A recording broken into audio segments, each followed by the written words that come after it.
Prologue. Wish. I detest this world. It sickens me to my stomach. That is why I will start a crusade, a resistance against the foolish humans running rampant. The crusade begins soon. I think I'll look back on the things that happened since I wandered into this world. What went wrong? Who was wrong? Whether I was wrong? Whether I've lost my mind? In order to ascertain that, I was a lecturer at an urban university when one day I wandered into this world with my beloved fiancé. He was an associate professor in his early 30s and an extremely capable person. However, I didn't fall for him because he was capable. His kindness, sincerity, and dedication were what attracted me to him. I loved him from the bottom of my heart. The two of us first arrived in this world in the middle of the mountains. We were in the university research lab one moment, then surrounded by nature the next. There was a waterfall nearby. At first, we thought we were in the countryside of Japan. Perhaps we had been caught in a warp, teleport, or rift in space. We had just encountered such an unrealistic event, but we still believed we were on Earth. However, we were wrong. This wasn't Earth, it was a different world. We realized this after spending several hours descending the mountain. There was a human settlement at the foot of the mountain. The village showed no signs of modern civilization. All the people living there had such ragged clothes, we were shocked. But they were the first people we had met since coming here. We had to talk to them. Judging from their faces, they clearly weren't Japanese people. According to my fiancé, their faces resembled Russian or European people. He then tried to speak Russian, English, and German to them, but they didn't understand him. But for some reason, I was able to understand them. In fact, their words sounded like Japanese to me. The villagers looked puzzled at my fiancé's Japanese, but they understood every word of my Japanese. After that, my fiancé and I were allowed to stay in an empty house in the village. We were exhausted from descending the mountain, so we slept like the dead that day. The night after we wandered into this world, I had a dream. Apparently, I was a hero. Someone appeared in my dream and told me that. I was dubious at first, but when I woke up in the morning, I had the same power as that I saw in my dream. I could summon a strange staff and control Earth with a kind of paranormal power. I told my fiancé of what I'd seen in my dream. In all probability, he was only in this world because he had been with me. I had dragged my beloved into this mess. Perhaps there was no way of returning to Earth. When I realized this, I paled. But he just smiled and said, "I'm glad it was you who brought me here. I'm glad you didn't have to come to this world alone." With that, I was saved. He saved me, even though I couldn't save him. We wanted to return to Earth if we could, so we tried to search for a means of doing so. However, I didn't know anything other than the fact I was a hero, and that I had obtained a special power. We had no hints on how to return. If something was hidden, it would probably be at the mountain where we first arrived in this world. My fiancé and I continued to live in the village. As payment, my fiancé gave the village chief his long winter coat. Living in the village was the best option until we became familiar with living here. It was the best option, or so we thought. After coming to this world, time flew by in the blink of an eye. Was that unexpected, or was it only natural? At any rate, there was lots for us to do in the village. The villagers were far too unintelligent. Their lack of knowledge meant that they were living in an extremely inefficient way. We used our modern knowledge to improve the standard of living in the village. At the same time, I hid my hero powers. I couldn't see anyone else in the village that could use a magic-like power. Only nobility and other special people could use magic. That was why I used the power of my divine arms to plow the fields and enrich the soil in secret. My fiancé studied this world's language bit by bit and eventually became capable of simple communication with the villagers. We could feel our work getting easier and life getting better day by day. That was a fulfilling sensation. Of course, it was still inconvenient compared to living in Japan, but home is where you make it, as the saying goes. My fiancé would repeat those words like a catchphrase. Every time he did, I would reply with an embarrassed "yeah." What truly mattered was who you were with. To me, home was wherever he was. I was too shy to say that to him directly, but I was happy. More time passed. My staff apparently had the power to heal people. I became aware of this when my fiancé was cut doing farm work. I didn't know why, but for some reason, I thought I would be able to heal him if I put the magic power into my staff. I brought the end of the staff near the wounded area, and it started to glow, healing his cut. I told the villagers that I used a medicine I had on hand, but they were shocked by how his wound had healed in a day. After that, a rumor that I was a doctor started to circulate, and I was visited by injured and sick people. I had to pretend I was a doctor and heal them while hiding my power. I had never studied medicine, but there was no one else in the village that could be called a doctor. Meanwhile, my fiancé worked on improving farm tools, creating fertilizer, building water wheels and waterways, and improving the hygiene standards of the village. Before we knew it, my fiancé and I had become central figures of the village. Whenever anyone had a problem, they would come to us for advice. I even witnessed the birth of a new life. I explained to the couple that I had no experience in midwifery, but they insisted that I be there. I was completely absorbed in the experience. There was little I could do other than emphasize the importance of hygiene to the midwife and help prepare clean cloths that were sterilized with boiling water. It was a terribly difficult delivery. With a conflicted face, the midwife let slip that the mother and child were both in danger. Seeing the pained look on the mother's face, I decided to use my healing power, which I had kept hidden until then. The villagers had told me about the existence of magic artifacts that had the power of magic within them. I used that as an explanation for my staff and activated its healing effect. Light glowed, and a miracle happened. The baby was born safely, and the couple was very grateful. I will be indebted to you for the rest of my life. The father's gratitude was so excessive, I was a little troubled, but he definitely didn't seem to be exaggerating. I held the newborn in my arms and felt the value of life. I wanted to give birth to a cute child like this with my fiancé one day. I wished that from the bottom of my heart. We were completely accustomed to living in this world when we decided to visit the mountain where we first arrived once again. Our goal was to search for any hints as to how we might return to Earth. It took some time before we were able to make the trip, but we had originally chosen to stay in this village for that exact purpose. We had grown attached to the village, but our desire to return to Japan was greater. The reason why we were still unmarried also had to do with our lingering desire to return to Japan. We had decided that if we were to marry in this world, we would do so with the intention of being buried in this world. There were two problems. The first was that we couldn't specify the exact location we appeared at. We only knew that it was in the mountains and within a few hours' walk of the village. We had no choice but to rely on our memories. We also knew there was a waterfall nearby.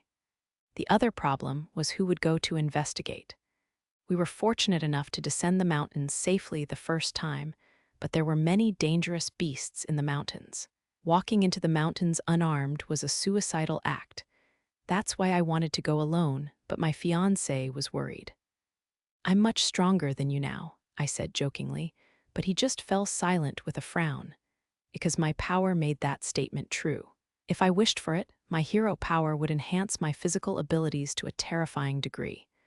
My body would get sturdier as well. In comparison, my fiancé had no such ability. He was a regular human.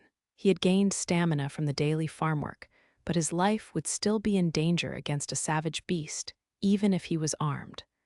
Although I was strong, I had never fought in a real battle before. Fighting was scary. I wasn't confident in my ability to remain calm and protect him if we were attacked. That's why I believed it was less dangerous to go alone. Even if I run into an animal, I'll focus on running away. I'll avoid fighting. My persistence eventually won him over. Thus, I was to head into the mountains alone. Early in the morning, I departed for the mountains. A little past noon, I found a waterfall that looked like the one we first arrived beside. Then I found the spot where we had appeared. There was a waterfall nearby. That was the only memory I had left of this scenery. It was hard to describe in words, but this place was oddly open for being so deep in the mountains. There was no mistaking it. My fiancé and I definitely stood here when we first came to this world. However, although I had expected as much, there were no clues on how to return to our world. I probably knew it from the moment we arrived, but we had been so confused at the time, we didn't conduct a proper investigation. I investigated the area carefully, both above the soil and underneath the ground. Fortunately, I was able to control the earth with my staff, so it was easy to dig around. There was nothing to be gained no matter where I dug, but I couldn't give up on going back to Earth after a single attempt. I would come back again later. After deciding that, I returned to the village. 1 week had passed since I began investigating the mountains. In the end, we hadn't discovered anything on how to return to Earth. There was no point in investigating any further than this. With that thought, my fiancé and I began to gather information outside of the village. Was there any literature about heroes in this world? We set out to find the answer. One day after that, apparently, the village didn't have enough to pay the upcoming taxes. The villagers came to us for any ideas. Villages paid taxes to the country in the form of either money or harvested crops. However, there was rarely ever the need to use currency in the village. Thus, the village had no cash savings and usually paid the tax with crops. It wasn't impossible for them to pay the upcoming taxes, but doing so would cause a large number of people to starve to death. The modern knowledge we brought to the village had greatly improved their agriculture, but the results wouldn't show until the next harvest. The new crops wouldn't grow in time for the tax payment. I asked them if it was possible to delay the tax payment, but apparently there was no precedent for such an exception. I then asked what the consequences were of being unable to pay the tax. Apparently, they would have to gather anything of value and sell it off for cash. If they couldn't manage the tax with that, the country would punish them with compulsory dispossession. However, none of the families in the village possessed any valuable items. If they did, they wouldn't be struggling to pay the tax in the first place. In cases like this, it was apparently most common to sell someone off as a slave. When my fiancé heard that, he was the first to strongly oppose the idea. I was also against the thought of selling someone into slavery. My fiancé then offered to try and sell our valuables in the city instead. Fortunately, we were in possession of a few valuable items, the items we'd brought from the modern world. Clothing and accessories could sell for especially high prices. When my fiancé stated his willingness to sell our possessions, the villagers clearly let out a collective sigh of relief. They were items that had lost their use as soon as we arrived in this world anyway. There was no point in holding on to them forever. I wasn't opposed to the idea either. The father of the child whose birth I had witnessed mentioned he had relatives with a store in the capital, so we decided to sell our items there. We immediately departed for the capital. I wondered why the capital was within walking distance of the mountains, but it turned out this was an extremely minor nation. From how the villagers described it, it was only the size of a few Japanese cities gathered together.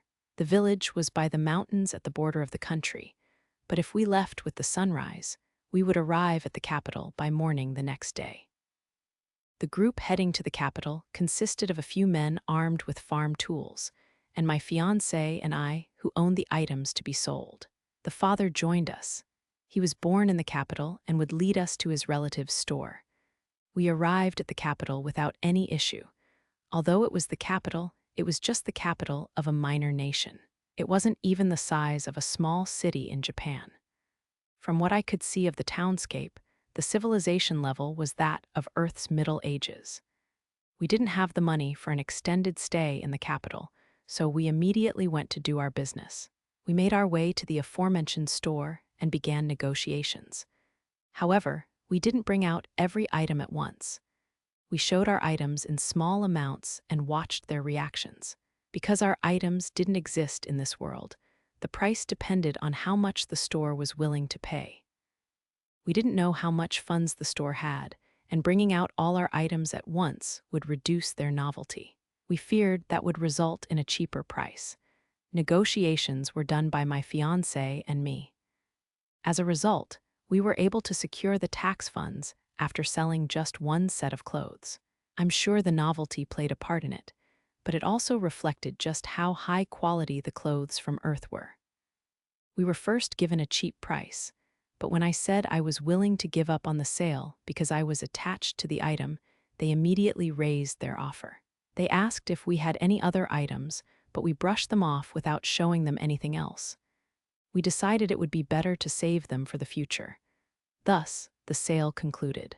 The purchase price was more than they had on hand, so it was decided that we would receive half upfront and half once the clothes had been resold. Since they were relatives, the baby's father took on the role of staying back for the remaining amount. The next morning, our group left the capital with one fewer member and returned to the village with half the payment. The return trip was uneventful, and we were back at the village by the morning after we departed. 1 week had passed since we returned to the village. I was visiting the mountains once again. It was my first visit since returning from the capital. My purpose wasn't to investigate. I had already searched the surrounding area extensively. So why was I suddenly here again? The truth was that yesterday, my fiancé proposed again to me. What do you think about getting married?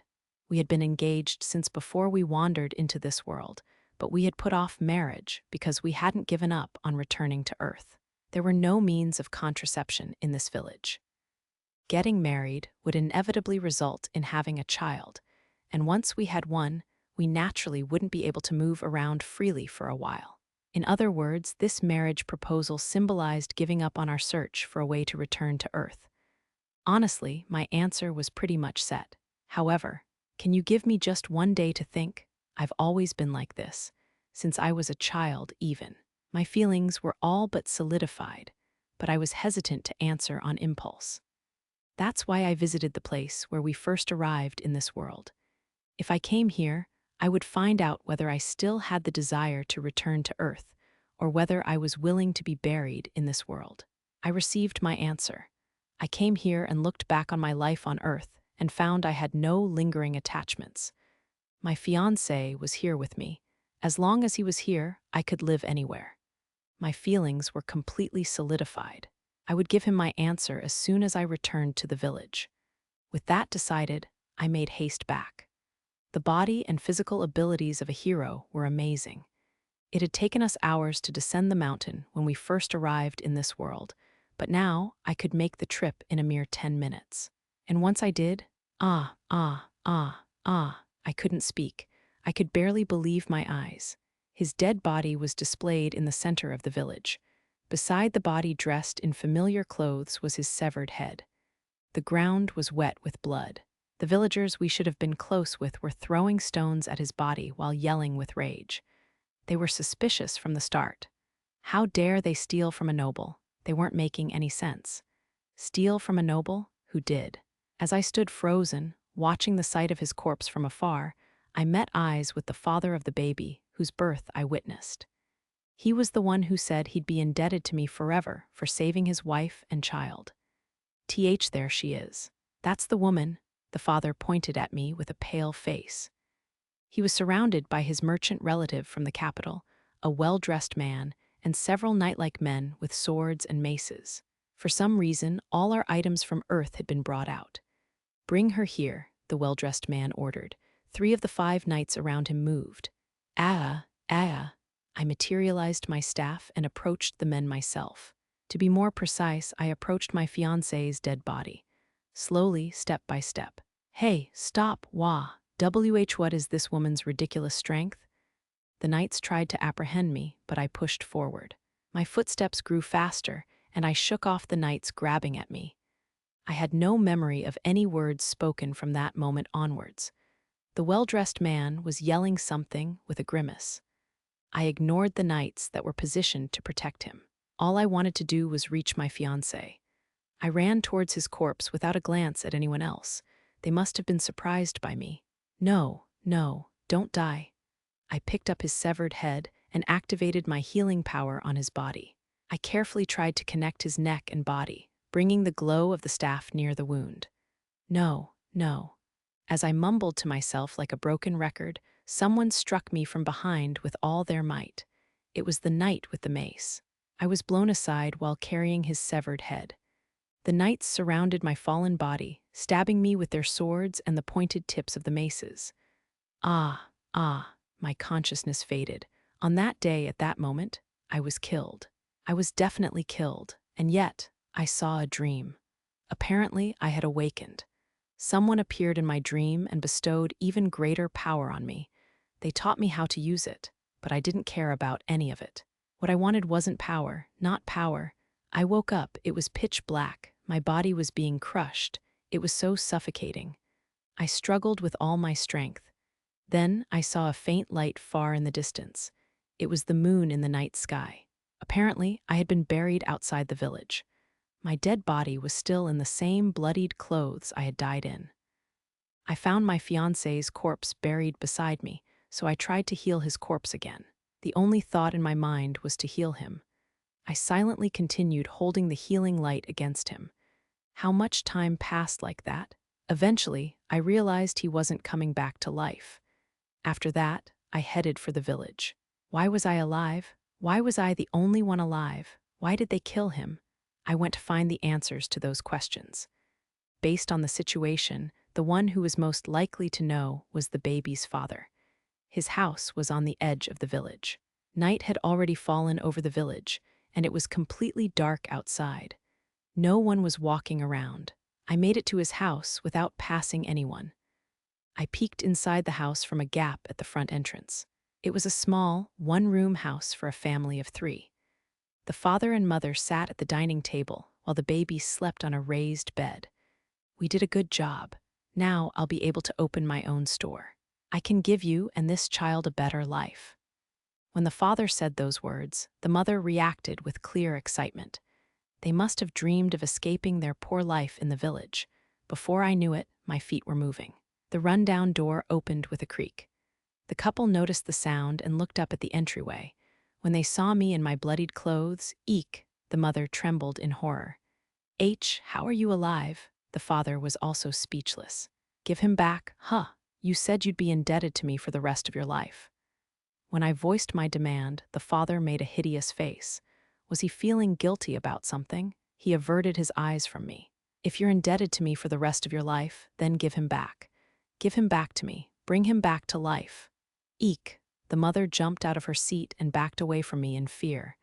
Don't come any closer, the father yelled. The sleeping baby was shocked into tears. What a cute child. I picked up the baby. What are you doing? You'd lay your hands on a baby? The father glared at me as though I was the devil. Lay my hands. Why would you think I'd do such a thing? All I did was pick up a crying baby. That's because. Because what? I approached the panicked-looking father. Why you're being strange. There's something abnormal about you. You're clearly a danger to us right now. The father yelled vague insults at me. You won't allow me to hold the baby because I look like a danger. Then, would you rather I let go? I almost laughed in spite of myself. Instead, I grabbed the baby by the scruff of the neck and lifted my arm up before the parents. If I let go, the baby would drop to the floor. Don't, please don't let go. The couple both screamed at once. The baby flinched and bawled harder. In that case, why don't we have a little talk? Tell me why he had to be killed. What exactly did we do to deserve this? I don't know. You're the one who brought them from the capital, no.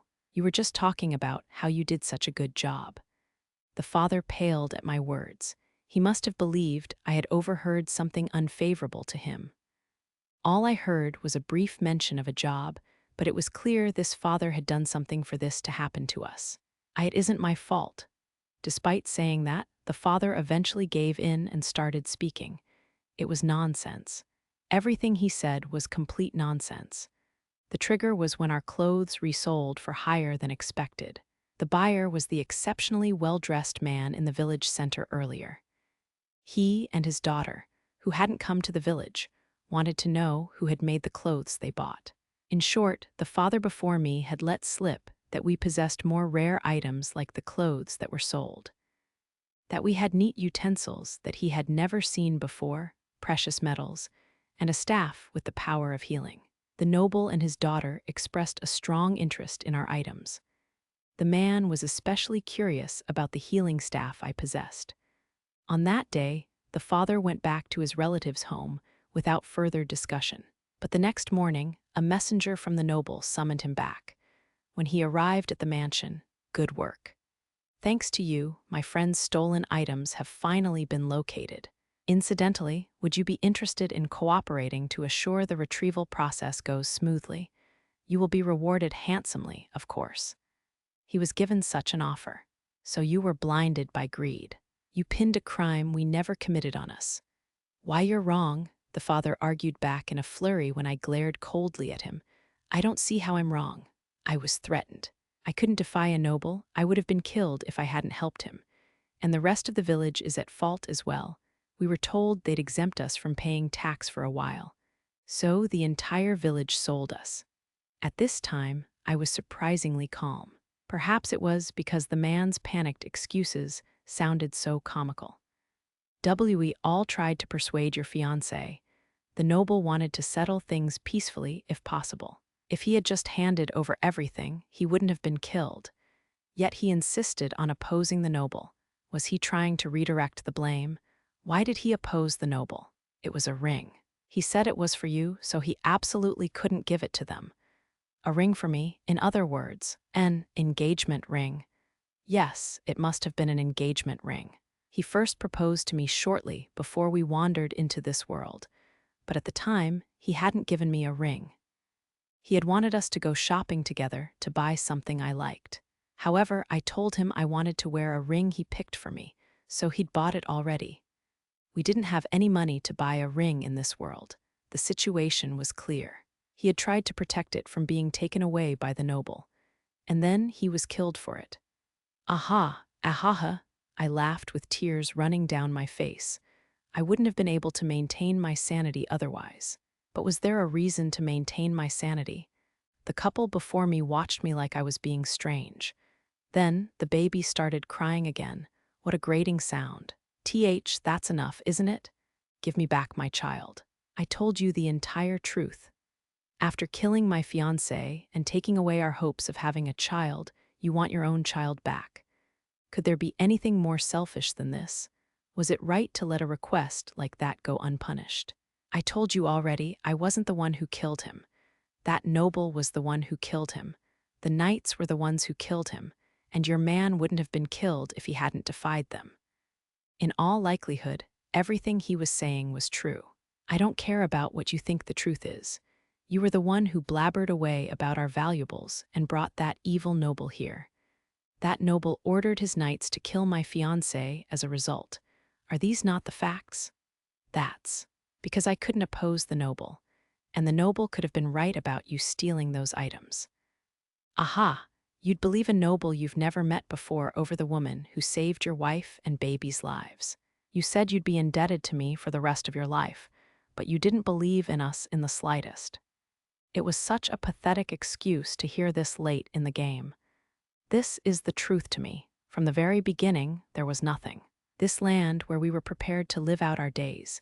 This village where we thought we had gained a place to belong. The villagers whom we trusted enough to sell our belongings to save. All of it was a lie. We were betrayed by you all. You people killed him. Everyone was a liar. We were fools for trusting them. We never belonged in this village. We didn't belong anywhere in this world. Home was not where you made it. What we lived in was hell. I gradually grew more emotional and tainted with madness. The baby seemed to fear that as the crying grew louder. Then, at that moment, please, I beg you, give us back that child. Please, please. We'll apologize for everything, but please. The mother begged me to return the baby. She probably feared the worst. Meanwhile, the father yelled like an animal and charged at me. Whether he was unable to accept his own fault or knew he was at fault but wanted to protect his child, I know not. Either way, he was a shameless man. That's why he was able to step on others for his own sake. Enraged, he swung at me violently with the intent to kill, but I materialized my staff in my left hand, which wasn't holding the baby, and easily knocked him down. I held back my strength. He fell back, knocking over some furniture. My restraint allowed him to remain conscious, and he heaved resentfully. I couldn't forgive him. Killing him wouldn't be enough. How could I punish him with the same despair that I'd received? I thought about it as I spoke to the fallen man. You said I was being strange, but the one who made me strange was you. I cannot forgive you people. I could no longer suppress my impulse with the little rationality I had left. I placed the baby in my hand down on the bed. When I lifted my staff overhead, the mother charged at me next. I brushed her aside just like I'd done to the father. Then, I raised my staff once more. Stop, I swung the staff down in front of the two of them.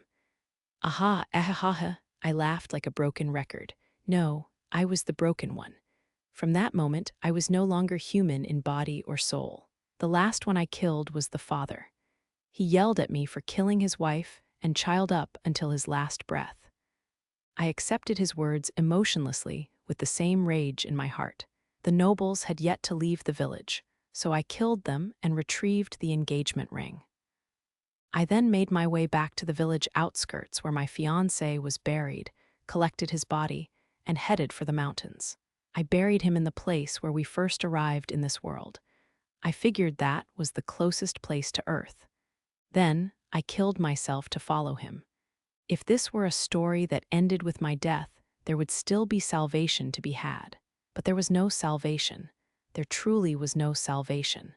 Apparently, I couldn't die, even when pierced through the heart, even with a slashed throat, even after bleeding out from cutting my axillary artery. Whether I jumped from high ground or burned in a fire, I was apparently incapable of dying. I could heal from any kind of wound. He was dead, but I had to continue living in this world. I wanted to die. I wanted to follow him. But I couldn't, it was mad. This world was mad. I hated it. I hated this world. What did I have to do to be able to die and join him again? I traveled around, seeing the world with my own eyes, but everywhere I went was the same. No matter where they lived, humans were the same. Humans were hideous creatures. Even if they looked like harmless lower-class citizens, there was no telling what they were truly thinking. Everyone was selfish, forcing their own circumstances onto others. But if anyone posed an inconvenience to them, they'd antagonize them without batting an eye. At times, they'd group together to do just that. And when humans gathered together, they became dangerous beasts. Yet they had no self-awareness. No one thought of themselves as wrong. It was only natural for others to be wrong. It was only natural for the people around them to accommodate their circumstances. It was very difficult to believe in humans. So why did people believe in other people so often? Why did people think it was natural to believe in themselves? No matter what words or actions were conveyed, there was no way of telling what someone else was thinking, what someone else was seeing. And yet, people believed in others. No, they believed in what they wanted to believe. They averted their eyes from inconvenient truths. They sometimes hid them away. They sometimes felt betrayed, enraged, and vengeful. Were humans foolish creatures? Were humans intelligent creatures? Were humans ugly creatures? Were humans beautiful creatures? I didn't know if this world had a god, but if it did, only it would know the answer. However, as a hero, I was apparently an agent of God. If that was the case, was it my duty to present the answer only God would know? I believe I was entrusted with Pandora's box by God. Was I unable to die because I had yet to fulfill that duty? In that case, I had to open the box and carve it into the humans. The fact that they were the most foolish creatures in this world. This was my revenge, my crusade. That's right. I will start a crusade. I can tell there'll be no salvation at the end of this, but I won't stop marching forward, because what I desire the most is despair. I want to die. Chapter 1. After return, before return. Immediately after returning from the Holy Democratic Republic of Erica, Rio made his way to his mansion with Lyslot and Arya. They proceeded to the dining room, where King Francois was coincidentally visiting at the same time. As soon as they had all taken their seats, Francois looked at Rio. I believed you could do it, and you truly did. Well done bringing Lyslot back. Thank you for your efforts, Haruto. Rio gave a short nod and bowed his head. It was nothing. Welcome back, Lyslot, Francois said, turning to her next. I'm glad to see you safe. I've caused so much trouble for the country and everyone here. Please accept my deepest apologies. Don't let it bother you. Think of it as encountering an unlucky misfortune. The saint's existence itself was a disaster, Francois said, sighing at the memory of meeting Saint Erica. I've asked someone to summon Cedric and Julian, as well as Princess Christina and Princess Flora, who are close to you. They will arrive shortly, so show them that you're safe. Thank you for your consideration. Of course, the main discussion will start after they arrive, but I'm sure Haruto must be very confused right now. Did you hear about what happened to the mansion on your way here? Francois asked, glancing at Gauki and Kyoko. No, I was told it would be better to wait for everyone to be present. That was what Charlotte had said to him on the way here. She had spoken teasingly, but it was indeed the more efficient option. I see, Francois hesitated, but made up his mind quickly after. In short, invaders attacked the castle shortly after you left. Wah, Rio and Lyslot both widened their eyes.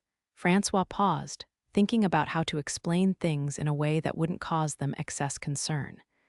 The assailants were deeply related to Rio's fated enemy, so he chose his words carefully. Rest assured. Although the scale of the attack was large, the matter was resolved with relatively little harm. It was all thanks to the efforts of this mansion's residents. I visited today in order to express my gratitude over the incident. Is that so?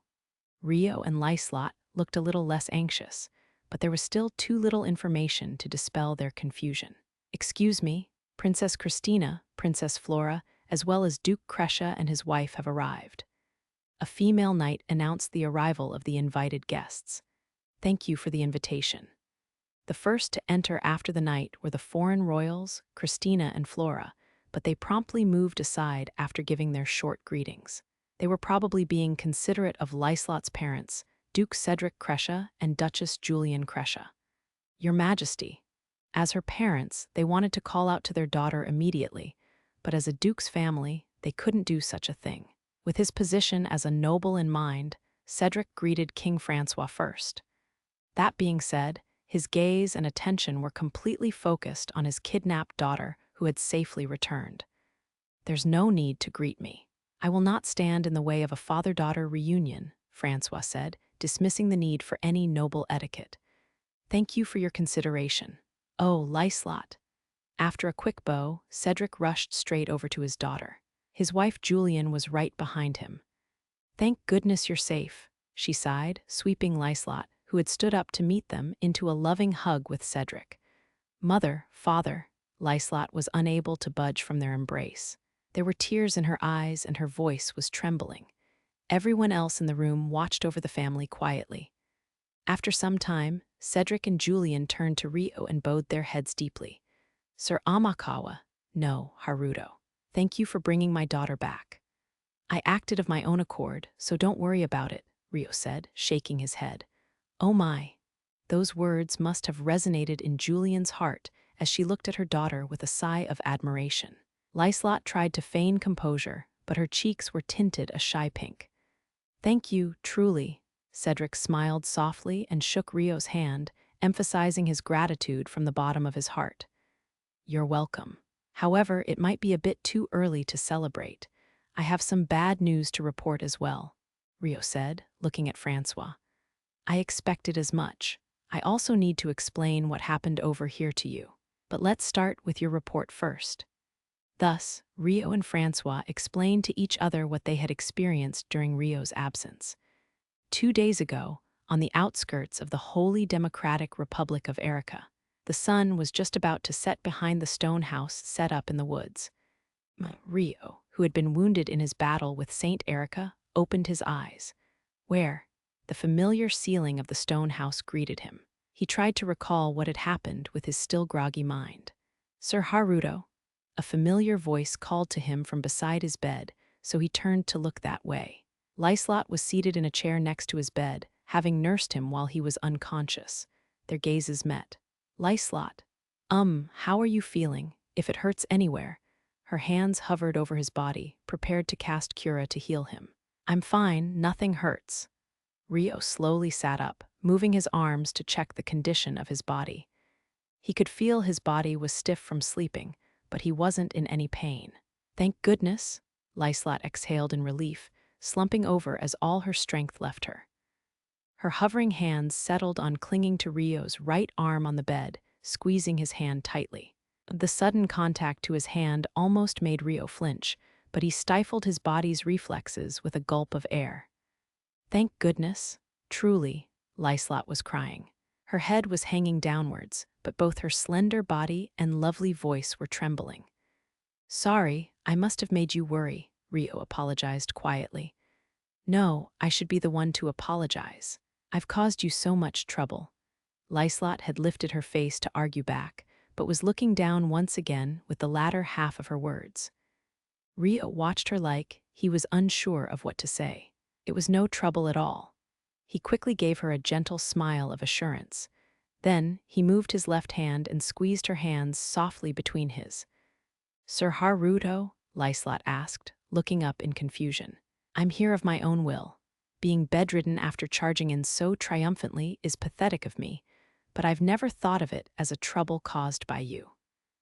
Rio spoke slowly, as though he were explaining things to a crying child. You're not pathetic at all. Lyslot's voice cracked as she spoke. She still looked like she was blaming herself. That's a relief to hear. I'm so glad you were unharmed. We both came out of this benefiting from something, so please don't look so upset, Rio said, the sharp outlines of his face easing in joy. With that, Lyslot was unable to argue any further. Her body flinched a little in surprise. Okay, she murmured with a small nod. The two of them gazed at each other at close range, holding each other's hands. The first one to react was Lyslot. Her emotions had spurred her to act far more daringly than she normally would have. Gazing into the eyes of the opposite sex while holding hands was a completely new experience for her. Once she realized this, she immediately turned redder and redder. Oh, I'm sorry. Lyslot let go of Rio's hands in a fluster, backing away to create distance and ducking her head. No, I should be apologizing. I'm sorry, Rio said awkwardly. Although he had wanted to cheer Lyslot up, squeezing her hands back had been thoughtless of him. Oh no, don't apologize. I was the one who held your hand first. Then, Rio looked up at the ceiling and thought for a moment, then rephrased his words with a grin. Thank you very much. What are you thanking me for? For nursing me back to health while I was unconscious. You stayed beside me the whole time, right? Lady Asia and Arya also took turns caring for you. All I really did was sit here, so you should thank the two of them instead. I see. Still, I appreciate how worried you were for me. Thank you so much, really. It was nothing, and I should be saying that to you. Thank you for coming to save me. The embarrassment that had nearly faded came rushing back at Rio's honest admission of his true feelings. Lyslot looked downwards with a blush once again. It was no problem. So where are Asia and Arya? Rio seemed to be feeling bashful himself as he changed the subject awkwardly. I'm right here. Asia entered the room through the open door. She had probably been listening to their conversation from the hallway as she made her entrance as soon as Rio asked about her. Morning, Asia, Rio said with a soft smile. Yup. Morning. As usual, there was no intonation to her voice, but even Asia seemed to be in good spirits today. Her mouth was turned upwards in happiness. Thank you for coming back after the battle. You saved me. Rio recalled the battle with the saint and thanked her before anything else. Just before he lost consciousness, Asia had arrived to help carry him. It was nothing. How long was I out for? Over a day. I slept for that long. Although his wounds had been healed, his physical body had taken a huge burden. The fact he could get by with just some bed rest was extremely fortunate. Lyslot watched over you the entire time. She hasn't had a wink of sleep. Asia and Arya also took turns caring for you, was what she had said earlier, but Lyslot herself hadn't actually swapped out of looking after him. Rio's eyes widened. Wait, really? Please get some sleep, he said worriedly. I'm fine, this much is nothing, Lyslot mumbled. She hadn't wanted Rio to know that, so she shook her head with a tinge of shame. Sleep and rest are important for the body. I appreciate your concern for me, but please take care of yourself as well. Please. She had acted that way out of concern for him. He couldn't scold her too harshly. She was beside herself with what to do if you didn't wake up because of her. Please go easy on her. Arya entered through the still-open door while defending her master. She was carrying a water pitcher on a tray. Arya, her attendant, had spoken to support her, but the way her state of mind had been exposed left her even more embarrassed. As long as you rest after this, I have no objections, Rio said, watching her in concern. Yes, I was about to drag her to bed myself if she didn't sleep soon. Thank goodness you woke up before then, Sir Amakawa. Please have some water. Arya filled a wooden mug with water and handed it to Rio. Rio took a gulp of the water and sighed in relief. Thank you, I feel better. I should be the one expressing my thanks. Because of your efforts, my master has been retrieved safely. As soon as Arya placed the tray down on the bedside table, she knelt down to express her gratitude. There's no need for that. Like I said, I did it because I wanted to. Surprised by the sudden change in attitude, Rio tried to stop Arya in a fluster. That doesn't mean I cannot express my gratitude, Arya replied flatly, her head still bowed low. Yes, thank you so much. Lyslot agreed with Arya and bowed her head alongside her attendant. Faced with the gratitude of both the master and her servant, Rio finally accepted their feelings. All right, all right. You're very welcome. They continued to hold their heads low for a few more seconds until Arya looked up to speak first. Now, by your leave, I believe it is time for my master to sleep. Is that all right with you, Sir Amakawa? I'm not a child that needs to be put to sleep. Lyslot puffed up her cheeks cutely and glared at Arya. Arya had spoken up in a very serious tone, but her words had been chosen with humor in mind. Please do, Rio replied with an amused look. Right away. I will prepare a light meal for you after my master falls asleep. Please wait a short moment. Thank you. The earliest we'll leave for the Galarc capital will be after tomorrow, so please rest well, Lyslot. Fine. Thus, Lyslot allowed herself to be led out of the room, leaving behind Rio and Asia. Where is this house located, by the way? Rio asked Asia, who was standing beside his bed. Several kilometers from the city where you fought the saint, in the middle of the woods. I see. Did anything happen while I was asleep? Not particularly. You said you were hindered by a skilled spirit art user as you were escaping with Lyslot, right? Is it safe to assume we haven't been followed? Rio recalled the matter of the spirit art user who had seen through Asia's invisibility art. The stone house had a similar barrier that prevented it from being perceived, but a skilled spirit art user would be able to see through it. In reality, the one who had interfered with Asia's rescue mission to make Rio battle the saint was Rias, but there was no way for them to know that. Most likely, yes. It's possible the saint was the one who got in our way, Asia theorized. That is indeed a possibility, Rio agreed. The effects of the divine arms are extremely similar to those of spirit arts, he thought. However, there was something else that bothered him. But the spirit art user manipulated bullets of light to attack you, right? Rio asked. Yeah, in that case. Rio placed a hand on his chin and thought carefully. Apart from the physical body enhancement and language interpretation, the abilities of divine arms seem to be limited to a single element. Satsuki's is wind, Sakata's is water, Rui's is lightning, Takahisa's is fire, the Rubia Kingdom's hero used ice in our fight, and the saints should be earth. Magic and spirit arts that fired light orbs as bullets of energy didn't count under the 6 elements of fire, water, earth, lightning, ice, and wind. Thus, if the saint had been the one to attack Asia with light bullets, it would mean the saint was capable of controlling something outside of the 6 elements. Was it not the saint who attacked Asia? No, it's possible the saint has learned how to use spirit arts instead of her divine arms. After all, the heroes had all the groundwork for learning spirit arts laid down already. That was probably an effect of the divine arms. Satsuki had been the same. She could visualize magic essence from the moment she was summoned into this world. They couldn't practice using spirit arts openly before Charlotte and the Castle Knights, so he hadn't taught her any more than the bare minimum, but she should be able to pick it up fairly quickly if she learned properly. That would create a hero that could use both divine arms and spirit arts. There's also the possibility of her divine arms having more abilities. Satsuki said she didn't completely understand hers either. At any rate, thinking about this any further wouldn't resolve anything. We can't discard the possibility of a third party interfering. Let's keep our guards up. If it was the saint that had obstructed Asia, there was no need to be wary. Ryo had killed her himself, after all. But if it was a third party, then they had to fear the possibility of an attack from someone else. Of course, there was no need for Ryo to say that out loud. Asia already had it covered. "Okay," she said, nodding obediently. "Thanks. The other thing to worry about would be that beast.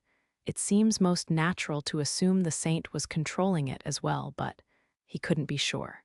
I could sense a spirit-like presence from that huge creature," Asia stated simply, referring to the beast's identity. So it was a spirit after all. Ryo had considered that possibility during the battle himself, but it had possessed so much power, more than a high-class spirit would have had, and it wasn't a humanoid spirit. As far as he knew, all high-class spirits and above were humanoid, so he wasn't sure if that beast could have been a spirit. "I can't say for sure. The presence was really cloudy." The presence was cloudy.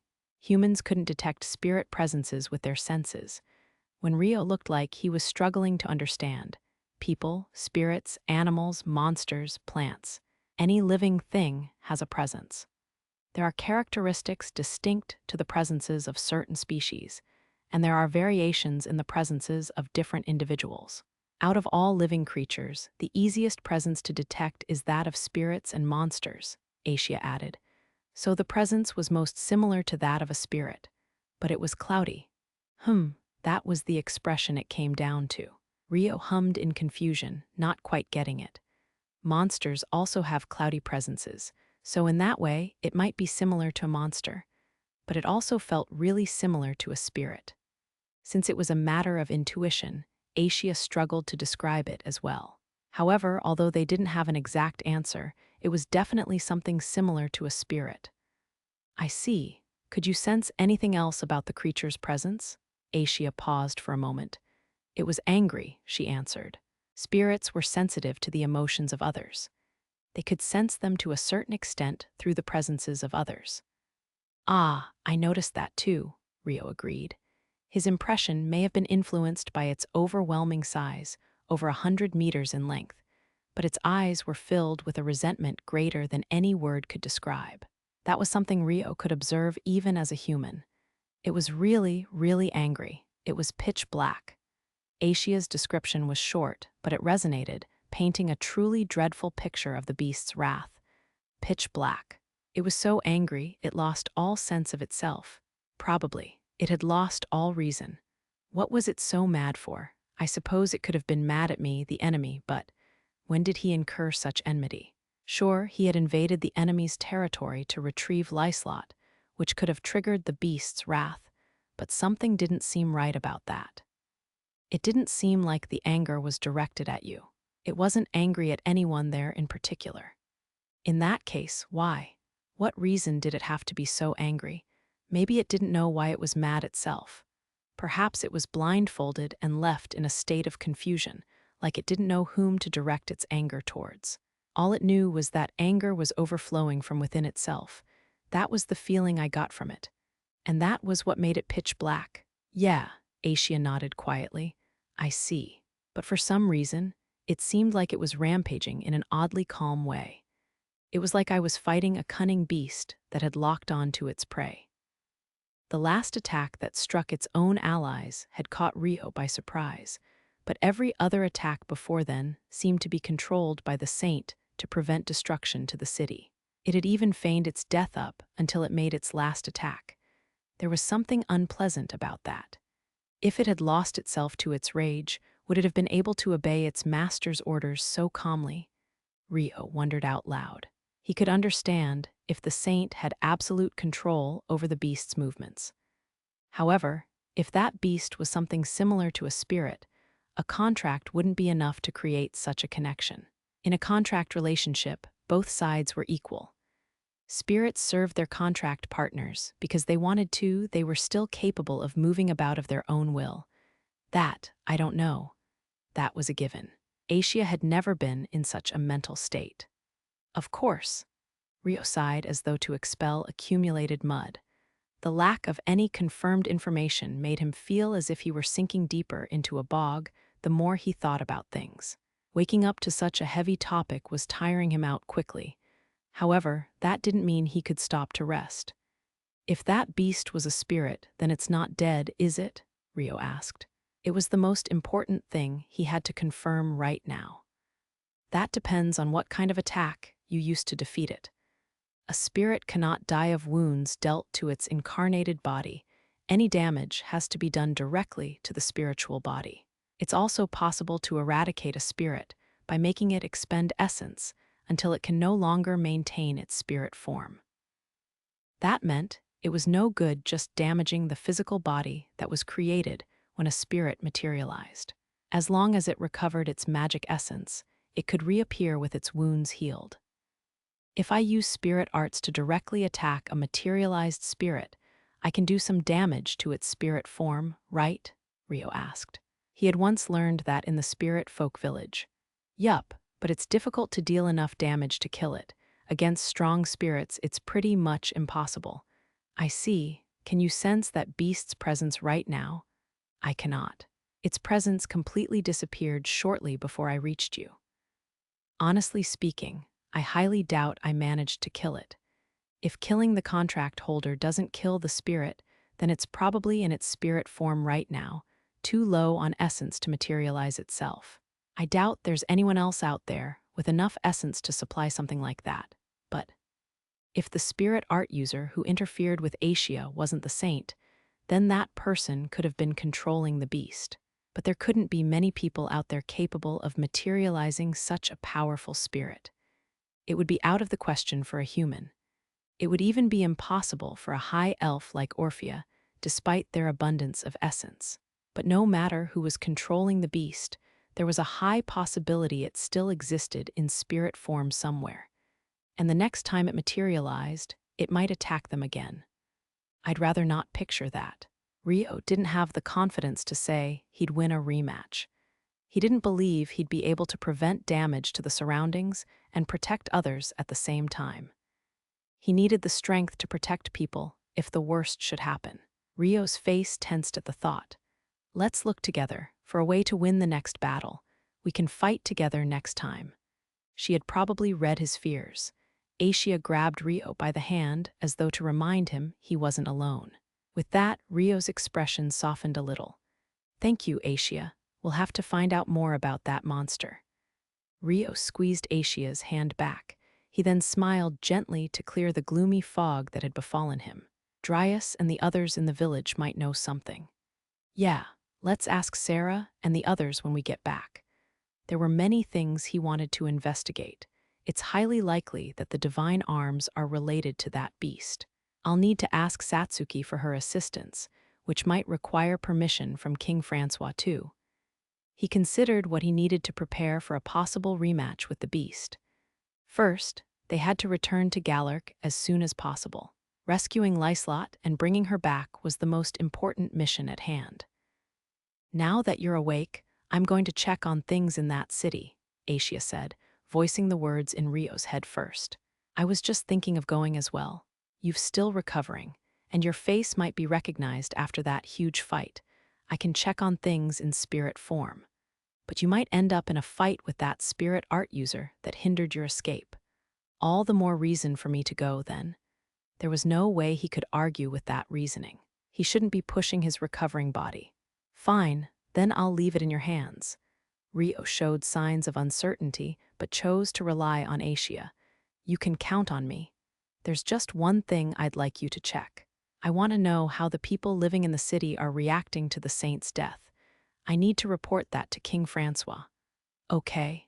If you can find the spirit art user, then please do so.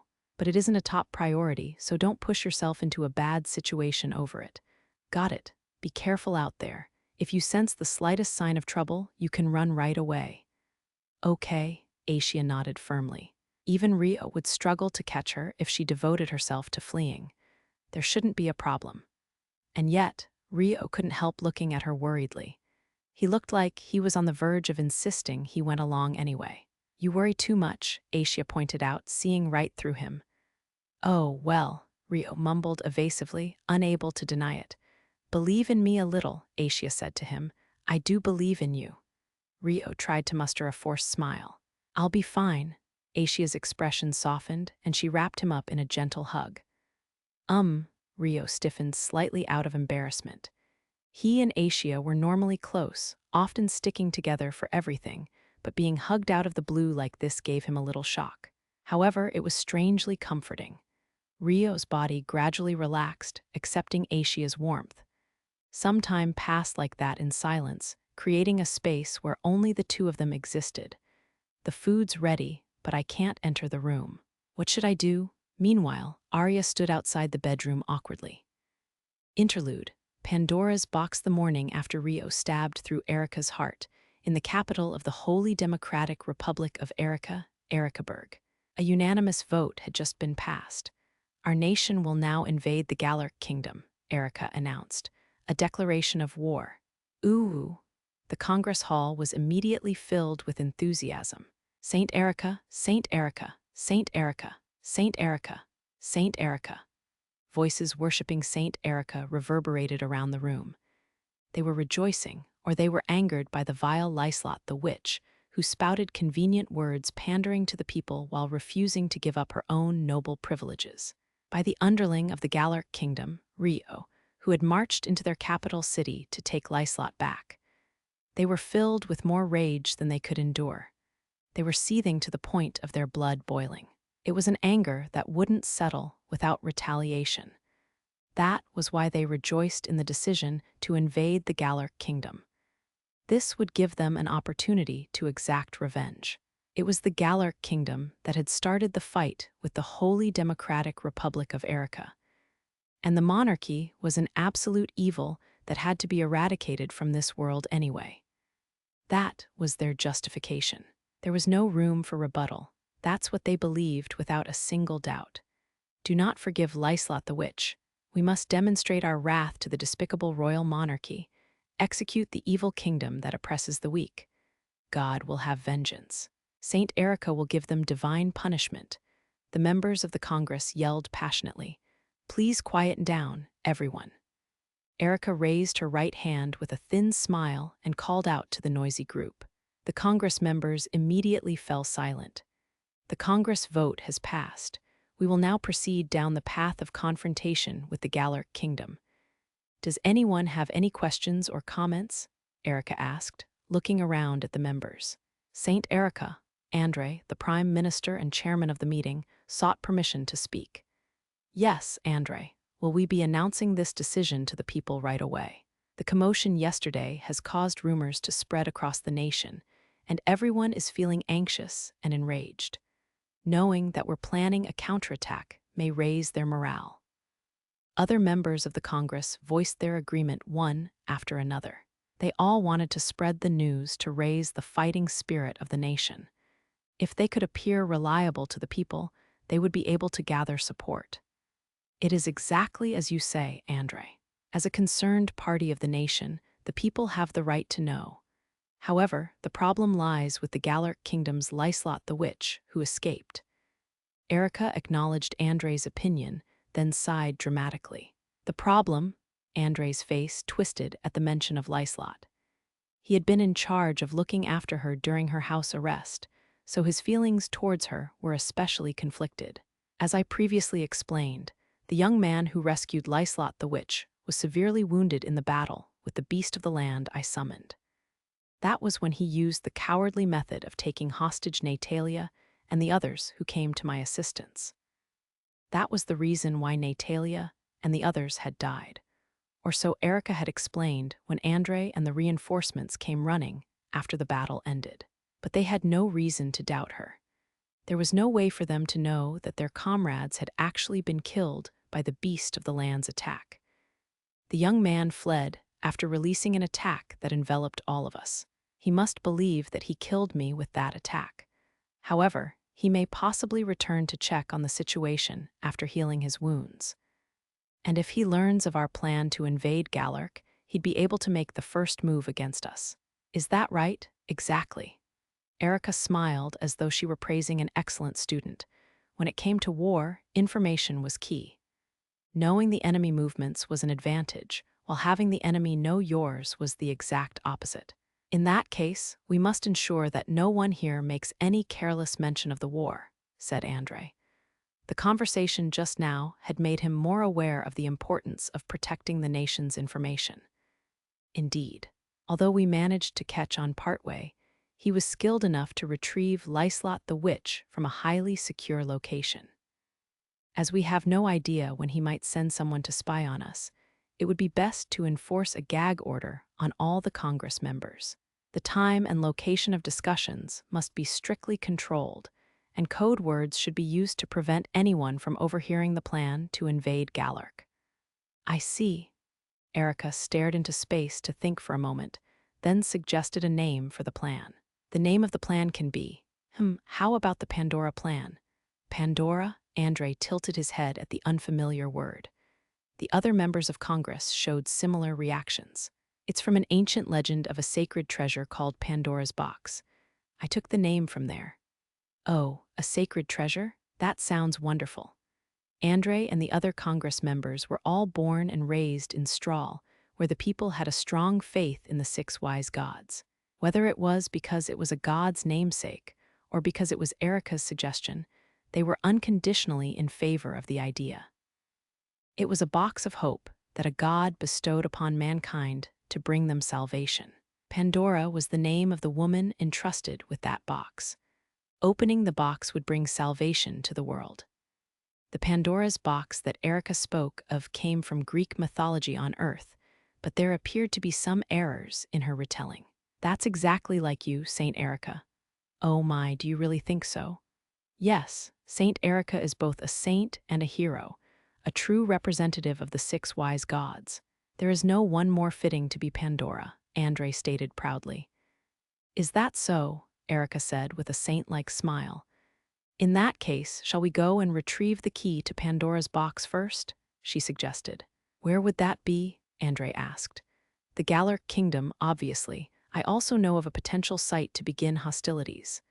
Oh my, when did you have the time to find that? Lyslot had only been rescued yesterday afternoon. Although they had officially voted to retaliate as a nation overnight, they had practically no plan at all. That was the case for everyone other than Erica, at least. I gathered all the information I needed of every country's political state, geography, and climate while I was traveling. She had abducted Lyslot in the process of doing so, but that hadn't been her main objective while traveling. Of course, it was only normal for nations to scout this much out before weighing whether they should go to war or not. We can always count on you, Saint Erica, Andre said. From this moment on, it's a race against time. I will retrieve the key to Pandora's box and present it to everyone. Are you going to Galarc alone? There are numerous minor countries from here to the Galarc Kingdom. If we march an army through their lands, we'll end up in combat with them instead. It would be unwise to go against a major power in a battle of resources. That's why I intend on taking only a small force with me by Griffin. I will achieve victory with that alone. Erica's combat strength had been proven already. That track record made her statement all the more persuasive. I see, and so I will be departing for the Galarc Kingdom today. Tea today? Andre and the Congress members stirred noisily at the sudden news. They were in high spirits from the decision to retaliate, but even they hadn't expected to suddenly put the plan into action. I said it was a race against time, didn't I? You shouldn't place too much trust in your ability to prevent information leaks. We may be able to fake my death in the meantime, but if the other side discovers my survival, they'll become warier. We must make the first move before then. I understand. In that case, should we go about hiding the fact you're alive right this moment? We've already spread the news that you won yesterday's battle across the capital. There's nothing wrong with spreading news of our victory. That affects the morale of the people. What we must avoid is giving the other side conviction that I'm alive. The worst case would be for me to stay in the capital and get discovered by a spy. We must avoid letting them find my whereabouts. If they didn't know that Erica was alive and moving about, they wouldn't prepare any countermeasures against her in advance. I see, and that's why you'll leave today. Exactly. That's why I'd like you to leave the beginning of hostilities to me. In order to reduce the risk of our plans being overheard by a spy, I wish to depart without openly explaining the invasion details. Is that agreeable to everyone? Erica asked the Congress members. Her proposal was as good as asking for carte blanche, but we have no objections. Only agreement came back from around the room. Thank you very much. I estimate I will return successfully in a month's time. Please look forward to it. Chapter 2, Amakawa Haruto. It was early in the evening, just as the sun was about to set. 1 hour had passed since Rio first woke up. Asia was in the capital of the Holy Democratic Republic of Erica to conduct the investigation Rio had asked of her. That was, to check how the people of the city were reacting to the saint's death, and to locate the unknown spirit art user. In order to conduct the investigation, Asia had decided to walk around the streets in her spirit form. Right now, there were many pedestrians on their way home from work. There were currently quite a few manual laborers in the city who were working on restoring the damage from the revolution. When Asia peeked inside a lively bar, everyone at the tables was discussing the battle between Rio and the beast of the land. That was only natural, as it had only happened yesterday, and the beast of the land had been overwhelmingly huge. Asia listened to the conversations for a while. No one's talking about the saint's death. Everyone was discussing the battle, yet not a single conversation mentioned the saint's death. There were people angry at Rio for attacking their city, but there was no sense of gloom. In fact, they were all speaking as though Erica had won. But why was the saint's death hidden from the people? The most likely possibility was the higher-ups of the nation concealing her death. Announcing the death of the nation's leader would definitely shake the people, which was why it was the first thought that came to mind. But there was one other option, or is the saint still alive? Asia considered the possibility. She had personally witnessed Rio stab her through the heart from afar. She had also watched Erica take her last breath and die beside her. At the end of the day, it was all rumors from a bar. Repeated hearsay could have twisted the truth, and some of the information may have been arbitrarily distorted to begin with. It was hard to imagine Erica was still alive, but she should at least confirm the facts. And if she wanted to find out the truth, she had to search for Erica. Where was the saint most likely to be? I'll pay a visit to where the higher-ups are as well. After leaving the bar, Asia headed straight for the official residence of the head of state, where the security was particularly strict. When she looked down from the sky, she could count over 30 soldiers patrolling the grounds. There were lights on in the windows, where there were more soldiers patrolling inside. The security is strictest here. This should be a good place to find any leads on the saint. The spirit art user might also be here. Asia immediately decided to infiltrate the building. Sure enough, there were soldiers patrolling the inside of the building, but they weren't able to perceive her spirit form with their naked eyes. Asia went from room to room without being seen by anyone. I can't find the saint, but she couldn't find Erica anywhere in the building. The one people she saw were officials and patrolling soldiers. Had Erica truly died? Or was she hiding somewhere else? Should I look for someone talking about the saint's death? She considered eavesdropping on people, but the official residence wasn't a gathering of alcohol-loosened tongues like the bar. It could take forever for her to find someone talking about the saint's death. I can't sense any other spirits around, so that left the option of materializing and asking someone directly. It would be a more beneficial way of gaining information than eavesdropping. What worried her the most was the unknown spirit art user that could be hiding in this city, potentially in this very building. If there was a spirit contracted to the user, it would be able to sense her presence. But not every spirit art user was contracted to a spirit. Rio had asked her to search for the spirit art user if possible, so perhaps it would actually be better for her to materialize as bait. It was worth trying. With that decided, Aisha had to find someone she could question. She went around the estate once more, and several minutes later she spotted a man in the garden behind the building.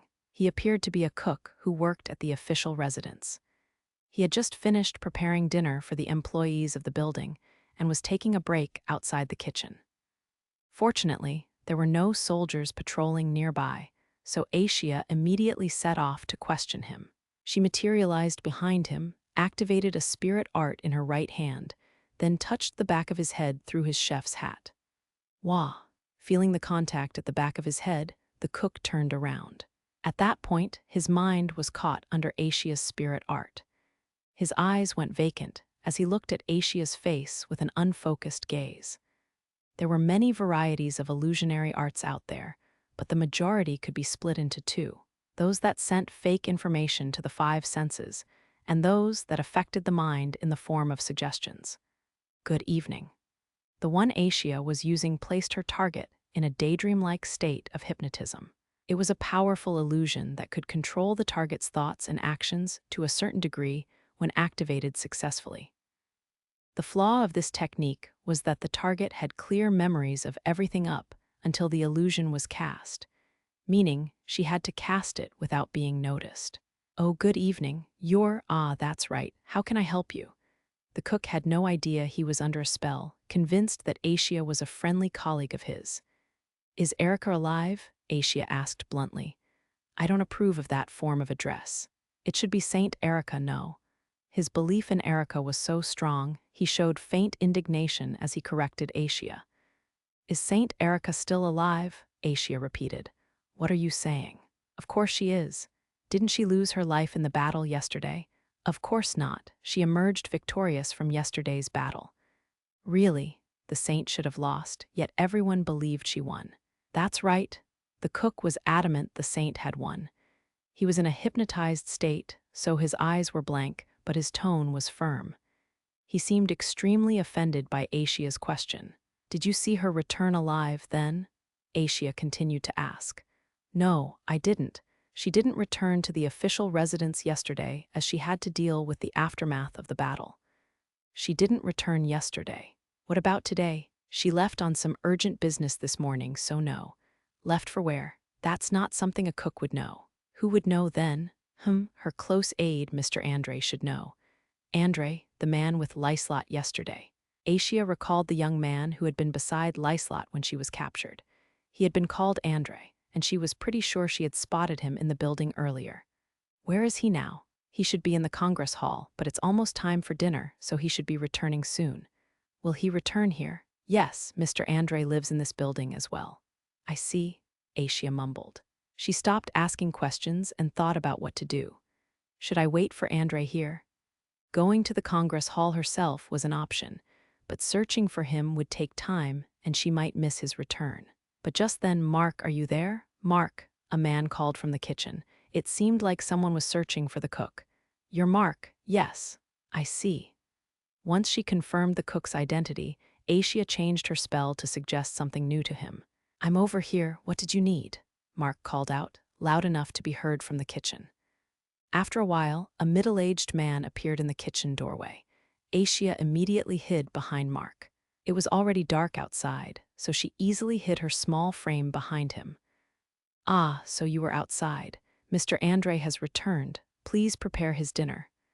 The older man paid no notice of Aisha, speaking only to Mark. He immediately turned to head back inside.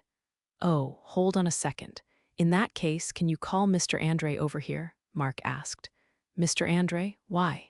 There's something I want to consult with him about, preferably in private. Ah, I see. All right.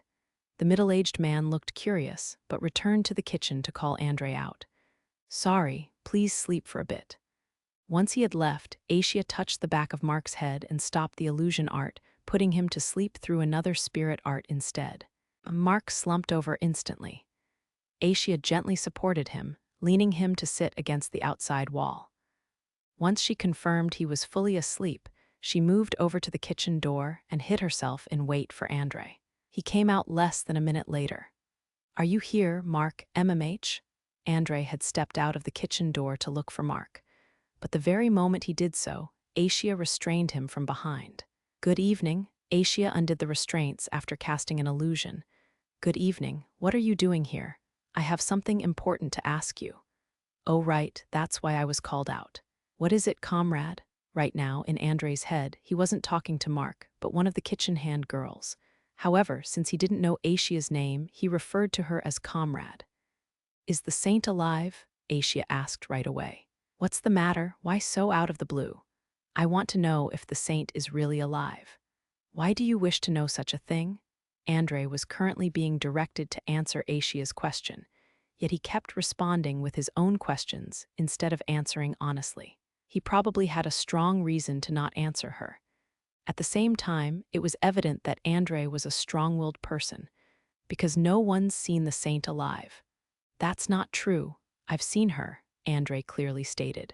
Then what is she doing now? Asia asked pointedly. Andre hesitated before answering. I'm afraid I don't know the answer to that. Why not? She departed without telling any of us the details of her trip. She didn't tell anyone where she was going? Yes. This is a national secret, so even if I knew, I wouldn't tell you. I see, Asia hummed in suspicion. Calling it a national secret made it sound like they were hiding the saint's death. Are you sure she isn't actually dead, and you're just hiding that fact from the people? If everyone knew she was dead, they would be upset. Asia voiced her suspicions, pushing closer to the core of the matter.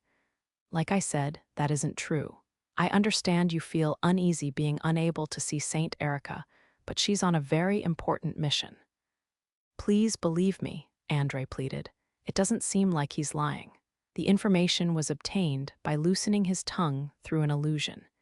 She had also hypnotized him to only tell the truth. This meant that Andre truly believed the saint was alive, or the saint was actually alive. Rio and Asia were convinced the saint was dead because they witnessed her take her last breath in person. That was why Asia wanted definite proof the saint was still alive, but Asia suddenly stepped back from Andre and returned to her spirit form. Doing so inevitably canceled the illusion cast on Andre. What was I? Andre stumbled forward and snapped back to his senses. He looked around the area and spotted the cook, Mark, sitting asleep against the wall. Is something the matter, Mr. Andre? A man appeared at the kitchen door. It was the older man that Mark had asked to call Andre over earlier. Andre cocked his head in confusion. Weren't you speaking to a girl out here? No, I wasn't, I don't think. I thought I heard the sound of you speaking with a girl, though. Why is Mark asleep over there? The man asked, looking over at Mark curiously. I don't know either. What were you doing over here? Andre was bewildered by his lack of memories. He figured the man might know more than him and questioned him in return. I was just... The man immediately smiled awkwardly. He might have been eavesdropping out of curious amusement. Sensing that to be the answer, Andre sighed lightly. At any rate, let's wake Mark up. Why, yes, right away. Hey, Mark, get up. What are you snoozing for after calling Mr. Andre all the way out here? The man started to scold Mark dramatically. Meanwhile, was this the work of a spy? It looks like I'll need to take better control of the flow of information. Andre became even warier. After leaving the official residence, Asia set out from the capital of Erikaberg.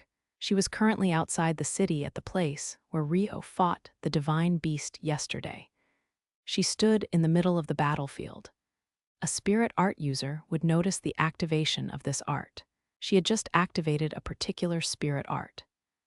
At a glance, nothing had happened, but what she had actually done was release a signal wave around the area that could only be sensed by spirit art users. Her goal was to lure out the spirit art user hiding in the Holy Democratic Republic of Erica and to make contact if possible. Rio had said there was no need to push herself to find them, but Asia wanted to lure them out if she could. The ground was illuminated by moonlight, but it was hard to see. Anyone who came to check the signal would be spotted by Asia first. How long would it take them to come? Would they come at all? Would 1 hour be enough of a wait? Asia stared in the direction of the capital as she waited. She naturally found herself recalling the sight of the beast of the land, standing where she was yesterday, as it fired its powerful attack. Back then, she could be mistaken, but when the beast of the land caught sight of Asia, it felt like it had directed its negative feelings towards her. Rio hadn't noticed it, so it could just be her imagination, but was it just my mistake? Was it because she had returned to the location where Rio fought the beast of the land? For some reason, it was only bothering her now. If she was right, and that beast had truly felt negative emotions towards Asia, why? Do I know that beast? Or did the beast know me? That was the thought that suddenly came to Asia's mind. Asia had no memories from before she woke up. Haruto accepted her for that, but it felt like she was forgetting something very, very important. She existed for Haruto. That she was certain of. But there was something more important. Something that she had forgotten for a long, long time. Was this some kind of forewarning? She had an extremely uneasy feeling right now. The next morning, Rio and Asia were sparring lightly. Vigorous movement should be avoided immediately after healing a wound, but 2 days had already passed since the battle with the saint. Thus, the two of them had decided on some light sparring without weapons. Of course, to the average observer, it was more like a high-speed battle, and there was one such observer watching them from the entrance of the stone house, Lyslot. Wow. She had seen the two of them spar many times now, but she was still in awe every time. Plus, watching Rio move around like this really made it seem like he had recovered from his wounds. Thank goodness, truly. She had been beside herself with worry, wondering what she would do if something happened to Rio because of her. Seeing him moving about energetically today made her sigh in relief. Rio and Asia's back-and-forth exchange continued for another minute. Lyslot was still watching on in a daze as the two came to a sudden stop. "Well?" Asia asked. It was hard to tell what she meant with just a single word, but Rio seemed to understand her through the lack of words and smiled. "I'm feeling much better now. We can leave today," he replied. "That's good. It's all thanks to you, Asia." "Thank you, you're welcome," Asia replied happily, the faintest smile on her face. Her facial features were so perfect, she normally felt inhuman, but the expression on her face right now was very soft. "She's got such a beautiful face." Lyslot found herself captivated by Asia's beauty. She nearly forgot herself for the next few seconds, but now was the perfect time to approach them with their sparring finished. Lyslot snapped to her senses and took a step forward, but when she watched how intimate the two of them seemed, she couldn't move. It was like she'd be intruding on a space for just the two of them. After all, there was very little personal space between the two of them. They were speaking within arm's reach of each other. Asia was the one who moved to shorten the distance between them, but Rio showed no sign of backing away in discomfort. He stood next to Asia as though it was only natural to be right beside her. What's the relationship between them, I wonder? She had been informed about Asia being a contract spirit to Rio while she was being rescued, but she wasn't wondering about any formal titles like that right now. She wanted to know the more substantial details. It doesn't seem like they're lovers, though. From what I've heard from everyone else, Sir Haruto isn't dating anyone in particular. There were many attractive women around Rio. A number of them clearly liked him as a member of the opposite sex. However, it seemed Rio had a rather negative outlook on romance and only interacted with them in a gentlemanly manner. Or so Latifa had once told her. In fact, Latifa had offered the information without any prompting. But it feels like Lady Asia is special.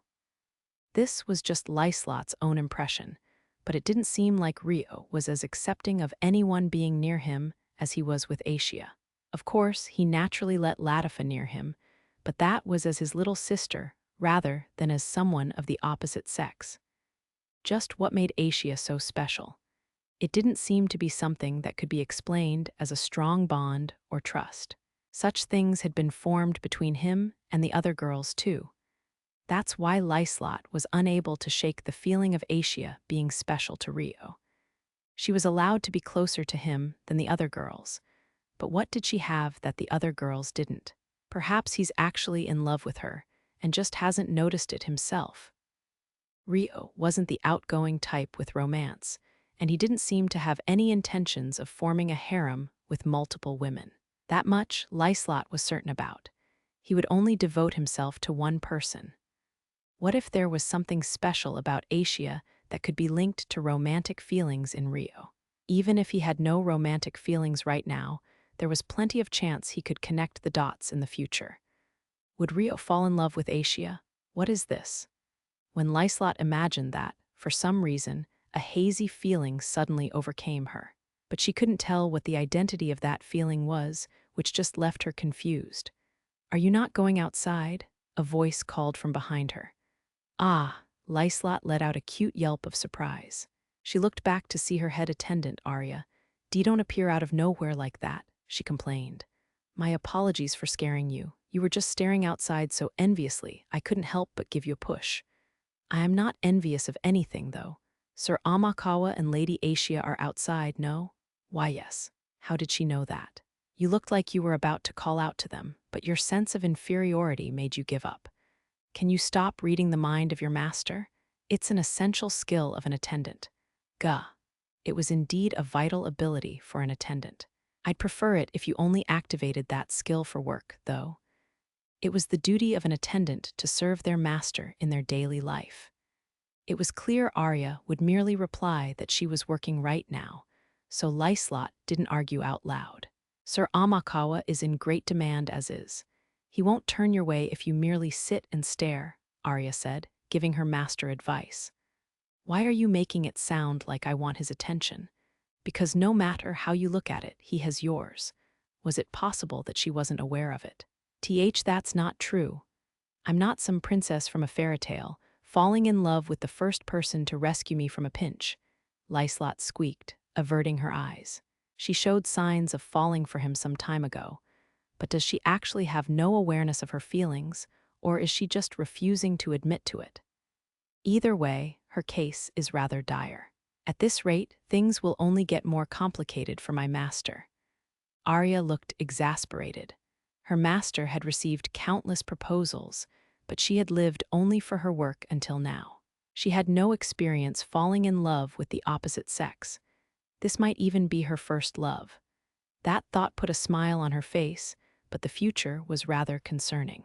"What's that look for?" Lyslot pouted, puffing up her cheeks cutely. "Nothing, but if I were to offer one word of advice." "What?" "If there's one thing I can say for sure, it's that you won't find a better gentleman than Sir Amakawa anytime soon. Don't regret your decisions." With that, Arya pushed open the front door. "Stop saying weird things to make me feel self-conscious about it," Lyslot grumbled. Perhaps she already knew in her head, and her heart just hadn't caught up yet. "What am I thinking? I'm practically admitting that I'm conscious of Sir Haruto." She soon came to her senses and shook her head furiously. This really is dire, Arya thought, watching her master's reaction with a sigh. "What's up, you two?" Just then, Rio came over. Good morning, Sir Haruto," Lyslot replied first, feigning composure, but there was a clear blush tinting her cheeks. "Nothing. I'm about to prepare breakfast, so please have a seat." Arya was her usual self. She bowed at Rio and Asia before turning to head for the kitchen, but Rio called out to stop her. "Let me make breakfast today, as an apology for all the worry I've caused." "In that case, let me make it. I'm the one who should be expressing my gratitude," Lyslot immediately offered instead. "No, it'll just be a simple Japanese meal." In other words, there was no need to make a big deal of it. "If I may be so bold as to speak, my master has been quite anxious as to how she can express her thanks. She's also well versed on the subject of Japanese meals. Would you kindly consider taking her up on her offer?" Arya tactfully took the chance to assist her master. Like Rio, Arya was aware that Lyslot had memories of her past life. What she wasn't aware of was that Rio also had memories of his past life. In her mind, this was the perfect excuse for Lyslot to make breakfast for him. Take this chance to win him over with your cooking. Arya's intentions were clearly conveyed to Lyslot, who blushed shyly. "How about we make it together?" Rio suggested. "There's all sorts of ingredients available, so we can both make a dish we want to make." That sounds wonderful, Arya agreed dramatically. Enough, Arya, you two sure get along well, Rio chuckled. Please let me cook with you. And so Rio and Lyslot decided to make breakfast together. You really have everything, Lyslot mumbled, looking around in awe. They were in the walk-in pantry connected to the kitchen. There's soy sauce, miso, and dashi, as well as every seasoning you need to make Japanese food. Anything raw or hard to preserve is stored in the time-space cache, so just let me know if you need something you don't see here. Rio opened the refrigerating magic artifact as he gave his explanation. The time-space cache was far better at preserving foods than this fridge, so he only kept foods he planned on using soon in here. Wow, there's even seaweed and tofu. There's also natto, wild yam, and okra. Oh, I want to eat that. The two stood before the fridge, checking the contents like that. Let's make something you want to eat. What would your dream Japanese breakfast be? Rio suggested after he'd finished explaining all of the features of the kitchen. My dream breakfast, that would have to be rice and miso soup. I see. What ingredients do you like in your miso soup? I can't decide. I like tofu, but how about radish and a borage? Since there's soy sauce, I'd like to eat the tofu with that. The prospect of eating Japanese food again seemed to have stimulated Lyslot's soul as a Japanese person, as her voice was brimming with excitement. We can also chop the radish leaves and make a stir-fry. That sounds great. It'd go well with rice too. Is there anything else you'd like? Maybe a grilled fish. We can season it with salt and serve it with grated radish. That would be nice. That sounds delicious. They settled on a breakfast menu in no time at all, then returned to the kitchen to finally begin cooking. Who normally does the cooking in your mansion, Sir Haruto? Miharu and Orphea take the initiative to make our meals. Everyone else helps out here and there. Do you normally cook for yourself, Lyslot? Rio asked back. Although she was the daughter of a duke, she clearly seemed familiar with cooking. I leave all the cooking to the chefs when I'm at home, but when I'm developing new recipes for work, I cook myself. The fastest way to recreate the dishes I ate while I was in Japan is to make them myself. So that's why you're so good at cooking. Thank you for the compliment. Back when I was Minamoto Rika, my parents managed a family restaurant, so I learned a lot by helping them. That experience helped a lot. My experience as Amakawa Haruto has helped me a lot too. You also cooked when you were Amakawa Haruto? Lyslot asked a little hesitantly. They both knew that the other had memories of their past life, but they hadn't had many opportunities to discuss it quite like this. Of course, she had always wanted to talk to Rio about his past life, but Rio wasn't the type to talk about himself. Would it be rude to ask prying questions to someone like that? Such considerate worries had kept Lyslot from broaching the subject until now. Yes, I lived alone from my high school years to university. I also worked part-time jobs at restaurants and learned a bit there. Rio explained how he was forced into learning by necessity, showing no reluctance in discussing the topic. This eased the self-restraint Lyslot had maintained until now. Amakawa-senpai. Ah, Lyslot unconsciously called Rio Amakawa-senpai, then immediately panicked. It was a blunder she would normally never commit. It had slipped out when she brought the Minamoto Rika side of herself to the forefront. Rio blinked in surprise. Senpai, you say? Oh no, I may have mentioned it before, but I knew you in my past life. And you were my upperclassman, so I would have called you senpai. Sorry for bringing it up out of the blue. Lyslot bowed her head, blushing furiously. Is that so? Rio replied curiously. He wasn't completely unaware of a girl named Minamoto Rika, but he only knew that she was a high school girl who rode the same bus as him. He didn't think she'd seen him any differently to how he saw her, but perhaps that wasn't the case. Lyslot read Rio's question off his face and hurriedly added to explain, I didn't have the chance to say this before, but I knew you when you were in high school as well. Did we meet somewhere then? I suppose you could say that. I don't expect you to remember, though we only met once during the cultural festival of your high school. You happened across me and helped me out when I needed a hand. But there's another reason I knew about you. My cousin actually attended the same high school as you. Oh, I see now. Rio finally nodded in understanding. My cousin's name was Fujiwara Mafuyu. Do you remember her? Lyslot asked nervously. Fujiwara. Yes, I remember. He looked through Amakawa Haruto's memories and a certain girl came to mind. You remember her? Lyslot sighed in relief, smiling happily. Yes. She used to hang out with someone named Chizuru a lot. Chizuru was one of the loud and lively girls in his school. Oh, you even remember Kaisan. You called her Kaisan? Rio smiled in amusement, surprised by the unexpected acquaintance they had in common. Mafuyu was one of the more introverted girls, but Chizuru often invited him to hang out after school. That was why he could still recall them. I also called my cousin Fu-chan. I was still in middle school back then, but the two of them were my best friends. I often played together with them. So that's why you were at the school festival. Yes, thank you for helping me back then. You're welcome, though I doubt I did anything special. No, you were really cool. Ahaha. Thanks, Rio chuckled shyly. I'm sure Fu-chan would be shocked to hear that I'm cooking alongside Amakawa Haruto in a world where I was reborn after I'd died. Lyslot looked into the distance longingly. Maybe, besides, Lyslot started to say, fixing her gaze on Rio's face. Besides, Rio made eye contact with her. There was still one thing she had yet to tell Rio, that Fujiwara Mafuyu had been in love with Amakawa Haruto. That was something she had learned from Chizuru rather than Mafuyu herself. It was why Rika had always known about Amakawa Haruto. She had always supported Fujiwara Mafuyu's crush. The young man her cousin loved had been reborn into this world and was standing before her.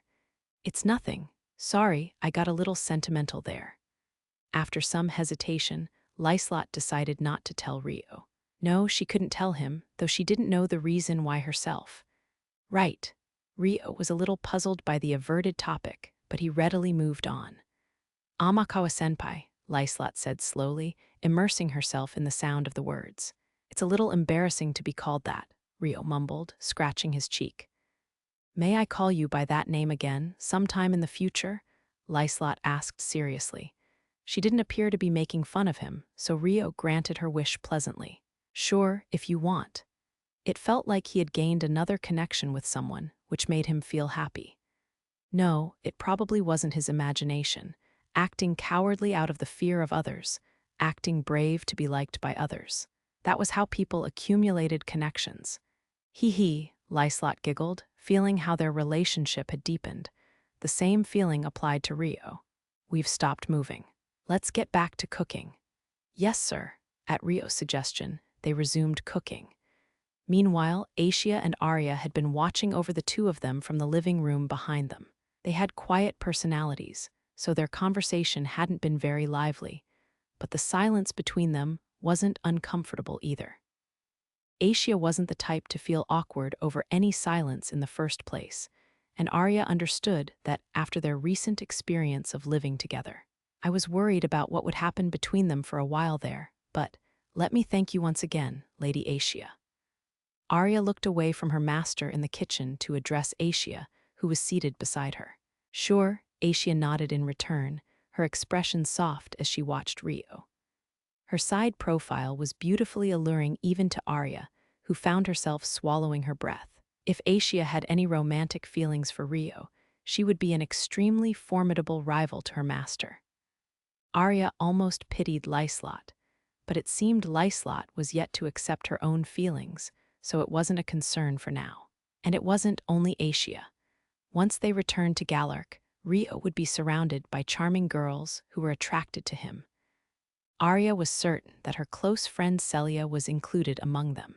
Who should I support between my master and my close friend? Arya grimaced at the difficult position she was left in. But at least I can cheer for my master without any reservations while we're here.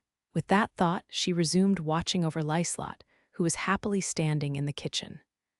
Chapter 3, Report. In the dining hall of Rio's mansion, located on the Galarc Castle grounds.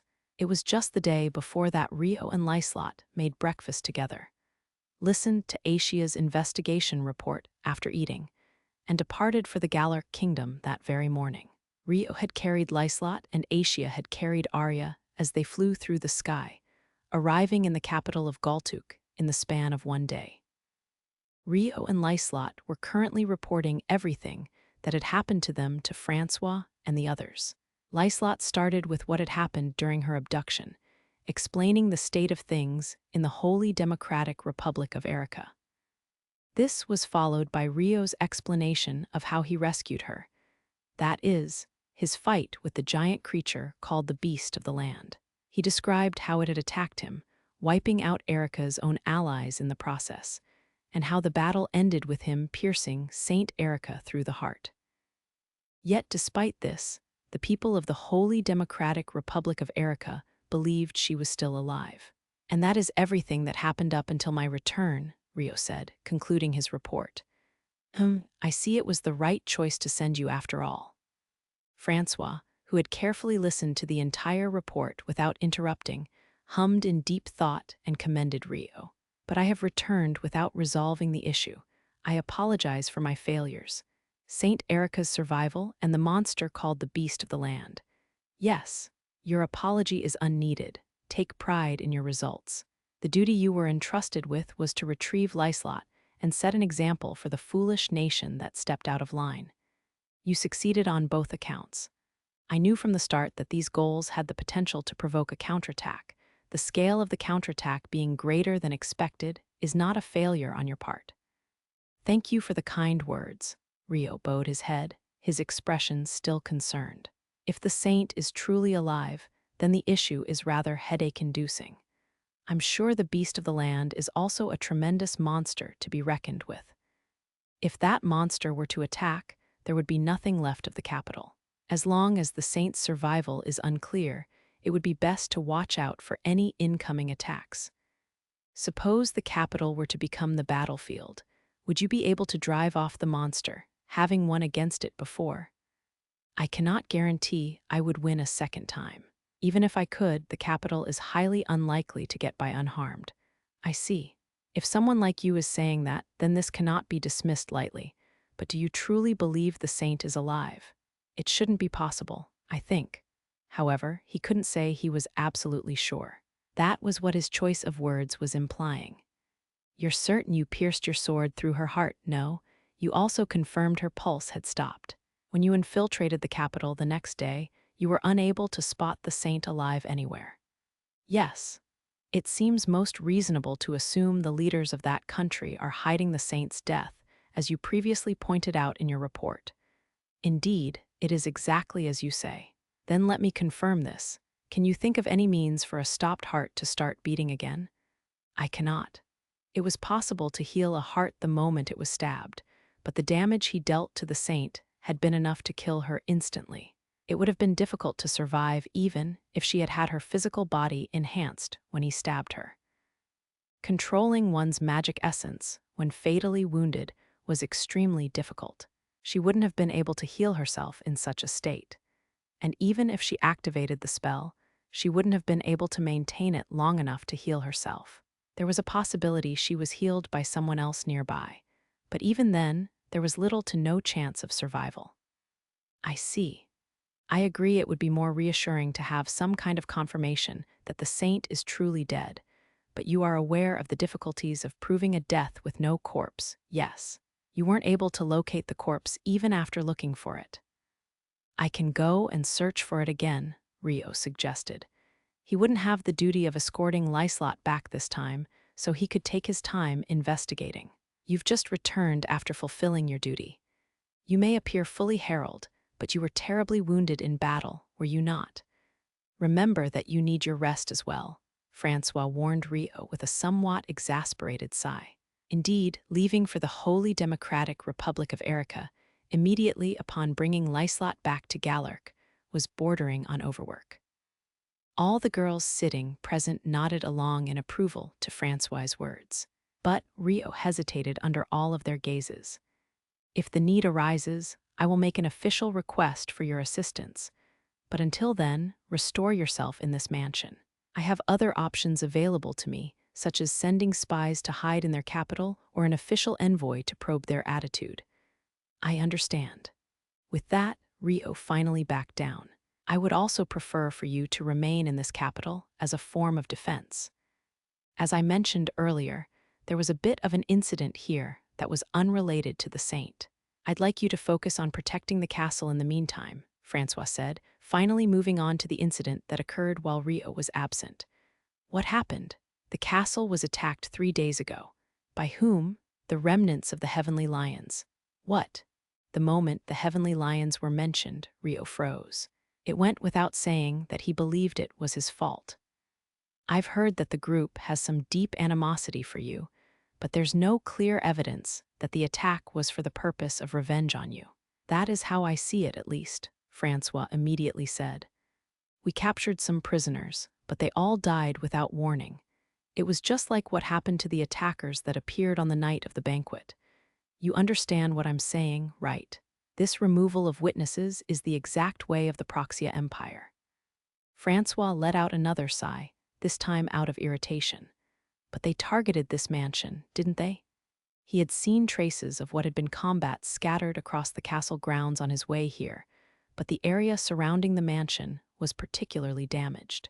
In fact, a whole section of the building had been clearly destroyed. In other words, they had attacked with the knowledge that Rio lived here, or so Rio assumed. Indeed, this mansion was targeted. They also made some statements that implied they were after revenge against you. Everyone in the castle knew that much, so Francois didn't bother to hide the fact the mansion had been at the center of the fighting. Then surely that meant their goal was to have revenge on him, did it not? A dark shadow fell across Rio's face. Even if their goal was to have revenge on you, so what? This is the royal castle of the capital. As the king, it is my duty and my pride to protect it. No matter what connection you may have with the assailants, it became the kingdom's problem the moment they attacked the castle. My failure in preventing invasion is not your blame to take, Francois stated clearly. Besides, he continued, there were many important figures gathered in this building at the time of the attack. Lady Satsuki, Princess Christina, Princess Flora, and Charlotte. 3 princesses and 1 hero. If they were after someone to take hostage, it would only make sense for them to come here. All 4 of the girls named were present in the room. Francois looked around at each of them as he mentioned their names. Flora and I have been targeted by them before, Christina added in support. The Proxia Empire is connected to the Arbor family and the Beltram kingdom. There's nothing strange about their coming after the leaders of the Restoration. Flora shot out of her seat to add her theory, defending Rio intently. That's right. It'd even mean that Sir Haruto's mansion was targeted because we were here, making it our fault. Well, that's one possibility. It could also be my fault the mansion was targeted, Satsuki said, agreeing with them.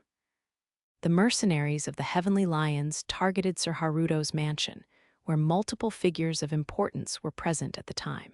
That is the objective truth.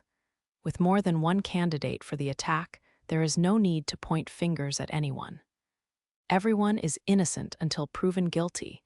If anyone is to blame, then it's the attackers. That is why Sir Haruto's apology is unnecessary. With a smile that wouldn't take any objections, Charlotte shot Rio down before he could apologize further. Fortunately, there wasn't much damage done, thanks to the efforts of Lord Gauki's people and the girls here. If anything, I should be thanking you all. Francois chuckled, looking around the room. Thank you very much, everyone. Rio bowed his head, expressing his deep gratitude for everyone. No one immediately stepped forward to say something on behalf of the others, as they all accepted his words happily. Speaking of which, I don't see everyone here. Rio noted that Latifa, Alma, and the rest of the Yagumo group were not present. Let me just say this first, Alma was injured in this incident, Sarah replied first. Rio's expression instantly stiffened. You're not allowed to apologize to Alma either, Orphea interrupted. Because it's not your fault.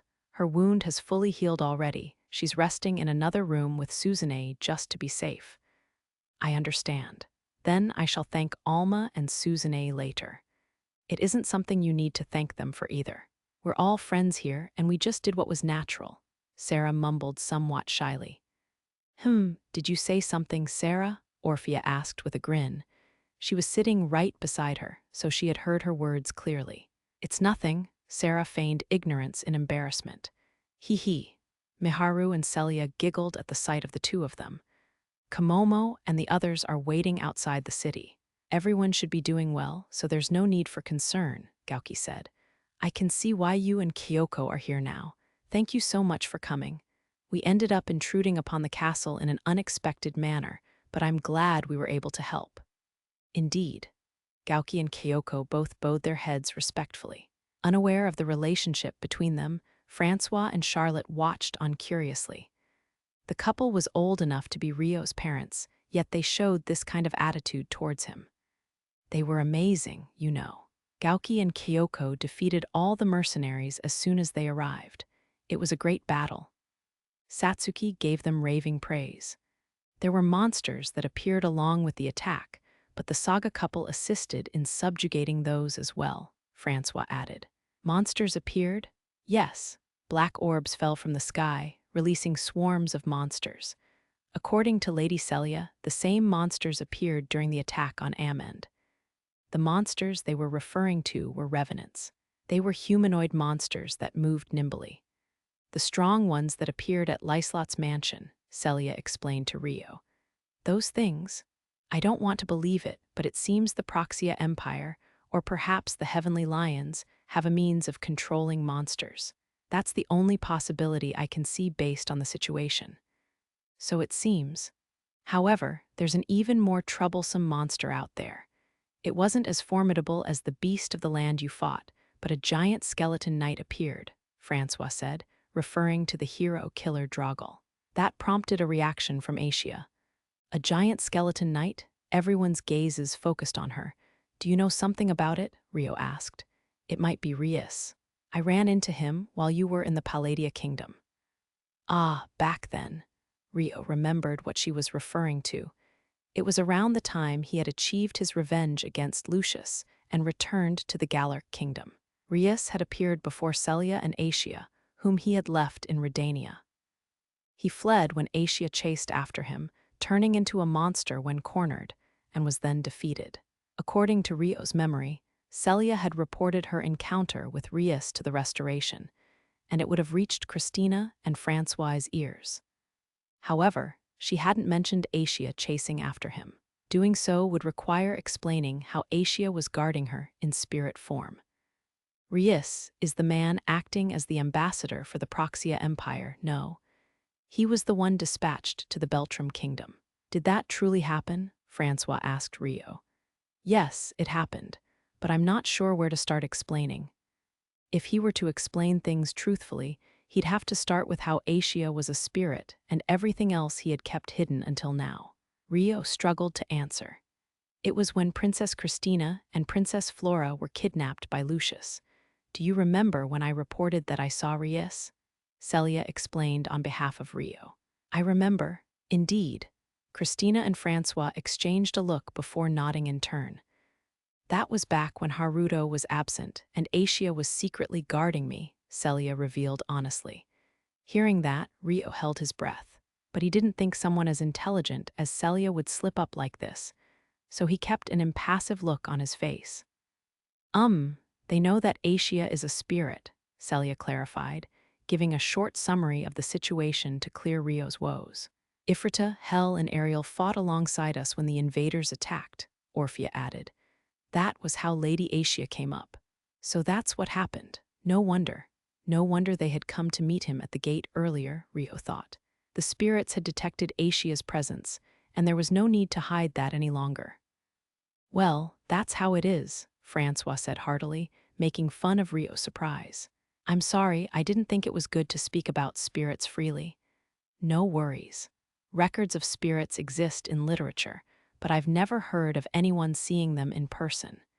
It's clearly not a topic to speak about openly. It would be one thing if it were just uncommon, but the value in that rarity could bring even more trouble. In this world, in this era, rare talents and fortunes had to be hidden to stay out of trouble. That was one of the secrets to success. Indeed, it is as you say. Unsure of how far the knowledge of spirits had spread, anxiety filled Rio's face. There were many people who witnessed the spirits during the fight, but only a select number of trusted figures know that they were spirits. Don't worry about it. Rio sighed in relief. Thank you for your consideration. No problem. We can't have any more needless trouble happening around you. That aside, she really looks no different from a regular human. Besides her appearance, which is so unhuman she almost looks divine. I mean, let's get back on topic. Francois was nearly captivated by Asia when he turned to look at her, but the steel reasoning power of a king prevented him from trailing off topic. He returned his gaze to Rio and asked, "What were you saying about Rias?" "We believe that the skeleton knight may have been Rias's true identity. That was the form he took on when he fought Asia. We've also seen him summon monsters. So Rias's true form is a monster. The transformed skeleton knight didn't leave an enchanted gem, so he may not be a monster. If he has the ability to summon monsters, he may be a being of a higher existence than just a regular monster." If there are spirits that look no different to humans, there may be monsters that look no different to humans as well. Controlling monsters is taboo for anyone who believes in the six wise gods. It's heresy. His existence would even be considered on par with the king of fiends from the divine war, as recorded in the sacred scriptures. Francois thought in his head, refraining from deviating the conversation. "Right," Rio nodded with a contemplative look. "Now that I think of it, I may not have finished him off. That might be why there was no enchanted gem," Asia added beside him. Rio listened to her words, then turned to Gauki, who actually fought the knight. "Did he leave an enchanted gem when you defeated him?" "No, I didn't see anything of the sort." "Did anyone else?" Gauki asked, looking around at Celia, Sarah, Orphea, and Kyoko who had fought with him. "Nothing. I don't recall anything like that." "Nope, me neither." It seemed that no one had seen it. "Did you fight as well, Celia?" "Yes, I did," Celia said, blushing proudly. "Wasn't it a strong monster, though? I can fight as well, you know, although I do need to be protected while casting my magic. I knew you were an amazing sorcerer, but—" "Oh, it was a tremendous spell," Gauki praised, having seen Celia use her magic in person. "She blew up the shield we were struggling against in a single blow, taking out half the body with it. If Lady Celia wasn't there, it would have been a much harder battle. It was stronger than anything we can cast, wasn't it?" "Yes, it truly was a sight to see."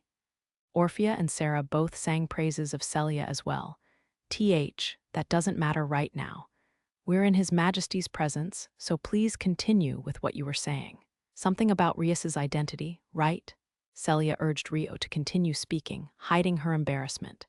"Yes, as you may have heard from Sarah and the others already, spirits are extremely sensitive to the presences of others." Despite his confusion, Rio resumed his explanation. "Presences, you say? You can think of them as invisible waves unrelated to magic essence. Perhaps as spiritual existences, they can feel the souls of other creatures. That's how I see it anyway." "I see. And presences tend to have similarities within their species. Spirits feel like other spirits, humans like other humans, and monsters like monsters. However, Rias sometimes feels like a spirit, and sometimes feels like a monster." So when she saw him transform into the giant skeleton knight, she felt a presence that wasn't that of a monster. "Yes, though there's no way to be certain. Asia actually defeated that skeleton knight back then. We wondered if Rias died in that battle, but considering there was no enchanted gem left behind back then, and the reappearance of the same knight now, he may still be alive." "Yes, I see. But to think that a giant like that could be defeated alone, it seems I'll never cease to be surprised." Francois had only watched things take place from the ground, but the menacing sight of the hero-killer Draugr had been burned into his eyes. He had seen how it flew around unaffected by the intermediate and high-grade spells, so he was amazed that Asia had defeated it alone. "Spirit girl Asia, I wish to ask you a question," he said to Asia. "What would you like to ask?" Asia replied plainly at first, then added more polite words to show respect for the king. "In your eyes, how strong was that skeleton knight? He had tough defenses, but once I got past that, he wasn't too hard to defeat." The people gathered here are strong enough to represent their respective nations. How would they compare to him? In a one-on-one battle, no one here would fall behind in terms of overall strength. They might not be able to defeat him without breaking through his defenses, but that doesn't mean they'd lose. I see. In that case, it would be best for someone to act as a decoy, while another prepares a powerful magic spell to break through. What do you think of this strategy? That would be the best option if you were taking him on in a group. However, if your attacks were ineffective, it might be difficult to stop him from rampaging about. He's highly mobile, so it'd be a challenge to hit him from afar. You'd have to be careful there. It sounds difficult, but now I can adjust our training regime in preparation for future monsters like him. Thank you for the valuable opinion. Sure thing, you're welcome. Incidentally, I know you defeated it by yourself, but how would Haruto have fared? Francois knew that Rio was strong, but he didn't have an exact image in his head. He figured this was a good chance to ask about it. Aisha looked at Rio to check if she was allowed to answer. Rio nodded to convey that he didn't mind. It wouldn't be a problem for Haruto. He could even take on multiple at once. Multiple at once? Ha ha ha. No, I apologize. I should have guessed, but he truly is a remarkable man. It seems I underestimated you yet again, Francois said to Rio cheerfully. First the king's sword Alfred, the strongest man of the Beltram kingdom, then Lucius, the veteran commander of the Heavenly Lions. The boy named Amakawa Haruto had overcome such influential figures to prove himself, and now he had defeated a beast of even greater size. He had known that Rio was stronger than those renowned across the world, but it was clear that there was still no limit to his strength. I have one more question, Spirit Girl. If that skeleton knight were to fight the beast of the land, who would win? The beast of the land. An immediate reply, Not even an army of skeleton knights could take on the beast of the land. The most they could do is buy time. I see. The beast of the land must be quite the monster. I can see why Haruto is wary of the saint's survival, Francois said, sighing tiredly. He then turned to Rio. According to your report, it seemed like the saint was in control of the beast. And it's possible the beast is a spirit, you said. Yes. I've learned a lot over the course of defending the castle from this incident. Things about spirits and things about spirit arts. Lady Sarah explained how the power hidden in the divine arms closely resembles the phenomenon of spirit arts. Indeed, Sarah confirmed.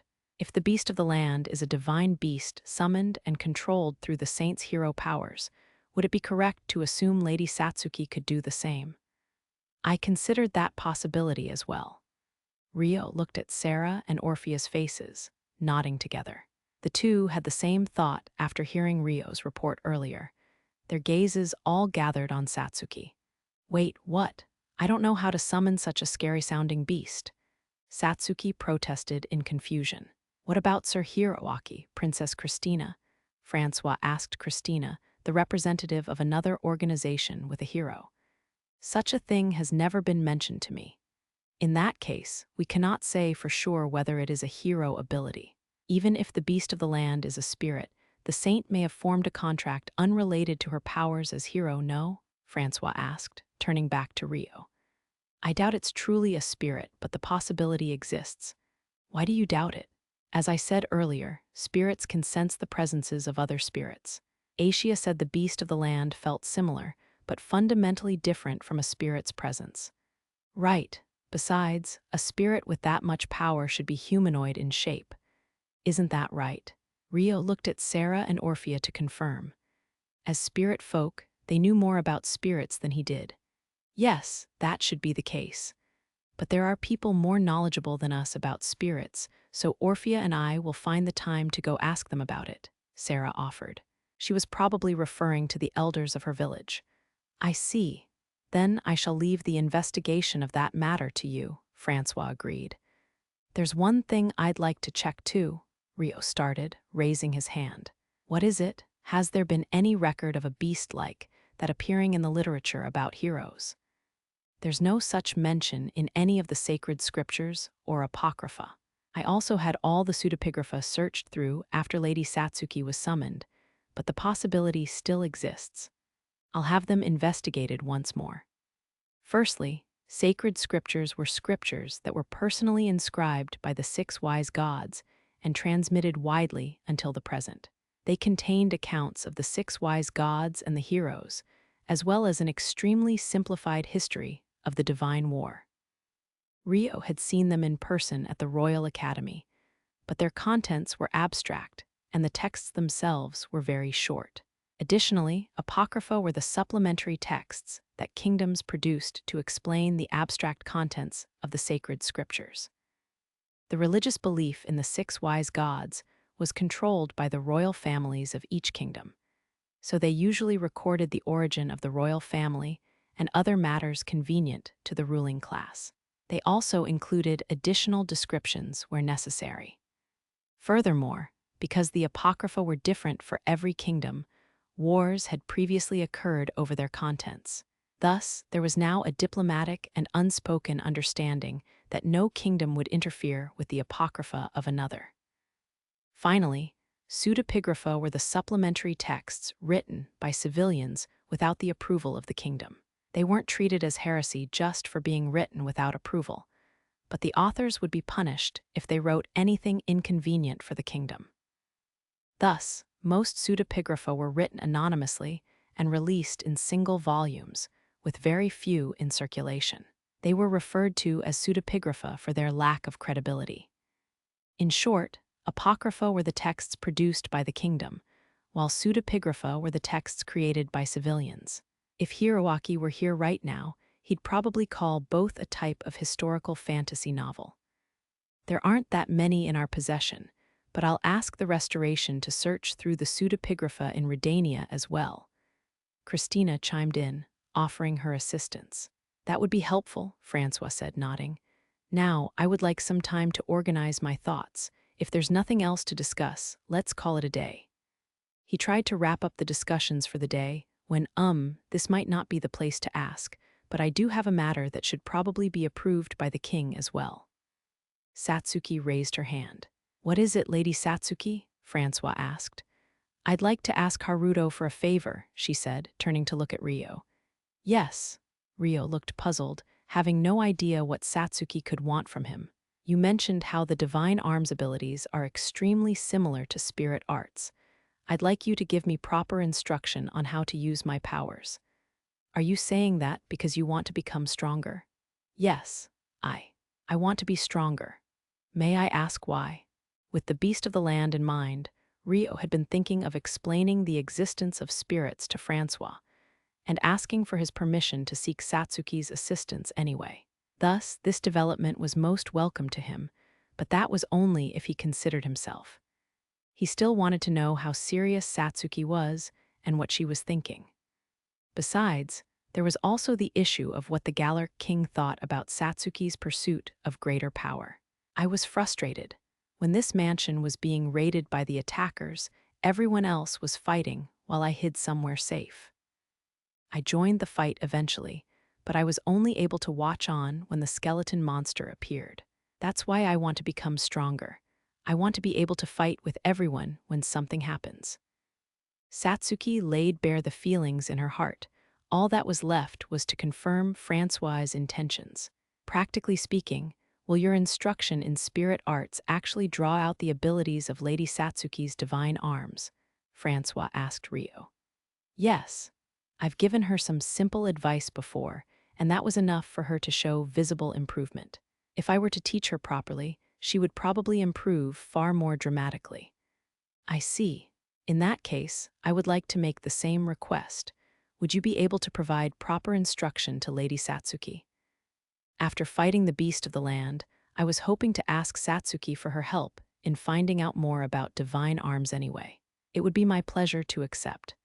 Rio placed his right hand over his chest respectfully. Then, it's decided. You may use the rear garden of the castle if you so wish, but if you would prefer to train somewhere out of sight, then you may leave the castle as well. I can leave the castle? Satsuki's eyes widened. Although it was for the sake of training, the others also showed signs of surprise to hear that she was allowed to leave so easily. You've never been prohibited from leaving in the first place, no. I would express my disapproval if the situation were unfavorable, but that doesn't apply to cases where you have a proper reason for going out and understand the risks. Well, that's true. I thought I had made my trust in you clear. I would prefer it if you informed me of your plans before leaving, but I won't oppose your outings if Haruto is accompanying you. You may arrange the details with Charlotte later. Yes, please do. Charlotte nodded happily. It was clear from her expression that she was hoping to take advantage of the opportunity and leave as well. Then, let us end talks for real this time. I'm sure the Kresha family has much to discuss. Please lend them a room in the mansion to catch up with each other. Francois said to Rio and Charlotte, showing consideration for the family that probably wanted to have a proper reunion in private. Then allow me to show you to a spare drawing room. Princess Christina, Princess Flora, please remain here. Will that be acceptable, Sir Haruto? Rio owned the house, so Charlotte sought his permission. Of course, and so the group dispersed. I will return to the castle first. Charlotte, come see me in my office after you're done showing them to the room. Understood. And Haruto, may I ask you to escort me there? Francois asked, getting up from his seat. He had his own personal guards, so he usually didn't ask Rio for an escort. Sure, gladly. The unusual request caught Rio off guard, but he agreed quickly with a smile. After Francois left the mansion, he ordered his usual guards to follow from a distance. Thus, he and Rio began making their way to the castle. I didn't say this earlier, but there's something else I'd like to share with you, he said abruptly to Rio, who was walking diagonally behind him. What is it? Before I do, I'd like you to keep what I'm about to tell you a secret from Lady Satsuki. I do not wish to give her needless worry over an uncertainty. Understood, I understand. Rio had figured there was something else Francois wanted to discuss privately from the moment he asked for an escort, but it seemed to be a heavy topic. A thought came to mind when you mentioned the saint might still be alive. Could it be that heroes cannot die, or at least not to a sword through the heart? Why do you think that? When Lady Satsuki was summoned, I had all the pseudepigrapha in the kingdom gathered. One of them stated that the heroes were tenacious with bodies that seemed immortal. I recalled that when you mentioned it. Immortal, you say? In the unaging, undying way? Rio was taken aback by the fantastical terminology. Indeed. However, at the end of the day, the source is a pseudepigraphon written by an unknown author. I dismissed it for the lack of credibility, but your fears reminded me of the text. In other words, you believe the saint might still be alive, Your Majesty. Who knows? It is hard for me to believe that someone can survive a sword through the heart. And if the heroes were truly immortal, the ones that fought in the divine war should still be alive now. If immortality meant eternal life, then they wouldn't be able to die of old age. No one knows what happened to the heroes of that time, right? Rio asked. Such as where they died or where they went. There are folklores of the heroes establishing the kingdoms, but there are no specific details of what happened to the heroes after the divine war in any of the ancient texts. If they vanished after the war, is it possible they returned to their original world? Rio thought in his head. It's strange how there's no record of what happened to the key figures of the divine war. Is it possible for me to view these ancient texts as well? He asked, seeking permission to read the Apocrypha and Pseudepigrapha. He was unlikely to find an answer to the aftermath of the heroes, but it was possible he could discover something new. Pseudepigrapha in particular were texts that kingdoms didn't want to be seen, so they weren't available for everyone to view. Very well, Rio received permission without any resistance from the king. Thank you very much. Of course, it has to do with the reason why I summoned you here like this. By which you mean, it has to do with the heroes' powers. There were many anecdotes of the heroes in the pseudepigrapha, but it is difficult to determine what is true or not due to the abstract nature of the ancient scriptures. Immortality is one such example. I shouldn't utter this even as a joke, but I don't suppose you'd be willing to stab Lady Satsuki to confirm? No. Rio shook his head, gulping. Your instruction may awaken the power sleeping within Lady Satsuki. I fear the control of a monster like the beast of the land, and the possession of an immortal body might be too much for a young girl to bear. It is enough to destroy a human's heart. Lady Satsuki is smart, honest, and possesses a strange charm that draws others to her. However, she is only a normal girl. At least, that is how I see her. What are your thoughts on this? I feel the same way. In that case, I make this request of you as a man. I'd like you to guide her as necessary so that she isn't swallowed if her power grows to be too much. Can you do that for me? Francois stopped walking and turned around to face Rio. Is it something I can do? It was an important role. Rio couldn't agree to it without due consideration. I believe you can. You two have far more power than a single person can bear, yet you haven't been swallowed by it. You didn't accept my request immediately, and I wish to entrust this to you precisely because of that. I understand. I'm counting on you. Seeing Rio nod politely, Francois bowed his head deeply in return. While they were talking, they had arrived right before the front entrance of the castle. We've arrived at the castle. Accompany me for a while longer. It seemed Francois wasn't done speaking. He walked into the castle without waiting for Rio's response. As the king, Francois stood out even at the best of times, and Haruto Amakawa was the hottest topic nowadays. They attracted much attention as they walked through the castle together, eventually reaching Francois's office. Go on, have a seat. Thank you. Rio sat down on the lower seat that Francois, who had sat down first, offered. Francois nodded in silence for a moment.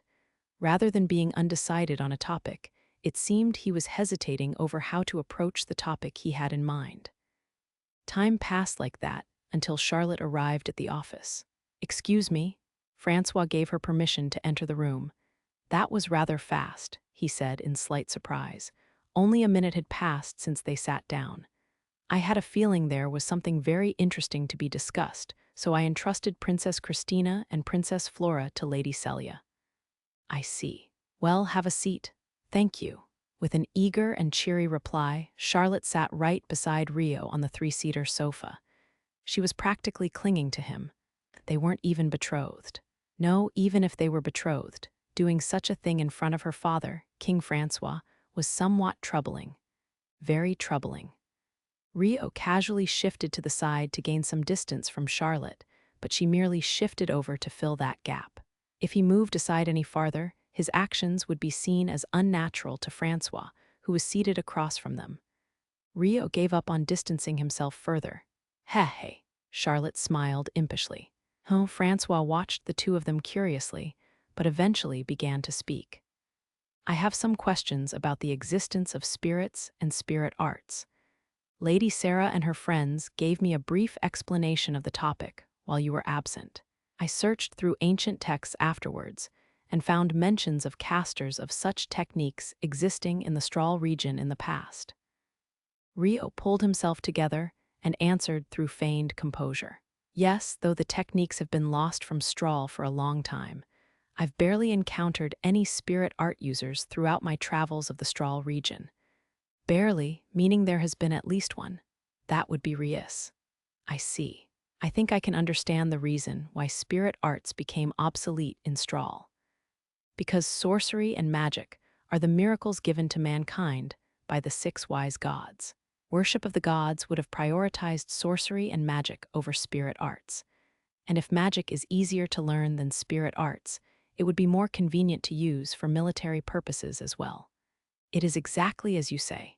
However, there is a group of people who have passed down the use of spirit arts to the modern era. Francois paused, staring closely at Rio seated opposite him.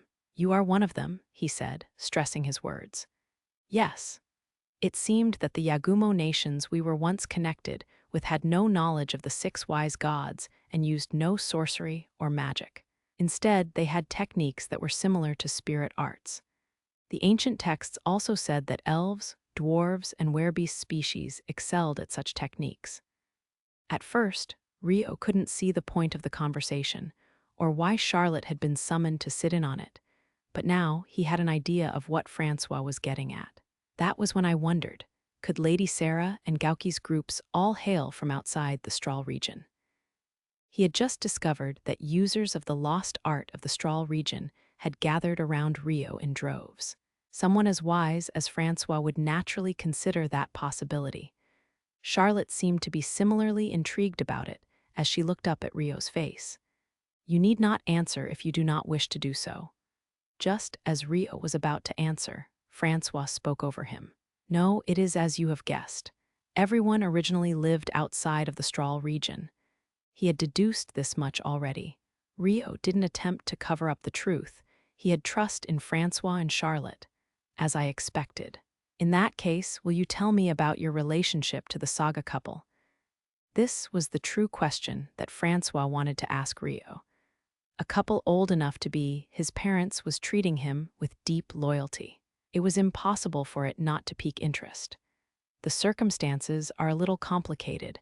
I'm afraid I must ask that you keep this an absolute secret. Just to confirm, is it something that Charlotte may listen to? My daughter's at that age where she's brimming with curiosity. I invited her to sit in on this conversation, as she would only probe around if I tried to hide it from her. It was my intention to explain things to Your Majesty and Princess Charlotte anyway.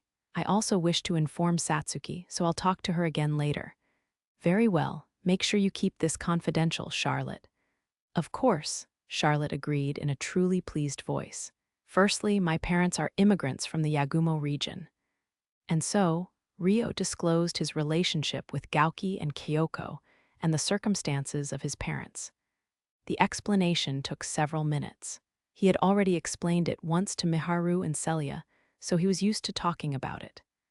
I wondered if there were special circumstances surrounding your identity, but I hadn't expected royal blood. It was certainly a shocking revelation. Francois sighed heavily to suppress his surprise. Rio raised his hand, seeking permission to speak. Your Majesty, may I ask one more thing? What is it? There are more than 10 others that traveled to the Strahl region with Gauki. I'd like to invite them into my mansion. Would that be an issue? That mansion belongs to you. You are free to invite whoever you wish. Thank you very much. Rio bowed at the approval that was readily granted. Why not just make them your vassals? Francois suggested. That complies with their own desires, does it not? I understand you do not want that. However, I plan on rewarding them for their meritorious deed in defeating the giant skeleton. If you have any intention of employing them as vassals, I can bestow on with the rank of an honorary knight. That will make their lives far more comfortable if they are to live in the castle, something which you should know well yourself. No. Well, you can discuss this with them. Rio paused, then nodded stiffly. I understand. And that just leaves, right, there's something I wish to ask you. Charlotte, you may excuse yourself first. Francois suddenly changed the topic. All right, despite her confusion, Charlotte stood up and exited the room. The door clicked closed behind her. Just what were they about to discuss? Do you have any interest in marriage with Lady Satsuki or Charlotte, or perhaps both? Rio fell speechless, freezing for a long moment. He eventually snapped back to his senses and squeezed out the words, Surely you jest. I see. Well, just keep it in mind. Francois smiled suggestively. Rio couldn't reply. You may return to the mansion now. Please instruct Lady Satsuki well. With those final words, Francois showed Rio to the door. Please excuse me. Rio left Francois's office. I was waiting for you, Sir Haruto. That was quick. Charlotte was waiting outside, beaming from ear to ear. Yes, it was just a brief question. He refused to inform her that he had been offered her hand in marriage. What did you talk about? You'll have to ask His Majesty. Charlotte held her curiosity to the forefront, stepping forward forcefully. Rio faltered for a reaction. Ahem. A light cough resounded. There was a middle-aged noble, standing a short distance away from Charlotte. This man was the head of the second major duke family in the Galarc kingdom, on par with the Kresha family, Clement Gregory. Oh my, I almost forgot you were there, Duke Gregory. If it's my father you're after, he's still in his office. Why don't you go inside? Charlotte asked. I'd like to have a word with that man too, Gregory said, glaring at Rio. Even to a bystander, it was clear he felt animosity towards Rio. How can I help you? Rio had greeted Duke Gregory briefly during the banquet. He hadn't felt any particular hostility back then. Sir Haruto has just returned from a long journey, Charlotte interrupted in an annoyed tone. He's very tired, so could you please keep it brief? Then, Sir Amakawa, where were you during such an important time? The heavenly lions attacked the castle in your absence. It seemed their attack was focused around your mansion, but what is your relation to them? Duke Gregory rapidly began interrogating Rio, though it would be of no surprise coming from the head of a duke family. Despite being in the second Princess Charlotte's presence, he wasn't about to read the room and back down easily. His position allowed for that. Excuse me, Duke Gregory. Charlotte cut in before Rio could reply. Her expression was cheerful, but the gaze she turned to Gregory was cold. This topic has already been discussed with my father. Sir Haruto was out on a mission to rescue Lyslot. He's just returned from fulfilling that mission. Someone as quick-eared as you should be aware that Lyslot has returned, no, she stated. So it was you. Duke Gregory looked discontent that Rio had gained another achievement to his name. Without saying another word, Charlotte knocked on the door to the office. She forcibly ordered the knight guarding the door to open it. Open up. Yes, Your Highness. Father, Duke Gregory has come to pay you a visit. She waved Duke Gregory into Francois' office. Chapter 4, Training and Investigation begins. The next morning was clear and comfortable. Nothing like the taste of sweet, sweet freedom. Satsuki looked up at the sky and stretched in delight. Sweet freedom, Rio chuckled, standing across from her. I mean, I'm finally able to leave the castle openly. It's a mood thing, okay? As Satsuki had said, they were currently in uninhabited plains outside the capital. Francois had given his permission to leave, so they decided to start training outside right away. Incidentally, they had traveled to this empty plain by horse carriage. It would have been faster to fly on aerial, but they had only explained the existence of spirits to a select few people in the castle. The plan was to tell the public that they were mounts that could be summoned through magic artifacts, and they couldn't be used very often. But I don't think there was a need for Char and the others to come along, was there? Satsuki said, looking at Charlotte, Louise, and the few guards that had accompanied them. The female knights were the ones that had fought at the attack on the mansion, so they had witnessed the spirits and spirit arts already. They were the few people who knew of the circumstances besides Charlotte, Francois, and the Crescia couple. It's because this is the first session. I need to report to Father on how it goes. You say that, but you're probably planning on making an excuse to come along each time. Perhaps I will. It's lonely for me to stay back by myself. Like Charlotte said, the others present there were Miharu, Celia, Asia, Latifa, Sarah, Orphea, Alma, Gauki, and Kyoko. Some of them had other things to do, but staying in the castle meant being unable to practice spirit arts freely, so they had used this chance to come along. If you're going to observe, please stay in this. Rio used spirit arts to manipulate the ground. In the blink of an eye, the earth rose and created a small pavilion with low windbreak walls. At the same time, Alma used the same spirit art to set up a simple stable a short distance away. Spirit arts are truly amazing. Charlotte's eyes widened at the feat, which couldn't be accomplished through magic. Dissolvo. As the finishing touches of the pavilion, Rio used the time-space cache to take out a table and chairs. The atmosphere was perfect once he'd prepared some cold drinks. You're basically a doryman. Satsuki had been watching him set up the pavilion with interest, but the moment he took out cold drinks, her expression turned half-exasperated. What's that? Charlotte asked. It's a creature that can make anything appear out of thin air. I'm only taking out what I originally stored, Rio corrected with a wry smile. But I'm sure you have many more tremendous things stored away. He was hiding a magic artifact like that, after all. Charlotte was informed about the time-space cache after the outside training sessions were decided on. Francois was also made aware. There aren't many things more amazing than this artifact. It's all food and furniture inside anyway. The only artifact on par with the time-space cache would be the teleport crystals. Is that so? So there are some things. I'll introduce you to the others if the necessity to use them arises. We'll run out of time if we don't start training, Rio said, forcefully brushing off the topic. In that case, Sir Haruto, I will go with Lady Orphea to pick up Komomo and the others. Gauki spoke up, giving Rio a timely escape from his dilemma. Yes, please do. Rio took the chance to nod firmly. Gauki and Orphea were to move separately from here. They had to pick up the rest of the Yagumo group waiting in the stone house. Come out, hee, well done. Orphea summoned her contract spirit, Ariel. Ariel rubbed its face against Orphea happily, and Orphea patted its head gently. Please get on, Gauki.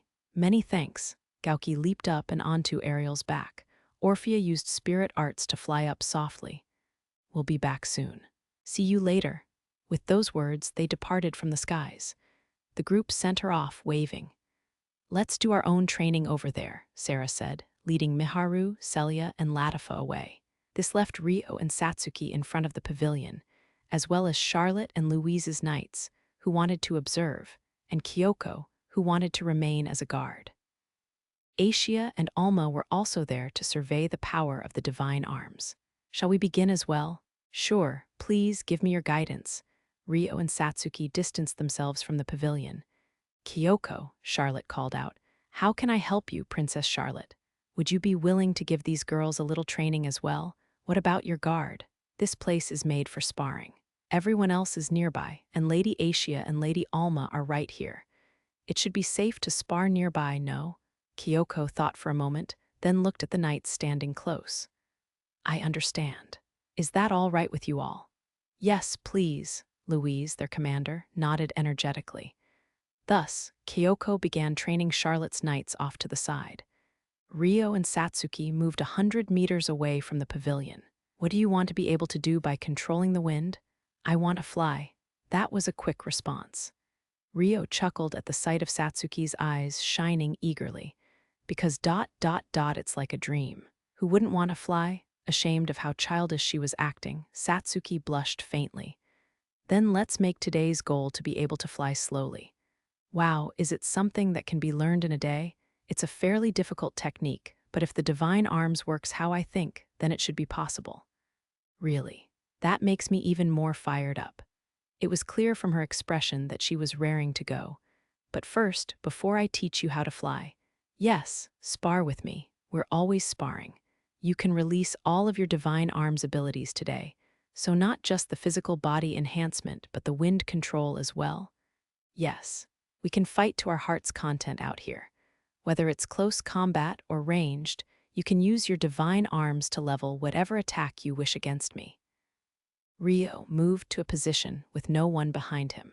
It seemed he truly wanted them to fight to their heart's content, as he'd said. They normally sparred with the rule of Satsuki using a spear and limiting her attacks to close combat, but now that limit was gone.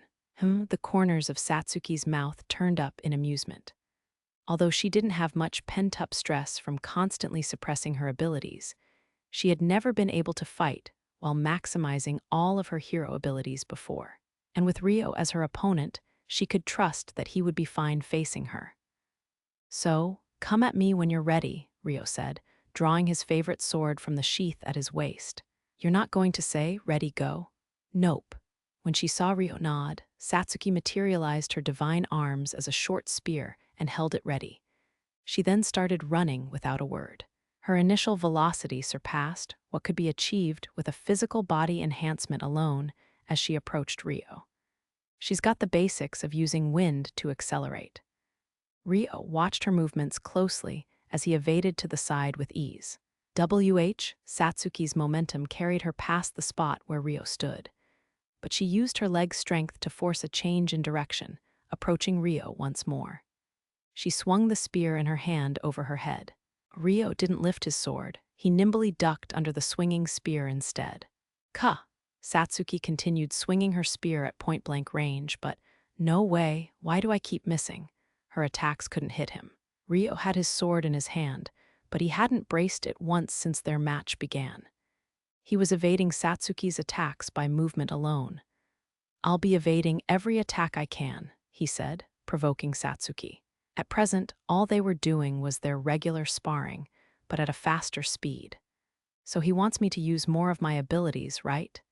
Satsuki immediately guessed the intention of Rio's provocation. It was most likely, or rather, almost certain, that he was holding back on her greatly during their daily sparring matches. That was vexing for her. But if she was allowed to use her divine arms, she might be able to win one over him. Or at least she hoped so. How about this then? Satsuki sent magic essence to the tip of her spear, then swung it from outside of contact range. A fierce wind blew from the tip, rushing at Ryo to send him flying. However, instead of being blown away, Ryo gently rode the wave of wind up into the air. He proceeded to land a short distance away in one smooth movement. Satsuki was almost captivated by the sight. I am not done yet. She snapped back to her senses and charged once again. From that point on, each swing of Satsuki's spear created a powerful burst of wind. If her opponent had been the average knight, they would have been blown away along with the rest of their squad. Your attacks are monotonous. For some reason, Ryo wasn't sent flying. In fact, he no longer even floated. He stood on both feet and moved freely. The only times he floated up was when he leaped of his own accord. Hey, the wind I'm controlling is hitting you, right? Satsuki shouted, implicitly questioning why he was able to move so calmly under such fierce winds. I'm interfering with the flow of wind you created. Firing a blast of wind straight at a wind spirit arts user isn't going to amount to an attack. Spirit arts users are outrageous. Here's a hint. If you want to use a wind attack against a wind spirit arts user, try something like this. I'm going to show you an example, so try and deal with it yourself. Okay, sure. Satsuki braced her spear once again, facing Ryo warily. Now then, a whirlwind formed around Ryo, kicking up dust and obstructing Satsuki's vision. The whirlwind started moving towards her. It was an attack that also served as a smokescreen. Satsuki moved to the side, out of the range of the whirlwind, but I'm over here. Ryo's voice came from behind her. Satsuki spun around in a panic. There, Ryo stood out of range, sword braced at the ready. He had a spell ready and waiting, whirling around his blade like a violent storm. If this were a real battle, her opponent wouldn't bother calling out to her. Satsuki would have been helplessly blown away by the wind attack behind her. Your back was completely unguarded. Satsuki hung her head in frustration. I see. I'm so simple-minded. You're just lacking combat experience. Once you've gained some experience, it shouldn't be a problem for you. Now, let's try that attack once again. I'll stop you perfectly this time. Okay, then. Ryo leaped high in the air, distancing himself once again. Once he landed, he created the same whirlwind, releasing it towards Satsuki one more time. Satsuki carefully focused her attention on what was behind her, but this time you were too focused on your back. Ryo was standing boldly before her. The instant Satsuki's attention had gone to her rear, he had moved into her blind spot. Arg, Satsuki groaned in frustration. I directed your attention to what was behind you, so you thought I would come from behind, didn't you? Psychological warfare like this is vital to a battle between spirit art users. If you can catch your opponent off guard, you can gain an advantage in a single blast of wind. And if you can lead them into a psychological battle, you'll have the potential to overpower someone with more technique than you. So, it would be the height of foolishness to challenge someone stronger in a straight battle of power or technique. Got it? That was exactly what Satsuki was doing just now. You've practiced how to read your opponent's movements in your regular sparring. The rules we've changed to today have increased your attack options, so just think of it as a more complicated version of reading your opponent. Yeah. Okay, you're right, Satsuki hummed in thought. Also, you're a very gentle person. I can tell you're holding back, Ryo said, smiling. Satsuki blushed in embarrassment. That's not true. Today's goal isn't to instruct you on how to fight, so I'll leave the commentary at that. What can you do with that weapon of yours, Satsuki? Show me without holding back. Fine, I'll show you. Let's do this again from the top. Satsuki refocused her mind on the battle with a look of determination. All right. I'll also add an attack every now and then, so watch out, Ryo said, before moving an acceptable distance away from her. Here I come. Satsuki dragged the tip of her spear through the ground, then flicked it up at Ryo with a blast of wind. A cloud of dust filled the air. Ryo moved to the side, out of the range of the approaching dust cloud. Satsuki sent another cloud of dust towards his new location. They repeated this until the entire field was obstructed by dust when Satsuki charged forward. Is this meant to be a smokescreen? She wouldn't have made her vision worse for no reason. If it was just a dust cloud, Ryo could make one by controlling the wind as well. I can hear the sound of the ground cracking. She must be setting something up. Satsuki was doing something on the other side of the dust cloud. In order to see how she would use her ingenuity to fight, Ryo decided to wait. Shortly after, a corner of the dust cloud blew away. One portion of the air cleared before countless stones started flying his way, carried by a windstorm. She's using the stone she crushed as projectiles. Ryo swayed smoothly, evading the flying stones.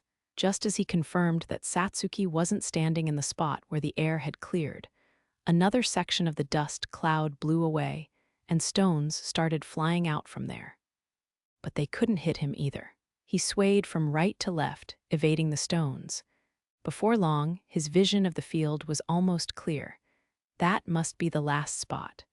Ryo looked at the last remaining section of the dust cloud. Wind blew aside the cloud, and stones came flying once more.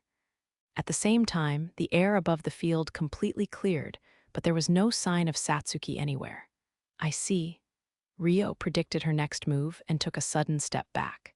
Immediately following that, Satsuki swooped down on the spot where he had just stood. She had been trying to swing her spear down on him, but his movement had caused her to miss. It's not over yet, but Satsuki didn't falter at that. She kicked the ground and accelerated using her wind, closing in on Ryo and swinging her spear down at him. Ryo evaded her while retreating, then used wind spirit arts to fly back. Satsuki also used her wind to leap high into the air, pursuing Ryo. Once she reached a height of 20 meters or so above the ground, she wrapped her wind around herself and swung her spear up. She's focused on the fight. Good. Ryo lightly evaded to the side in midair. NGH. Without falling to the ground, Satsuki came to a stop in the air. She was naturally floating as she pursued Ryo. Her physical body enhancement had also improved, as her movements were gradually getting faster. Just as I expected. Right now, Satsuki was drawing out the power of her divine arms unconsciously. Hiroaki had done the same the last time Ryo fought him. The more absorbed they were in the battle, the more of the power they could draw without realizing it. According to Ryo's theory, Satsuki and the other heroes understood how to use their divine arms instinctively, just like how living creatures knew how to walk and breathe.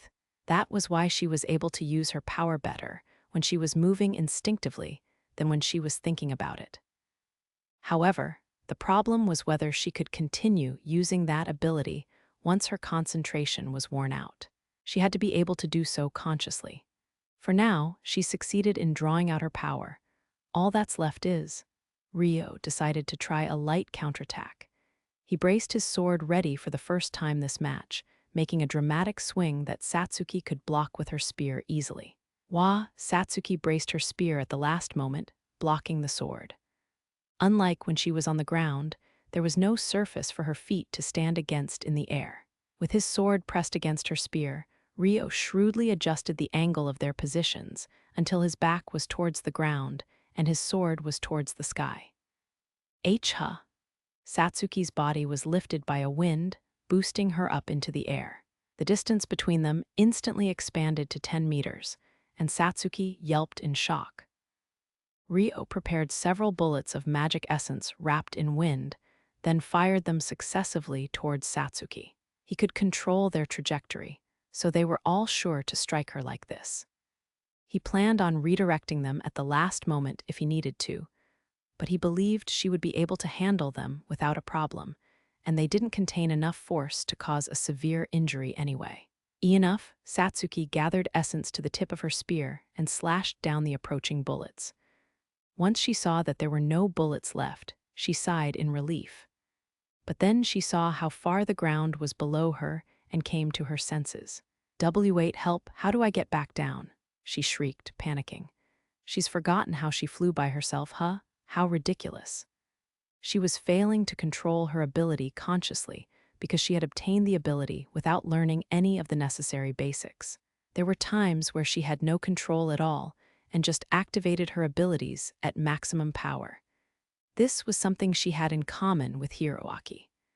Ryo continued to watch her for a while until, Haruto, it seemed that flying consciously was just too hard for her. Ryo sheathed his sword and began to fly towards her. He slowed down just before crashing into her, gently catching her in both his arms. Satsuki opened her eyes fearfully. "Good work today," Ryo's smiling face said to her. "All right, thanks." Satsuki blushed, stammering her gratitude. "Let's go back to the ground. I'll give you my review then." Thus, the two of them descended. A short distance away from the pavilion where Charlotte was observing from. "Aw, man, I couldn't land a single hit." Satsuki hung her head in disappointment. "There were holes in your plan, but it was a good plan overall. I liked how you broke up the terrain to use as projectiles. You started flying by yourself to attack me, but I guess you didn't notice that part." "Why, yeah. I was so immersed in fighting." So she had been flying unconsciously after all. Activating your abilities consciously will be your next goal. Flying by myself is so much scarier than being carried while flying. I'm shocked.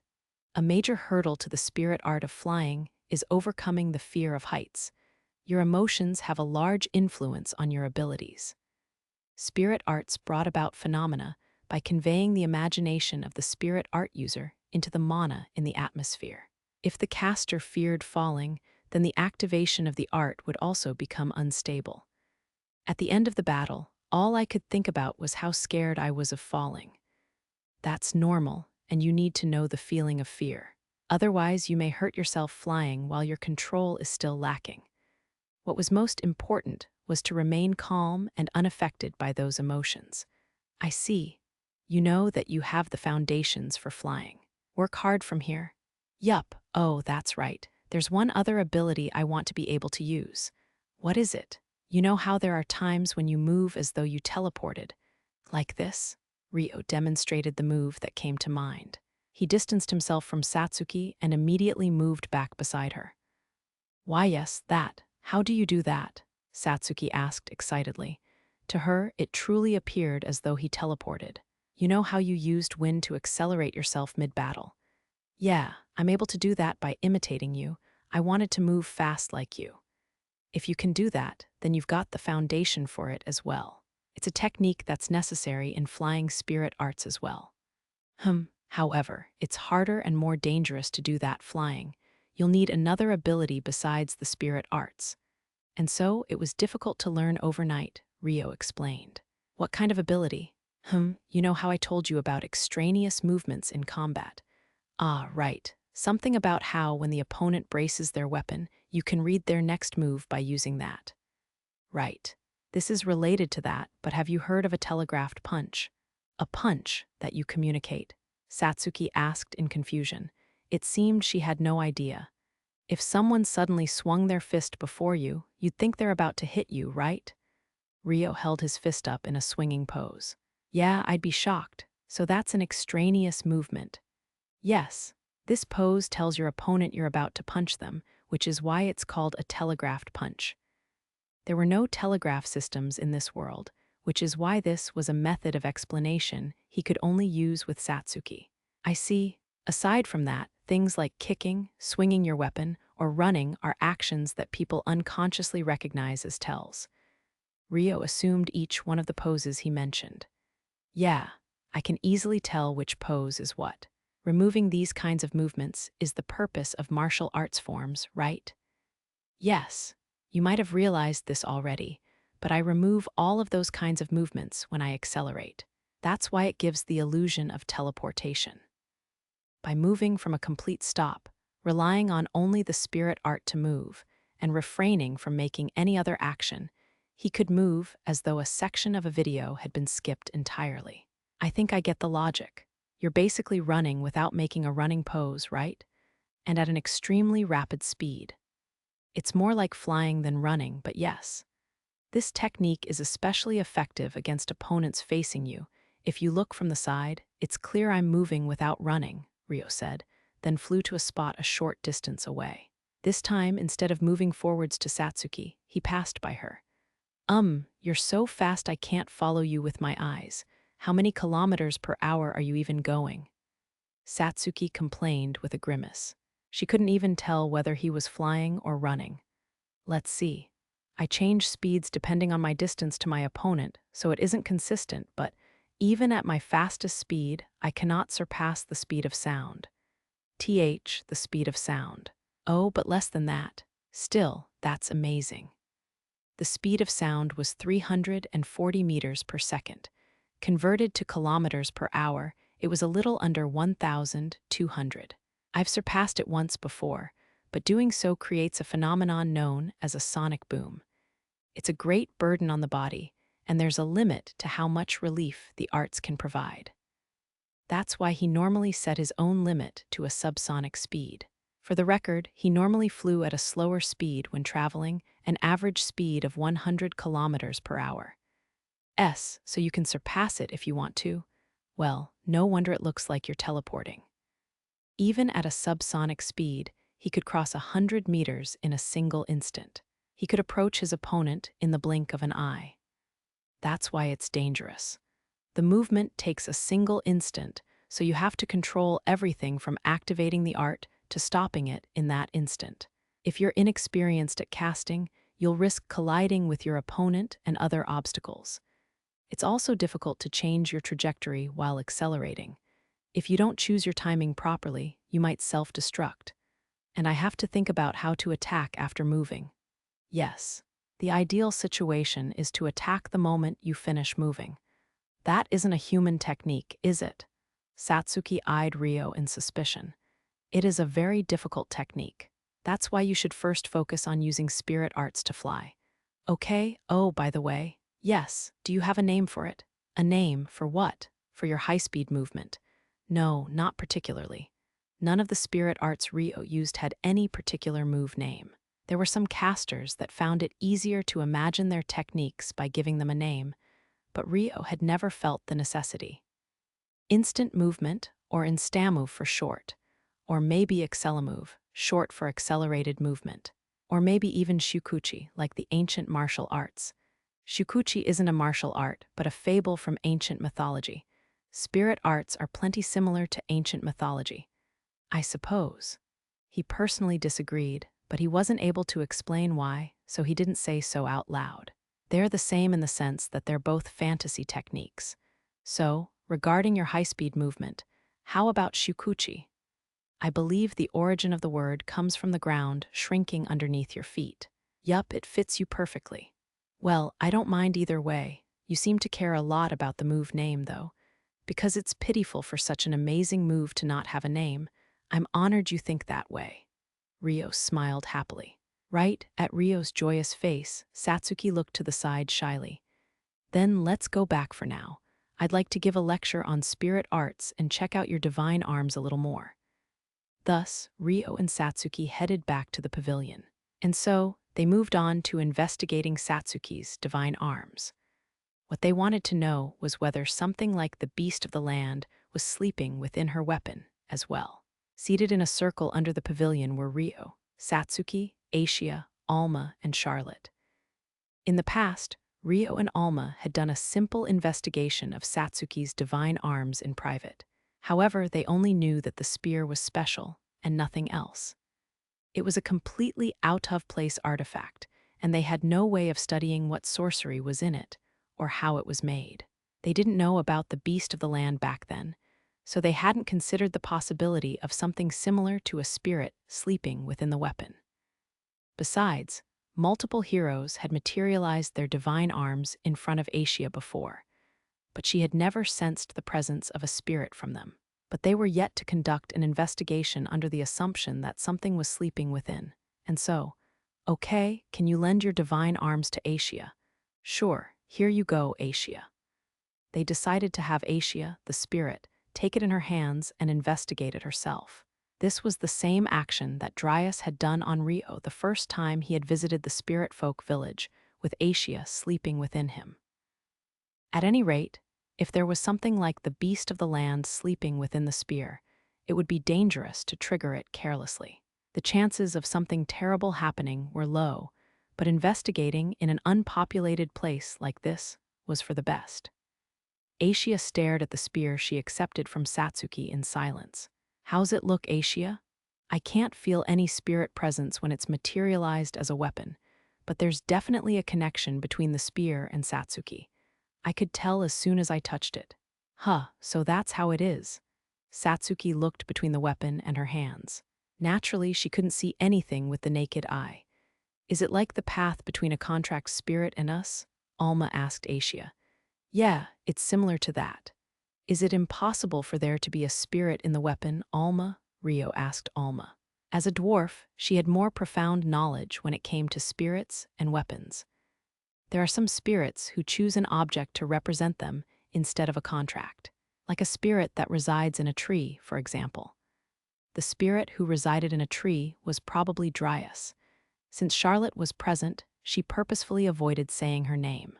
However, spirits prefer to reside along ley lines, places where the land is abundant with magic essence.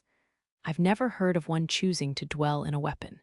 If it were something like a spirit stone, then I could understand, but Satsuki's divine arms had no spirit stones embedded as decorations. I don't know what a spirit stone is, but the item that summoned the heroes is an ancient artifact called a sacred stone. Is it possible for a spirit to reside in that instead? Charlotte asked. That is another possibility.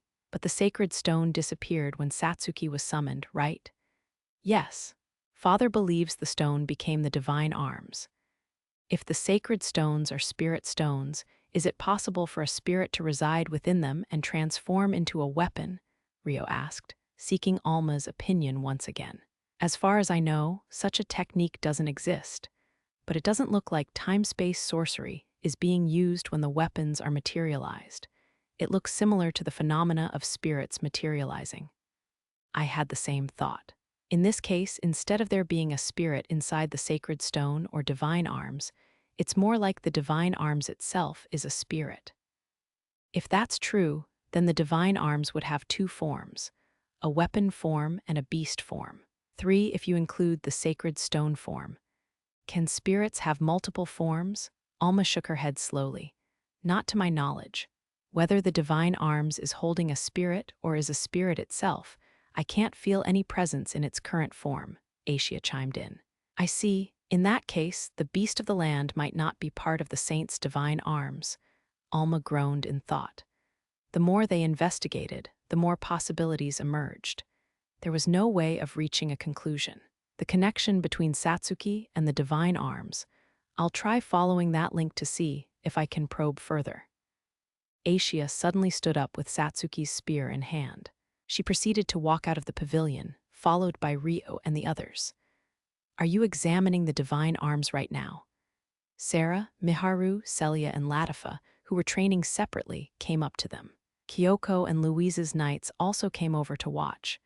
It might be dangerous, so everyone should stand back, Asia said, distancing herself. Everyone stand behind me just in case. Rio stood in front of the group to be ready to protect them. It's a little scary. Satsuki was trembling faintly. An unknown beast could be residing within her divine arms, so it was only natural. We're just examining it, so I don't think anything will happen. This is just in case, Rio said reassuringly. Meanwhile, Asia began her examination. With the spear in both hands, she closed her eyes, following the connection between the weapon and Satsuki to dive within. Thus, she reached the visualization of the world within the divine arms. I can't see anything. It was pure white. It was as though there was a thick fog covering everything, preventing her from seeing more than a few centimeters to the front. If she hadn't followed the path between Satsuki and the weapon, she wouldn't have been able to dive within here. She had barely been able to do so by relying on that connection. There's a wall. When she followed it farther, she bumped into a barrier. It wasn't visible to the eye, as her vision was filled with nothing but white. Just what was on the other side of the barrier.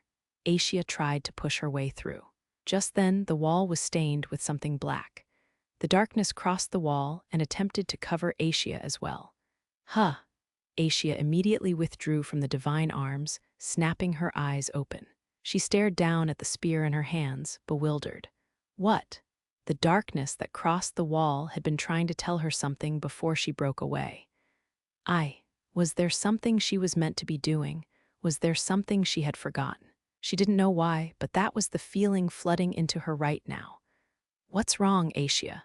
Rio noticed the abnormality and came running over immediately. I'm fine, she replied, swaying on her feet. However, her face was extremely pale. She was even whiter than she usually was. Ai-chan, worried about Asia's state, Miharu came running over soon after to support her body. Did you see something? Rio asked nervously. I couldn't see anything, Asia muttered. It was pure white, then pitch black, but she looked at Rio's face, followed by Miharu's. She felt like there was something she had to tell them, but the words wouldn't come out. She looked unusually anxious. All right, let's stop here for today. Seeing her in such a state, Rio decided to stop the investigation on the divine arms. Chapter 5: A New Match. The problem occurred 2 days after they began training. Precisely speaking, it happened just as they were about to board the carriage outside the mansion. Halt, Sir Amakawa. Is Sir Amakawa present? A voice called across the garden of the mansion. It was Clement Gregory. He was accompanied by dozens of nobles, members of his faction, most likely. Out of the people present, the one who knew Duke Gregory the best was Princess Charlotte, followed by Rio and Satsuki, who knew his face. Everyone else made confused faces, unaware of who he was. Having been designated by name, Rio had no choice but to reply. But before he could do so, Charlotte stepped forward in his place. What do you want, Duke Gregory? Visiting without an appointment like this? I believe my father has forbidden anyone from entering Sir Haruto's property without permission. Which I know you are well aware of, Charlotte's fed-up tone clearly implied. That is why I'm waiting outside the mansion like this. It was a ridiculous technicality, but Duke Gregory seemed to feel no guilt about it. So he knew we planned on leaving and decided to ambush us like this. It was hard to believe someone on the inside had leaked their schedule. They had probably seen them leave the mansion at this time yesterday and assumed they would do the same today. Charlotte instantly deduced that in her head. It's an annoyance, but this may be a good chance. Despite her annoyed sigh, she started devising a delightful plan in her head. It was about time this duke was taught a lesson. Even then, this is too insolent of you. Marching here in such great numbers without a prior appointment, Charlotte protested unhappily. My apologies. However, this is a matter that involves the kingdom and the great hero, which I just could not leave unresolved, Clement replied in a dramatic tone. Is that really all you're after, coming here in droves? Yes. Rio and the others watched their exchange in silence. At this point, the first impression of those without any knowledge of Duke Gregory wasn't looking too great. Just then, what is the meaning of this commotion? Francois arrived. Your Majesty. Duke Gregory and his men bowed their heads respectfully, but Charlotte didn't miss the smile on his face. He's prepared for father's arrival. It seems like all the pieces are in place. A large group had been waiting outside a mansion they were forbidden from entering. Naturally, Francois had been alerted of the situation immediately, even before Rio and the others noticed. In other words, this development was exactly what Duke Gregory wanted. Like Charlotte, Francois could see through Gregory's intentions easily. He addressed him undauntedly. Answer my question. I wish to make a direct appeal to your Majesty with regards to a matter regarding the kingdom and the great hero. It involved Sir Amakawa and Duke Crescia as well. What? I've heard that Sir Amakawa is currently serving as the hero's instructor. Duke Gregory faced Francois without fear. What about it? The truth is, there are many people who are unhappy about it. Can Sir Amakawa really serve as the hero's instructor properly? Duke Gregory looked at Rio with suspicion. It wasn't very commendable, but using inflammatory speech to rile the opponent up was the oldest negotiation trick in the book. However, it was a method that only worked when the opponent was of equal or lower status. In a situation with Francois and Satsuki, who were clearly above him in status, Duke Gregory's success depended on his skill and Rio's reaction. Rio accepted the words with a straight face. Meanwhile, the people around him felt antipathy at the words just now. It showed considerably on the faces of some of them. You witnessed Haruto's abilities yourself at the night of the banquet, did you not? Why do you feel he is unworthy? I won't deny he has the ability, but isn't he too young to be an instructor? I hear he is even younger than the hero. That's true. Come to think of it, you're only 16, aren't you, Haruto? I forget myself sometimes. Francois' eyes widened faintly before he let out a hearty laugh. Rio frowned at his reaction. It isn't a laughing matter. For the sake of the kingdom, a proper and worthy instructor should be appointed to guide the great hero. Someone like this is. Duke Gregory made his claim in an indignant, emotional tone. Is what? Francois asked calmly. Frankly speaking, I don't think he is to be trusted. Wah. Satsuki was unable to suppress her anger any longer. She spoke out angrily, glaring at Duke Gregory with her brows furrowed.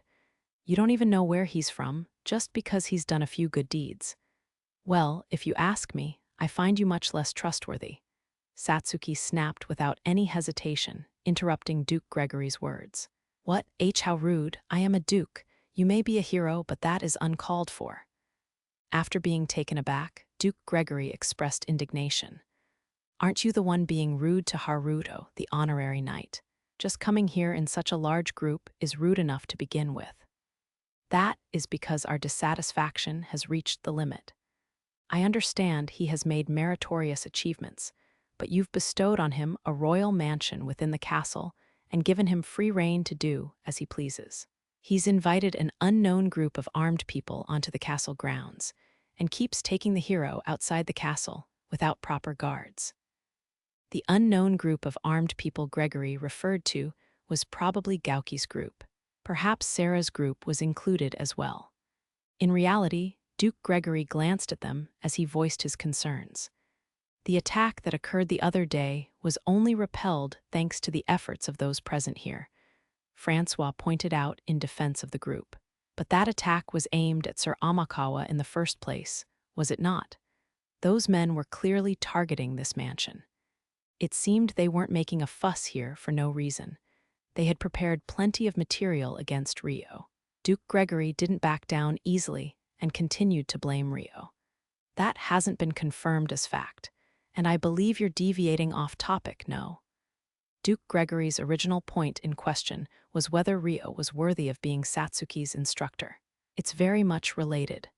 The point is that someone of unknown background cannot be entrusted with instructing the great hero. Is there a need to leave the castle just to train? Unless you can explain exactly what you are doing without hiding a thing, we cannot accept it. What if the hero is placed in danger because of him? In short, you cannot trust Haruto. That is what you want to say. Well, he does have multiple achievements to his name. I'm not saying he cannot be trusted, only that you should reconsider who should be instructing the great hero in an impartial and fair way that everyone can accept. We must control things to ensure the hero isn't negatively influenced. Control. Satsuki had been watching on unhappily, but that word was particularly irritating to her. Excuse me, before she knew it, she was raising her voice. Yes, Lady Satsuki, Francois sighed with a pained expression. Why are you trying to decide who should instruct me without my consent? I want Haruto to teach me. Shouldn't that leave no room for argument? Satsuki said with a subtly angry and twitching expression, all the while keeping an otherwise cool smile on her face to remain calm. I'm saying this for your sake, great hero. It isn't discussed openly, but there are rumors spreading of how you and Sir Amakawa are in an intimate relationship, which is why you favor him so much. He wasn't selected for his ability, but out of lust. Is that what you want people to believe? Duke Gregory was implying, how shameless. It's only your faction that's spreading such rumors, Charlotte thought with a cold expression. What did you say? Satsuki said furiously. Calm down, Satsuki, Rio called out to her, grabbing her shoulder. Then he whispered so that only she could hear, he's trying to rile you up and hinder your calm judgment. Haruto. Although she was still infuriated, Satsuki managed to regain her composure. Sir Amakawa, I am asking for your answer, Duke Gregory said, glaring at Rio without hiding his disgust. I am against the idea of disregarding Lady Satsuki's opinion. I am also opposed to the word control. It was a statement made precisely because he saw Satsuki as a human, not a hero. Satsuki seemed to understand that, as she smiled happily. He's using the hero as a shield. This scum doesn't even have enough independence to express his own thoughts. He's a disgrace to all nobles, no, to all men. However, Duke Gregory thought otherwise. He believed the hero was a political asset that had to be controlled and used effectively. As a hero, he thought it was only natural for her to accept that. HMPH. Duke Gregory clicked his tongue in annoyance. You are only able to say such things because you have no responsibility. Your attitude is inappropriate for nobility. It's the mindset of a commoner. Corrupting the hero with such folly. Let me apologize in advance, Haruto. Sorry, Satsuki suddenly said. Rio could tell she had quietly snapped. For what? He asked. I'm about to drag you into this. I don't mind that. Thanks, make sure you beat him thoroughly, she whispered so that only he could hear, then turned to Duke Gregory with a fearless smile. Fine. If you're so insistent, I'll give you an equal chance. Oh, that was exactly what Duke Gregory wanted. His mouth turned upwards in a twisted smirk. Then how should we go about deciding? He hurried the discussions along before Satsuki could change her mind. You're unhappy with Haruto's abilities, right? Then, why don't you prepare instructors you're happy with and have them face Haruto in a match? You wouldn't possibly dream of recommending someone weaker than Haruto, correct? This time it was Satsuki's turn to taunt Duke Gregory. Of course, however, as this is the great hero that is to be instructed, I wish to prepare an instructor for each field. Duke Gregory didn't falter. What I'm seeking from Haruto is instruction in the use of the divine arms and battle techniques. There's no need to compete in any other areas. Please restrict the field to the topic of combat. Well, I suppose that is fine. That, and I want you to apologize to Haruto. And you must agree to never interfere in my business again, Satsuki added. Wait, Duke Gregory expressed reluctance. Clement, Lady Satsuki has agreed to your demands. It is only right to accept hers in return. Francois immediately interrupted, blocking off any possible objections. Your impatience in demonstrating your power has made you negligent in measuring your opponent, Clement. Francois had wanted to see how things would develop, so he had watched over the scene quietly until now. He was prepared to intervene and adjust things as necessary, but he was mostly unneeded this time. I understand, Duke Gregory nodded stiffly. Then it's decided. Is that okay, King Francois? Satsuki asked. As long as you are fine with that, I have no objections. Thank you very much. Can I leave the rules and appointment of an umpire to you as well? Of course. When will the match take place? I am available whenever. I could even go today, Rio answered first. I also have a candidate selected already. However, I will need the time to summon them here, so could I please be given a 3-day allowance? Very well. Then the match will be held in 3 days' time when the afternoon bell rings 3. Thus, the match between Rio and Duke Gregory's instruction candidate was decided. Heh, just try and beat Haruto if you can. It seemed Satsuki had a lot of pent-up rage, as the smile on her face was more like an evil grin. Satsuki must be really angry. Well, she has reason to be, Latifa said as she witnessed Satsuki in such a state. Yeah, she does. Latifa, Celia, and the others offended by Duke Gregory were dumbfounded. They were all aware of Rio's abilities, so none of them doubted his victory. Satsuki had arranged things well, so all that was left to do was watch on. This concludes the discussions. Gather in the training grounds in 3 days' time, Francois said, turning to return to the castle first. He glanced at Charlotte before his departure, and she quietly followed behind him. Duke Gregory and his men also took their leave, and Rio and the remaining people returned to the mansion. Half an hour or so later, I have returned. Pardon the intrusion. Charlotte returned to the mansion. She was accompanied by Lyslot, whom she must have run into while at the castle. The door of the dining room connected to the entrance hall was left open, so Rio and the others were able to welcome them back while they prepared lunch. Welcome back, Char, and welcome, Lyslot. We're just about to have lunch. Everyone's waiting, so let's talk while we eat. Thus, the group had their meal together. The rest of the Yagumo group had also moved into the mansion, so it was a large gathering. The number of people made it difficult to seat everyone at the same table. So they set up multiple tables in the dining room for people to change seats every day. Since they wanted to hear about the incident with Duke Gregory today, Rio and Satsuki sat with Charlotte and Lyslot. How should I put this? It's nice. Eating here in this house, I mean. It's warming, Lyslot said, looking around the room with a smile. The majority of the residents had been raised in an environment far from hierarchical society. To them, it was only natural to have meals together. I've also become used to these kinds of meals. On the occasions where I take my meal alone in the castle, I feel so bored by myself. The meals here are healthier and better tasting too. Charlotte placed a hand against her cheek and sighed elegantly. I get it, especially since the castle likes to serve oily foods first thing in the morning. And the meals I had alone when I was first summoned here were tough too. Satsuki agreed keenly. Your heart was closed off back then, Charlotte added. Yeah. Satsuki had a faraway look in her eyes, recalling how she believed she was alone in this world back then. Oops, got a little emotional there. Sorry, she said in slight embarrassment. Speaking of apologies, we must apologize for something as well. I am terribly sorry for the discourtesy you were treated with earlier, Sir Haruto, Lady Satsuki. It was at this point that Charlotte brought up the topic of what happened with Duke Gregory earlier. I would like to apologize as well. For some reason, Lyslot apologized after Charlotte did. Satsuki exchanged a look with Rio, who was seated beside her, then tilted her head in confusion. It's not something you two need to be sorry for. And why are you apologizing when you weren't even there, Lyslot? It's related to the factions of the royal court, so it's a little complicated. Charlotte began. According to her, Duke Gregory had been impatient until quite recently. The two leading noble families of the Galarc kingdom were Duke Cresha's and Duke Gregory's respective houses.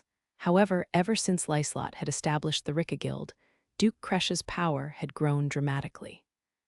On top of that, Duke Cresha's house had strong ties to the honorary knight that had recently made numerous achievements. Meanwhile, Duke Gregory's house didn't have any notable achievements to its name. At this rate, a huge gap in power would be created between the two houses during Clement's generation. He probably couldn't forgive himself for that. Thus, Duke Gregory was constantly on vigilant watch for opportunities to show his presence or to sabotage Duke Cresha. Because I was abducted by the saint, Duke Gregory's house has regained momentum. The consequences of that were shifted onto the two of you. I'm very sorry. Lyslot bowed her head at Rio and Satsuki once again. That still doesn't mean it's your fault. Right. If you're going to say that, then the Heavenly Lion's attack on the mansion was what originally caused Duke Gregory to move. Satsuki pouted sullenly. In the first place, I don't like his ulterior motive of rising by stepping on others. He claims he's acting for the sake of the kingdom, the sake of the king, and the sake of the hero, but in the end, he only wants what benefits himself. Indeed, it is exactly as Lady Satsuki says.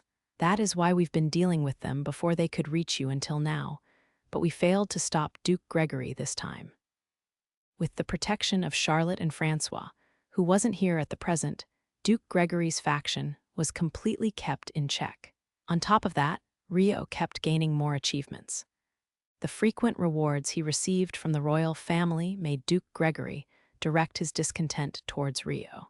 Then, when he realized there weren't many opportunities to make contact with Rio, he chose to make a bold move. Because of his position, Father has to remain impartial to both sides until the matches are over, but he stated that he doesn't mind if you beat him up without holding back. So, Sir Haruto, please teach him a lesson he'll never forget. Despite her radical words, Charlotte grinned cheerfully, creating cute dimples. That's right, beat him to a pulp, Haruto. Satsuki clenched her fists in a fighting pose as she cheered Rio on. I'll do my best, Rio nodded with a wry smile. 3 days later, as the afternoon bell rang 3 times, With his beloved sword at his waist, Rio stood in the training grounds of the castle. Facing him were two men who seemed to be the instructors Duke Gregory had prepared for Satsuki, with Duke Gregory beside them. Haruto, Clement has a proposal. Before the match began, Francois came to the center of the training ground and personally spoke to them. What is it? Out of consideration for Lady Satsuki's education, I wish to split the matches into the fields of spears, martial arts, and enchanted swords. I don't mind. Francois had asked him to instruct Satsuki in the field of spirit arts out of the hope that it would improve her handling of the divine arms. That's why they should have been competing in the field of spirit arts, but Duke Gregory was unaware of the existence of spirits. Thus, he had probably been told that the instruction was regarding enchanted swords. There are two instructors prepared by Clement, but only one of you, Haruto. You'll be at a disadvantage like this. If you have any protests, I will allow you to fight on another day. You may also nominate a substitute. Thank you for the consideration, but in order to secure an instructor for Lady Satsuki, I'd like to settle things today. I can fight 3 times by myself without any issue. Is that so? Francois chuckled heartily. Meanwhile, the man facing Rio with a spear in his hand looked a little discontent. Then, spears, martial arts, enchanted swords, which would you like to start with? With all due respect, please allow me to fight first. The man with the spear stepped forward. He seemed to be aged in his early 20s and had a masculine face. He was dressed in a knight uniform and carried himself with dignity. This is William Lopes, the deputy commander of the First Order of the Galarc Knights. He normally serves to protect the kingdom's borders. The weapon in his hand is an enchanted sword, an enchanted spear, if you will. As introduced, I am William Lopes. I volunteered myself when I heard there would be an opportunity to spar with the renowned Black Knight. Pleased to make your acquaintance. William introduced himself and offered his hand for a handshake. I'm Haruto Amakawa. I'm honored to be granted this opportunity to face you. Let us have a good match. Rio extended his hand and shook William's. I expected him to be moving on the orders of the Duke, but while he didn't seem to be in the best mood, his first impression was honest and favorable. However, whether William himself was a good person or not, if his family was affiliated with Duke Gregory's faction, then he had to follow their orders. It was too dangerous to judge him based on his first impression alone. If you possess an enchanted spear, then you must be the instructor for the spear and enchanted sword training. William glanced at the other man beside him, then nodded. That is correct. At that, Duke Gregory looked like he wanted to say something. In that case, would you like me to fight with an enchanted sword or a spear first? I would like to request a fight against your enchanted sword, William replied immediately. Oi, Sir Lopes. Unable to control himself any longer, Duke Gregory interrupted. What is it, Duke? Don't go changing the order we agreed on.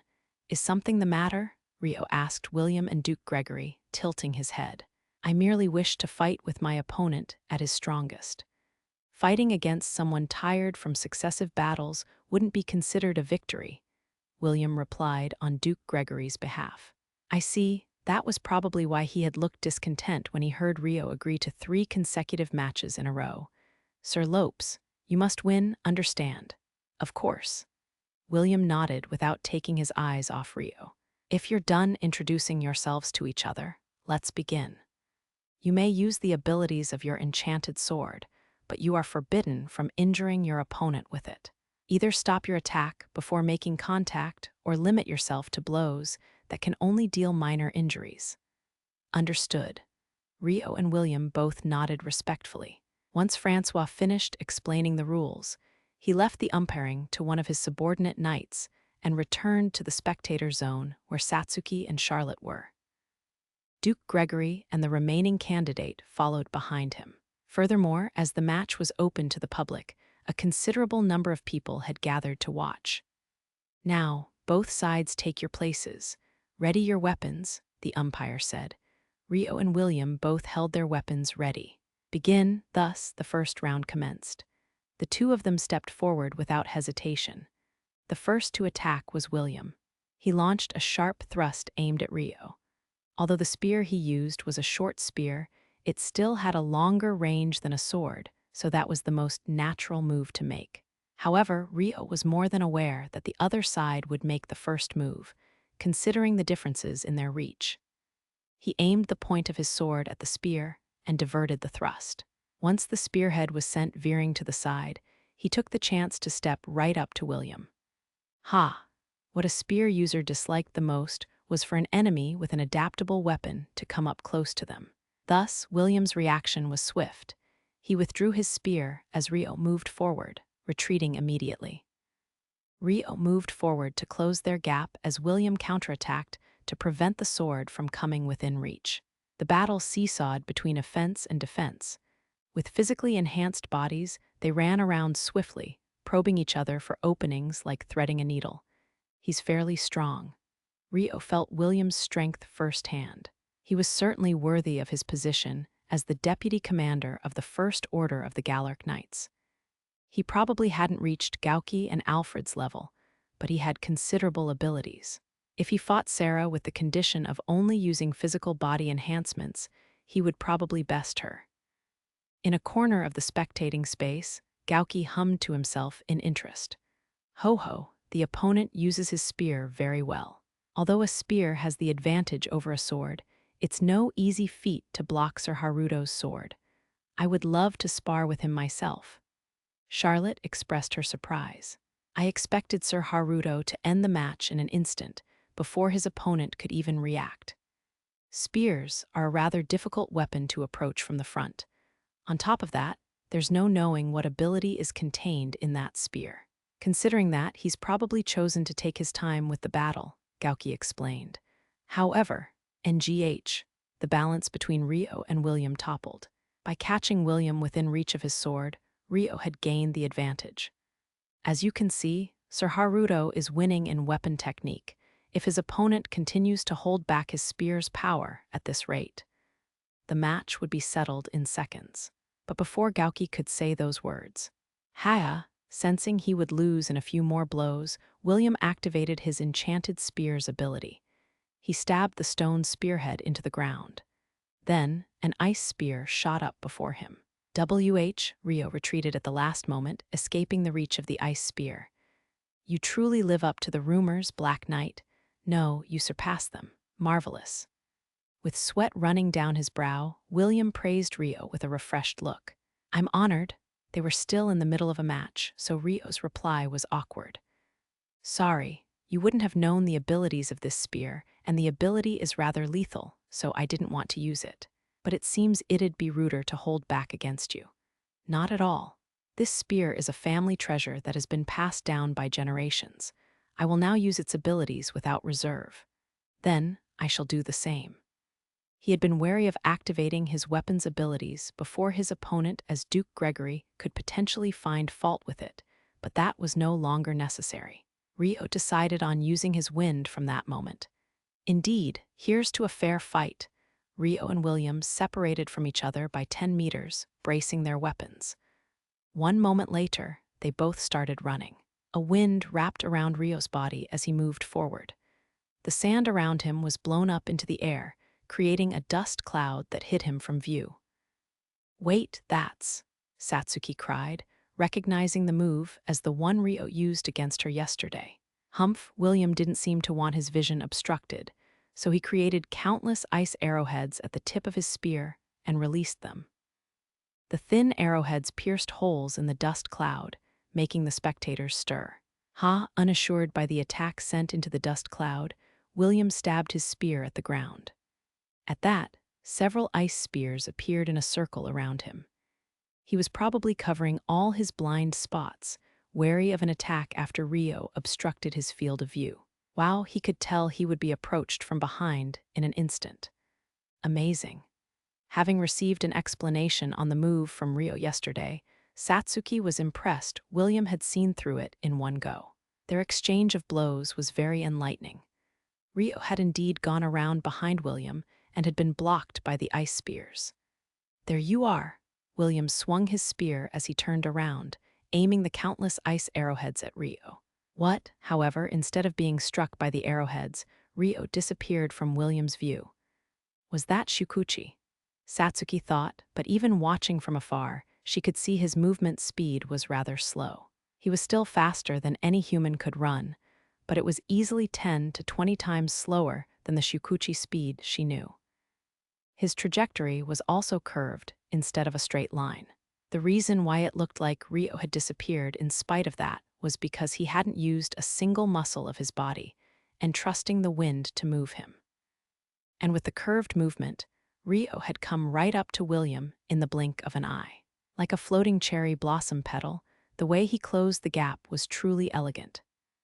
Gauki was so captivated by the sight of Ryo's movement, he muttered to himself in admiration. He truly moves wonderfully. In a single instant, he moved to this position with no extraneous movements at all. By the time William spotted Ryo with his eyes, it was already too late.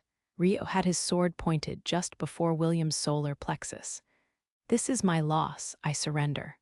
Unable to react in time, William admitted his defeat. At the conclusion of the first match, the training ground burst into cheers. It was a splendid match that even had the spectators heated up, and it had ended in Ryo's undeniable victory. The only area that wasn't cheering was the corner where Duke Gregory's faction members had gathered. "Damn it, Lopes!" Among them, Duke Gregory was unable to contain himself and ran towards William the moment the match was over. The numerous rumors of the Black Knight were no exaggeration. I can assure you of his abilities. Even without holding the rest of the matches, I would have no qualms in trusting him with the great hero's instruction like this. William praised Ryo openly, showing no frustrations over his defeat. "You. How dare you?" Duke Gregory immediately reddened. "I know how you feel about Sir Amakawa, Duke, but I believe he is far more trustworthy than that mysterious man over there," William said, glancing at the man standing behind Duke Gregory. The man was the second candidate Duke Gregory had prepared as Satsuki's instructor. He appeared to be in his mid-30s and was wearing combat clothes, though not those of a knight. Compared to a genuine knight like William, he seemed rather frivolous in appearance. There was something dark and creepy about him. "Gah. If that's how you'll be, then, Gilbert, it's your turn. This man is useless." Duke Gregory gave up on William and turned to entrust the match to the remaining man. "As I told you in advance, my field of expertise is hand-to-hand combat utilizing enchanted swords in the form of knives. The plan has veered slightly astray, but, well, I'll do my best." The man named Gilbert shrugged, then started walking towards the center of the training grounds where Ryo waited. Damn it, if only Lopes hadn't ignored the plan and challenged him in enchanted swords first. On top of that, he just had to lose in such an unsightly manner.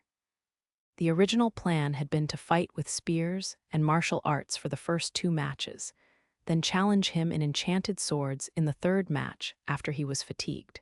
By watching him in the first and second matches, they could adjust their approach in the 3rd match.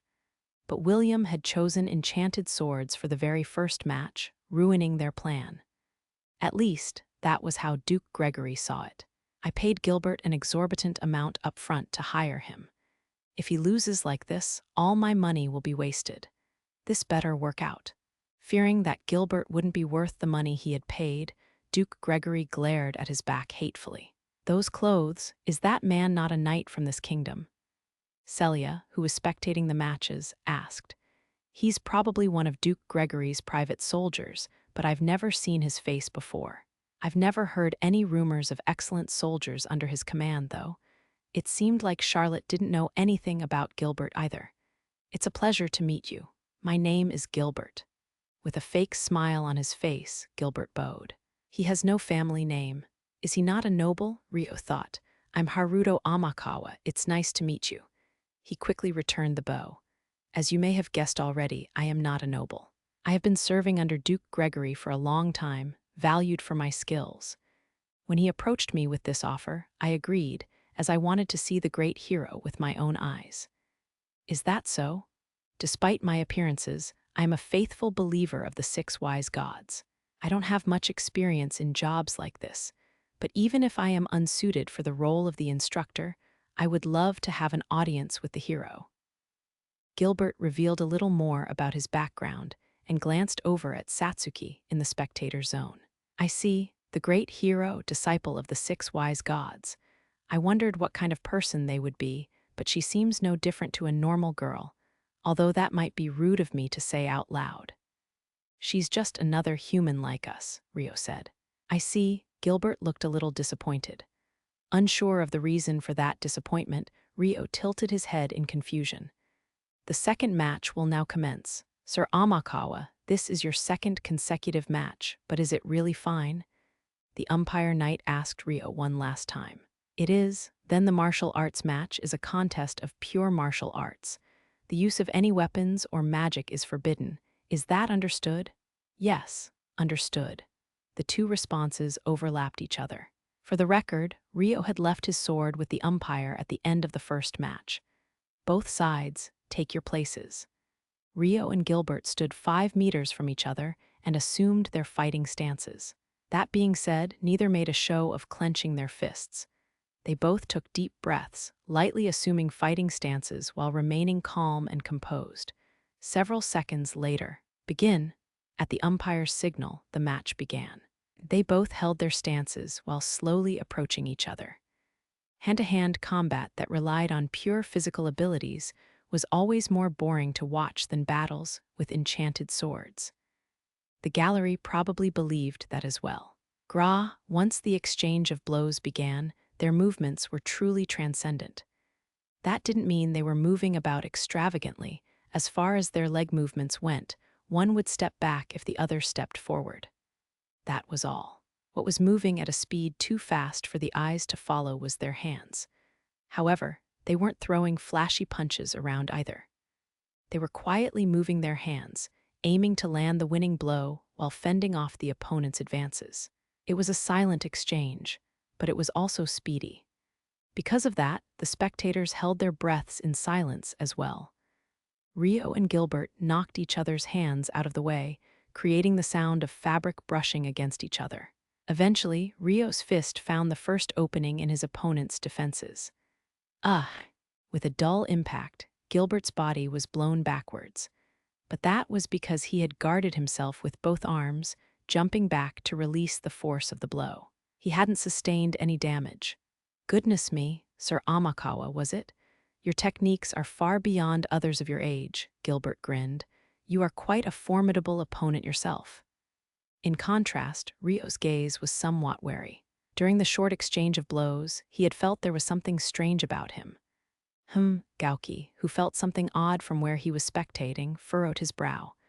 Kyoko dear, that man. Yes, he reeks of blood. I doubt he's done much decent work up until now. Indeed. Well, it shouldn't be a problem for Sir Haruto either way. The saga couple decided to watch over their master. Meanwhile, personally, I'd like to end this soon, but perhaps you could give me a bit more of your time, Gilbert said. He quietly stepped forward. Rio also stepped forward to meet him. Like that, their exchange of blows resumed. They relaxed their muscles to reduce extraneous movement, weaving their attacks through the openings between their concentration and breaths, detecting the attacks of their opponent and diverting their trajectories. Their fighting styles were similar, but different. Rio's style of martial arts involved using a kick or punch at just the right moment to throw his opponent's body off balance. I knew it. This person's martial arts are clearly based around the use of a knife-like weapon. Is his fighting style based off assassination techniques, or the hand-to-hand combat of some country's militia? Gilbert's martial arts seemed to be refined for the use of a weapon to efficiently kill an opponent. Every time they passed, a fist extended directly towards Rio's body, aiming for his vitals as though there were a knife in his hand. Another example was how he continued using attacks that involved moving his hands, but never attempted to grab Rio. He persistently kept trying to send his hand forward, aiming for the vital spots of the body. It would be one thing if he were aiming to land a blunt strike, but he merely seemed to be aiming for a certain spot as quickly as possible. There was no force behind his strikes.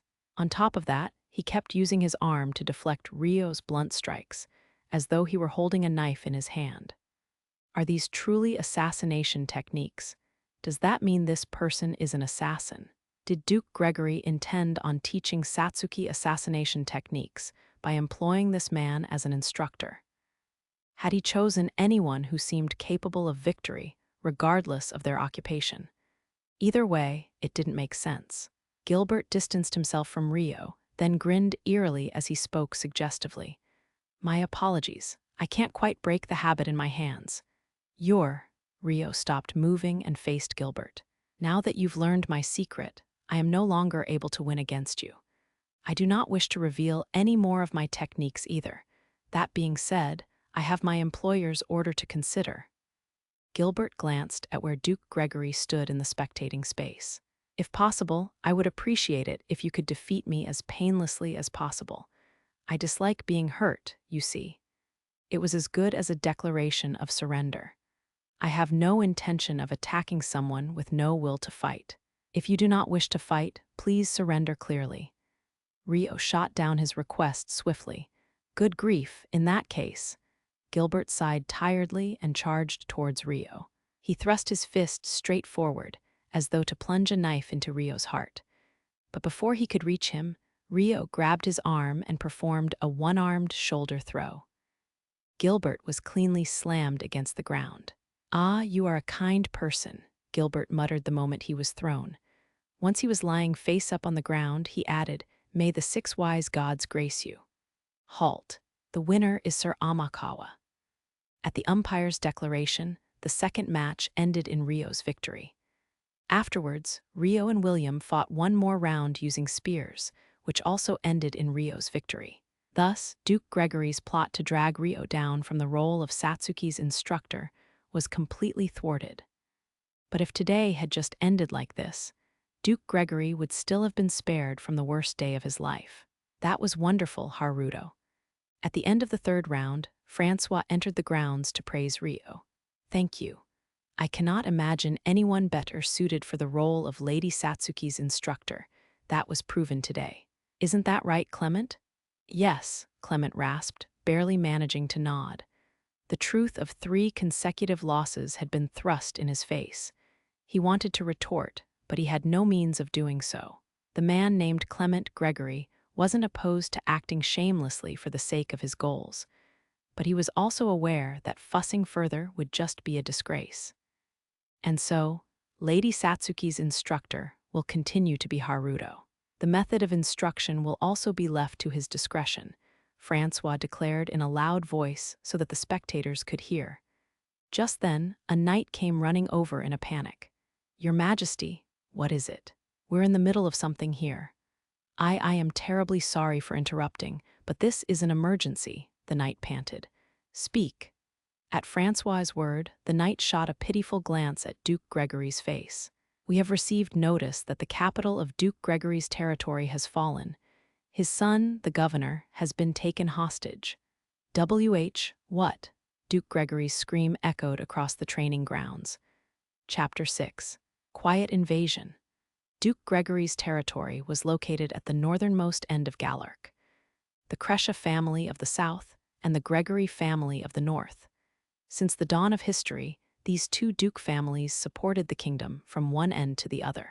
However, the events that were to happen to the Gregory territory today were never before seen in history. Early afternoon that day, before the 3 matches were held, a group being led by Saint Erica was staying in Grey, the capital of Duke Gregory's territory. Erica gathered the group in a room of a peasant inn to address them all. Everyone, what did you think of this city after walking around yesterday? She asked cheerfully, looking around at the faces of her companions. By which you mean? The companions exchanged confused glances with each other. We are about to seize this city and commence our invasion of the Galarc kingdom. You will all be seizing this city with me, not because I want it, but because you wish to do so of your own accord. That is why I want to hear about what you saw, where you stood, where you went, and what you felt. I had you look around the city by yourselves for this purpose, Erica explained, looking around at everyone's faces once again. It's a very big city, one young man eventually said. Far bigger than the capital of our nation. If a suburban city is this big, then the capital must be even greater. A similarly aged woman seated nearby spoke up after him. Will we really be able to seize a city this big by ourselves? She asked worriedly. The total number of their party, including Erica, was 10. A mere 10 people. Erica aside, even if they enhanced their physical abilities, the other 9 each only had the strength of a knight at most. How could they storm such a large city and seize control of it? They were probably worried about that. What are you getting faint-hearted about? We have Saint Erica's beast of the land on our side. That's right. If the divine beast rampages a bit, this city will fall in an instant. There were others who were confident about seizing the city. They believed in Erica's beast of the land. However, you mustn't misunderstand, everyone. We are indeed invading this kingdom. However, our enemies are the royalty and nobility ruling this country, not the innocent people of this land. Summoning the beast of the land within the city would be a catastrophe. I cannot sacrifice the people of this land for no good reason, Erica said, expressing her reluctance to call the beast of the land to capture the city. So we must take over this city without the use of the divine beast. Yes. How in the world are we supposed to do that? Could they occupy a city with a mere 10 people? With Saint Erica on our side, we have nothing to fear from their army. Indeed, even without the divine beast, we can still take over the city easily. But there's only 10 of us. Saint Erica cannot use her full power while keeping the residents unharmed. And if there's someone as strong as the man who attacked our capital here. The optimistic people who believed in Erica's strength fell quiet. They were probably recalling Rio, who had fought with the beast of the land on equal footing. If a warrior like that appeared, even Erica would struggle against multiple opponents at once. Indeed, it would be a little bothersome if someone like him appeared. But I have no intention of losing, Erica answered. This isn't a battlefield where we hurl all of our forces at each other. We are infiltrating the enemy's territory, making the first move in a local war. There are plenty of ways to succeed. Ooh, the group looked at Erica hopefully. What do we have to do? Shall we increase the number of our allies first? Increase our allies? Do you mean we should call for reinforcements from home? No, there are plenty of allies in this city already. Was another squad dispatched along with us? The group looked surprised. They hadn't heard of such a thing. No, I am talking about the people living in this city. The people living in this city. 9 of them made faces that said they'd never thought of that. Like I said before, our enemies are the royalty and nobility ruling this kingdom. There is no need to antagonize the innocent residents of this land. They are the victims that have been oppressed by the rulers, so they will join forces with us. Erica gave them a saint-like smile. Of course, yes, that's exactly right. They'll become our allies. One after another, the group raised their voices in agreement. They believed that the people of this city would agree with Erica's teachings, just as they had when she first appeared before them. There are a few reasons why I selected this city as the starting point of our invasion. First, as it is located right along the border, it is constructed in a manner that is very easy to defend. On top of that, it is governed by one of the top nobles of the kingdom, making it a considerably large size. The more people living here, the more potential allies are available to us. If everything goes well, we'll be able to obtain a powerful base and many allies in one go. The problem was whether things would go well or not. But for better or worse, the people here all had the utmost faith in Erica. They all saw their imminent victory. Even those who were unsure earlier looked confident now. The royalty and nobility of our nation were also overthrown by the power of the majority. If every single person living in this city became our ally, the Galarc kingdom would be helpless. They couldn't possibly kill them all, don't you agree? Yes, everyone's voices overlapped with each other.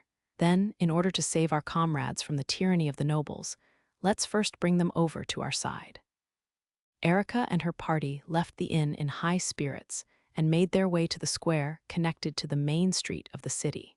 However, there really are so many people here. Perhaps it was because they were all countryside dwellers that had never left their tiny nation before. When faced with the bustling street, far livelier than the capital of their own country, they felt daunted. There's nothing to fear.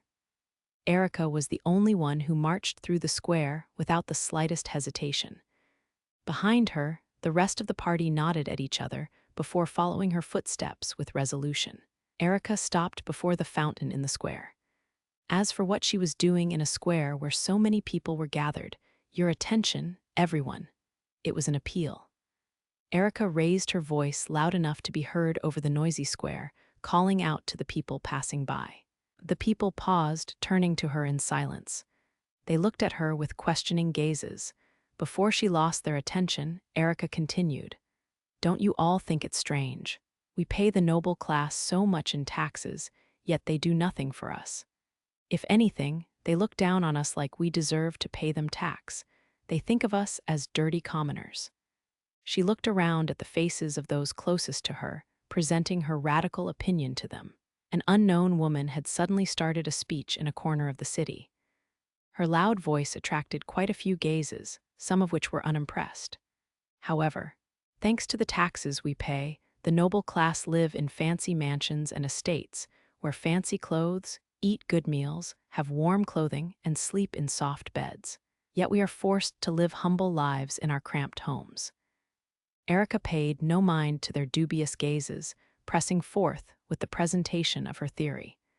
Her speech was entirely extremist in a class society ruled by royalty and nobility. But as the contents of her speech related to the lifestyle of the people, there were many who were listening in spite of their suspicion. Perhaps they were unhappy about having to pay such high taxes as well, and were only holding their tongues out of fear of the noble class. We are forced into absolute submission by the noble class. We must obey their every order, no matter how outrageous. We must constantly live in fear, praying that we won't be targeted by the wrong noble. Even though we are all the same humans, what is it that makes them so different to us? By the time Erica asked that, there were quite a few people who had come closer, be it out of interest or empathy. She had put into words the things they couldn't say themselves. "Young lady," an old man chimed in. "Yes, sir. You know we can't defy the nobles. I understand exactly what you're saying, but you should leave it at that for your own good. The soldiers will be coming soon." The old man expressed concern for Erica's well-being. In a class society, there was no freedom for commoners to criticize the positions of power. Inciting the antipathy of the noble class was like begging for punishment. Erica met the old man's eyes and smiled gently. "You're a very kind person." Just then, having heard the commotion, soldiers came running over, as the old man expected. "What's going on here? What are you doing?" They were members of Duke Gregory's private army, hired to serve the role of police. It was the Lord's duty to maintain public order within his territory. The reaction of the gathered people was swift. The moment they noticed the soldiers, they scattered away from Erica. "Ah!" someone screamed. It was a little girl who had been pushed by the wave of fleeing people and fallen to the ground. Ow, she must have grazed herself in the fall. There was blood flowing from her knee. "Oh, dear me." Erica immediately approached the girl. She then materialized her divine arms and brought the end towards the knee. The end glowed with a healing light, closing the wound. "Ooh." The people scattered about stirred noisily at the appearance of a fine staff, and a healing method they would never normally witness. They had distanced themselves from Erica out of fear of the soldiers, but they were now giving her even more attention than before. "Off you go now." "Oh, okay, thank you, miss." The girl bowed nervously before running off. "Hey, woman, what is that staff?" The soldier who came running was taken aback by what happened and questioned Erica about her staff. But the other soldier beside him interrupted with a gasp. "Excuse me, ma'am, would you happen to be a noble?" he asked politely. The reason for his question was her staff. Only nobles and top-class adventurers possessed magic artifacts containing sorcery. The clothes she wore weren't particularly extravagant, but they were clean and of good quality. It would be bad for them if she was a noble. That was what he was probably thinking. For the record, nobles that possessed territories, such as Duke Gregory, tended to have many vassals without a court rank. The soldiers working in the area generally came from such vassal families. They were treated as quasi-nobles and guaranteed better lifestyles than the average commoner. No, I am not a noble. A renowned adventurer then. Top-class adventurers tended to have connections to high-ranking nobles, so regular soldiers had to be careful with how they treated them. However, Erica openly disclosed that she was neither of those things. No, I am a regular citizen, no different to everyone else here. What? The soldiers exchanged confused looks, having assumed they were dealing with someone of important social status. Where were you hiding that staff? No, why do you have such an item? I've never heard of a magic artifact containing the sorcery to heal. With a clear change of attitude, the soldier that had spoken politely to Erica gruffly questioned her about the staff. This belongs to me. Is there a problem? Erica tilted her head curiously. Where did you get that staff from? Why do you want to know that? Because that staff is clearly a valuable item. There's no way a normal commoner would have such a thing. Are you saying you don't believe this belongs to me by any chance? That's right. This item is mine. Then prove it. How? The soldier sneered as though to taunt her stupidity. If you can't prove it, then it clearly doesn't belong to you. It was evident from his attitude that he had determined the staff wasn't hers. I suppose I have no choice then. How about this? I can make it appear and disappear at will. Does that serve as proof? Erica asked. She then made her divine arms vanish and reappear. The soldiers were speechless. It should have been pretty convincing proof. However, no, they denied. Why not? The governor needs to make the final judgment. Judgment of what? Someone else might be able to make that staff appear and disappear too. He will be the judge of that, the soldier replied, voice cracking. Would you like to try for yourself then? Erica offered her staff out to the soldiers. One of the soldiers hesitantly accepted it. He stared at it closely, as though captivated by the sight, and gulped. He could tell that it was a far better item than any of the steel batons supplied by the army. How do you make it disappear? The soldier asked, eyes glued to the staff. It's nothing special. I tell it to disappear in my head and it disappears. The same for when I want it to reappear. What? The soldier holding the staff grunted. He was probably thinking the word disappear in his head, but the staff showed no sign of vanishing. Eventually, the soldier holding the staff reddened in anger. I can't do it, he shouted. That's because you're not the owner of that staff, Erica snickered. Gah, the governor will still be the judge of that. We will hold on to this. You're coming along too. The soldiers gave Erica their verdict. No, I do not want to go with you. Erica refused them flatly. The way she clearly stated her own opinion against people of power must have been satisfying to watch, as there were many curious onlookers around them. What did you say? Humans were creatures that responded to betrayed expectations with anger. Erica's defiance immediately soured the soldiers' moods. Give me back my staff, she said. The staff in the soldier's hand vanished. Hey, return that, the soldier yelled in a fluster. That's funny. Why should I return something that belongs to me? There's still no proof it belongs to you. The soldier snapped irrationally. Everyone, who do you think is in the wrong here? Me or these soldiers? They're trying to steal an item from a commoner just because it seems valuable. No doubt they intend on claiming it for themselves, coming up with whatever excuse they can to confiscate it. Does this appear fair to all of you? Erica addressed the onlookers that had watched the entire scene from the start, seeking their opinion. And no one said that much. The soldiers refuted, flustered at how she had pointed out their ulterior motive. Is that so? Well, I'm sure whatever you say must be the truth. Erica stared at the soldiers coldly. You insolent. Enough, return the staff. I refuse, actually. Since the beginning of the conversation, Erica's tone had been extremely calm. Do you have any proof I made the staff disappear in the first place? She asked. You said it yourself. The staff disappears when the owner wants it to.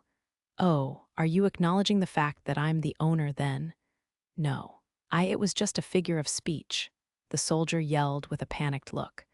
So it disappears when I want it to disappear, even though I'm not the owner. Do you have proof? Please present evidence that the staff disappears even when someone who isn't the owner wants it to disappear. Her words must have been retaliation for the way the soldiers demanded proof from her earlier. The onlookers who had seen the whole thing play out from the beginning caught on immediately. Ha ha! Someone among the onlookers laughed loudly in delight. They had been humiliated before the public. The soldiers turned red as their emotions got the better of them, and they opened their mouths to argue. But no words came out. They were probably at a loss for what to say.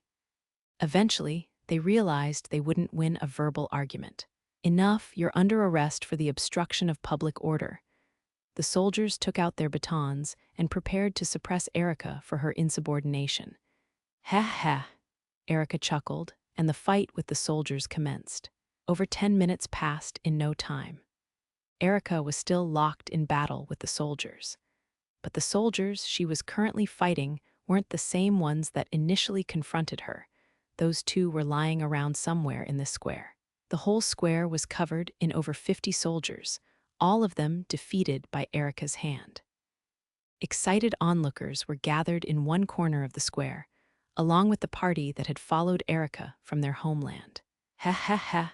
No matter how many soldiers she defeated, more reinforcements came running intermittently, but Erica faced them all with a cool face. Damn it! Are the direct troops of the governor still not here? Meanwhile, the soldiers surrounding her all looked rather pale. Their allies had been knocked out one after another, so it was only natural. They probably wanted to run away. This is as much as I expected. As I thought, there's no one as strong as that boy. Erica thought as she glanced at the cowering soldiers. She had been wary of the appearance of someone as strong as Rio, but none of her opponents had been particularly threatening so far. This way. Just then, a new group ran into the square. There were roughly 30 people on horseback. Noticing the reinforcements, Erica directed her gaze over at them. Oh, these soldiers look a little stronger. The troops were clearly dressed in better equipment than the other soldiers. Their uniforms resembled the knight uniform of the kingdom's military. They were all part of Duke Gregory's private army, an elite unit of the finest soldiers. The onlookers clamored at the appearance of the governor, who ruled the city on Duke Gregory's behalf. Hey, it's the Lord's personal army. The governor is here too. Will that lady be okay? The elite forces dismounted from their horses at a distance from Erica, stepping down onto the ground. But one man remained sitting on his horse.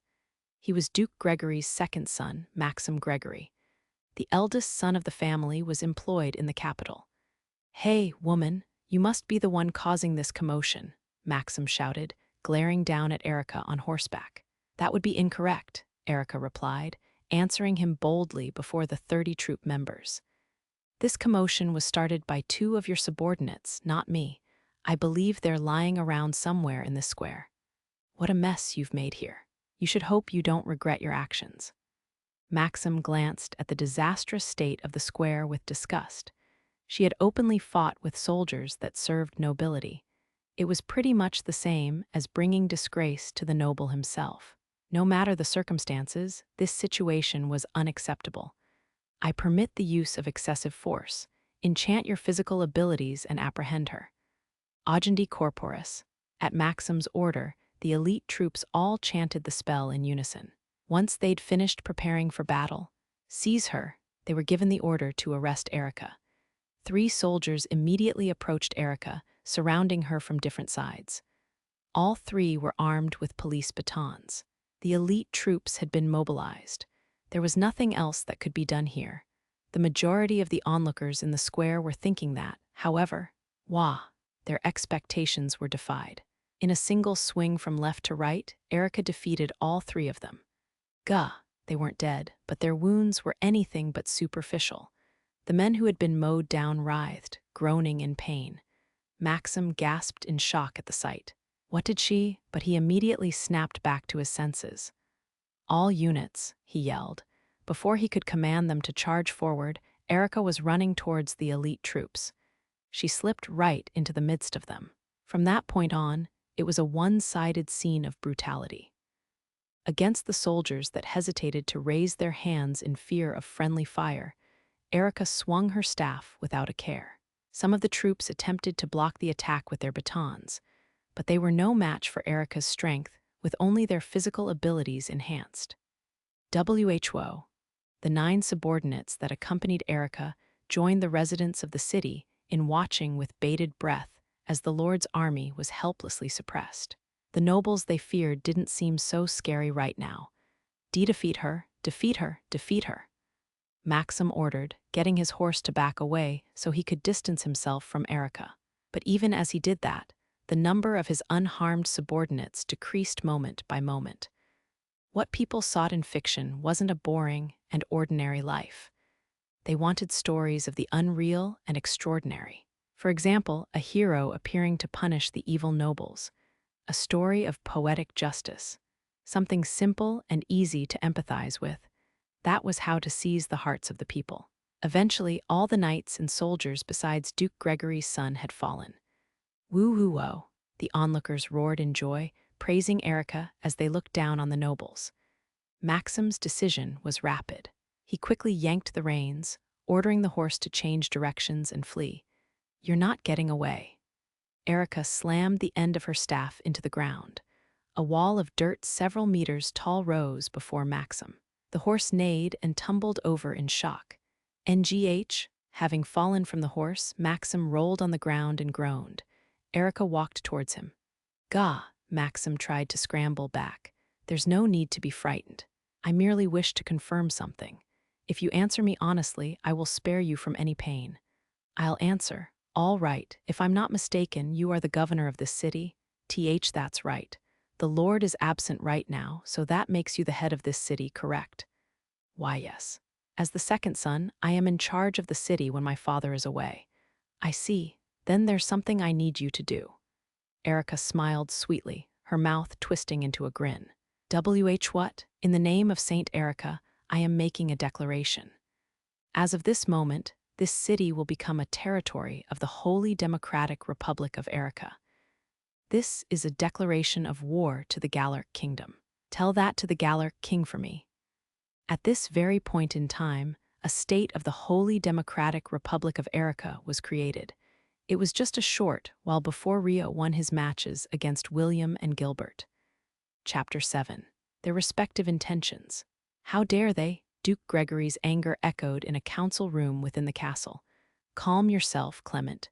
Seated in the throne room of the Galarc Castle, Francois sighed. Furthermore, they weren't the only ones in the room. Duke Crescia and the other leading nobles of the kingdom were in attendance, seated within the room. In addition, Rio, Lyslot, and Satsuki were also present.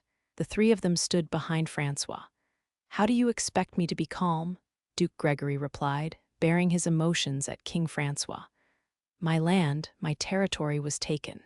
Because of those 2, he pointed at Rio and Lyslot and glared. "Why do you blame Haruto and Lyslot?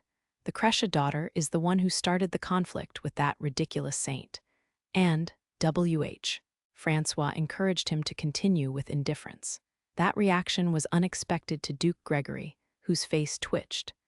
And it was Sir Amakawa who invaded that saint's country and worsened the situation. "Oh, but he did such a wonderful job rescuing Crescia's daughter, was it?" "No, he did a half-cocked job, and now my territory has been invaded. It's all because of all of this imbecile." This time, he criticized Rio harshly. "Firstly, you claim that Lyslot caused the conflict with the saint, but that is incorrect. The saint intended on disputing with our kingdom from the very beginning. Any city ruled by a person of great importance would have been fine with her. She just so happened to target Amend." Francois calmly dismissed Duke Gregory's claims. Well, what about Amakawa then? You said so yourself, your majesty, that the saint had most likely died by Amakawa's hand. What do you have to say to that now? She's very clearly alive, isn't she?" "I did preface with the fact that her corpse wasn't found. Even then, it should have been easy to imagine that the saint would be enraged by Lyslot's rescue and escalate things. That's why he should have settled everything properly. He made a real mess of things with his inadequacy." "You seem insistent on blaming Lyslot and Haruto for this, but the saint invaded a land completely unrelated to them. According to your claims, shouldn't she have targeted Amend or Haruto's mansion for revenge? In the first place, you seem to be blaming Lyslot for being attacked in the first place. Does this mean you should be similarly criticized for the attack on your land? GRR, you're just arguing in circles. Haruto said he stabbed the saint through the heart. He confirmed her pulse had stopped. Do you consider that an inadequate job? Out of desperation, Duke Gregory expressed his distrust for Rio with extreme resentment. Did he truly pierce the saint's heart? How do you know he isn't lying? He is not a man who would tell such lies, Francois answered without any hesitation. It was proof of his utmost trust in Rio. Duke Gregory's eyes widened so far, his bloodshot veins were in danger of bursting. He swallowed his words, unable to argue back against the king, but everyone could see his discontent rising higher and higher by the moment. The greater matter of importance right now is what to do about Grey. Declaring a vital city of our kingdom, an exclave of the Holy Democratic Republic of Erica, is not something that can be overlooked. That is why I will first send a team to scout the state of the city. Once they confirm that the saint is alive, we will attempt subjugation, Francois said. This is no time to be acting so complacent. Duke Gregory snapped once again. Forget the reconnaissance team and send the enchanted airship fleet immediately to snatch the city back. No, we mustn't underestimate the saint's power. From what Haruto has described, her power is a true threat. If she is still alive, then it would be unwise to send soldiers charging in recklessly. The beast of the land, was it? HMPH, I find it questionable whether such a monster even exists. Everything that boy says rouses suspicion. It seemed Duke Gregory had nothing but distrust for Rio. It also seemed like he disliked Rio. To be precise, it seemed he didn't want to believe him because he disliked him. I know that you dislike Haruto and are panicking right now. But while this issue involves your territory, at the same time it is a national emergency. As king, I cannot allow you to let your personal feelings affect your judgment in this matter. He would prefer to dismiss Duke Gregory from his position, but things were never that easy. Though he was the king, there was an arrangement with the nobles that even he had to obey. If he wanted to dispossess a lord of his territory, it had to be for a clear and objective reason, such as a serious crime on the lord's part. Breaking that arrangement and dismissing a lord one-sidedly would create animosity from every noble in the kingdom. At worst, the kingdom could fall into pieces. In this incident, it was impossible to use Duke Gregory's dislike for Rio as an objective reason for dismissal. That being said, I do not particularly dislike him, Duke Gregory said, having detached his emotions to regain some of his composure. But if your majesty insists, then I will cease my objections. However, would you please consider my opinion on 2 counts? Although he nodded in agreement, it was unlikely he had discarded his resentment for Rio. What are they? The first is regarding the reconnaissance team. You must require someone familiar with the geography of the city. Please use one of my subordinates for that role. That is a reasonable request. However, my personnel will also be in that team, so do keep that in mind. Duke Gregory glared at Rio in annoyance, figuring he would be one of those selected. But he didn't voice his disapproval out loud. Understood, he continued, moving on with the conversation. And once the saint has been subjugated, please deploy the military to recapture the city as swiftly as possible. As the lord of a territory, this was another reasonable request. Francois hadn't wanted to send in the military when the beast of the land could appear, but not sending a single soldier was out of the question. Refusing here would potentially create dissent from every other territory lord as well. Very well, then I will have 1,000 soldiers on standby. Francois gave a number that could be mobilized easily in an emergency. 1,000, you say? The word merely was omitted, but it was certainly implied. I cannot imagine the saint would have brought that many forces with her into the city. 1,000 should suffice in regaining control of the city. Increasing the numbers would result in longer preparation time as well. I wish to prepare all the necessary personnel and supplies today, so they can depart to resolve the situation tomorrow. A swifter resolution was better for Duke Gregory as well. Besides, his territory was only a few hours away from the capital by airship. If they needed more reinforcements, they could request more without too much effort. Thus, Duke Gregory chose to obediently back down. I understand. Thank you for your consideration. Meanwhile, in Gray, the capital of Duke Gregory's territory, Erica had completed her takeover of the consulate, which was constructed as a fortress. She had taken Duke Gregory's second son Maxim as a hostage. It took no effort to disarm all the soldiers and use the transmission artifact to send notice of Gray's takeover to the Galarc Castle. However, there were some people who opposed her, in spite of the second son being taken hostage, Duke Gregory's third son and his followers. Immediately after Erica made Maxim use the magic artifact to declare war on the capital, they attacked with no regard for the hostage's life. Your little brother doesn't seem to be a fan of yours, Erica chuckled. She was seated in a lounge chair in the office, across from the similarly seated Maxim. Maxim was staring downwards with a conflicted expression. Lying in front of him was his little brother, his magic sealed with a collar. The third son had believed that if he could eliminate Erica after his older brother's huge blunder, he'd obtain a once-in-a-lifetime opportunity to move up into the governor position. Of course, his attempt to do so had resulted in his own capture. In order to recapture the city, I would have done the same. It was the right action as a noble, Maxim muttered. Is that so? Either way, it would be annoying if another fool decided to imitate him. And so, I have a new request to make of you. What? Banish all the residents of the noble district from this city, Erica stated simply. Wah. I can't do such a thing. How would it even be possible? Do you know how many residents there are? From Maxim's point of view, it was an absurd request.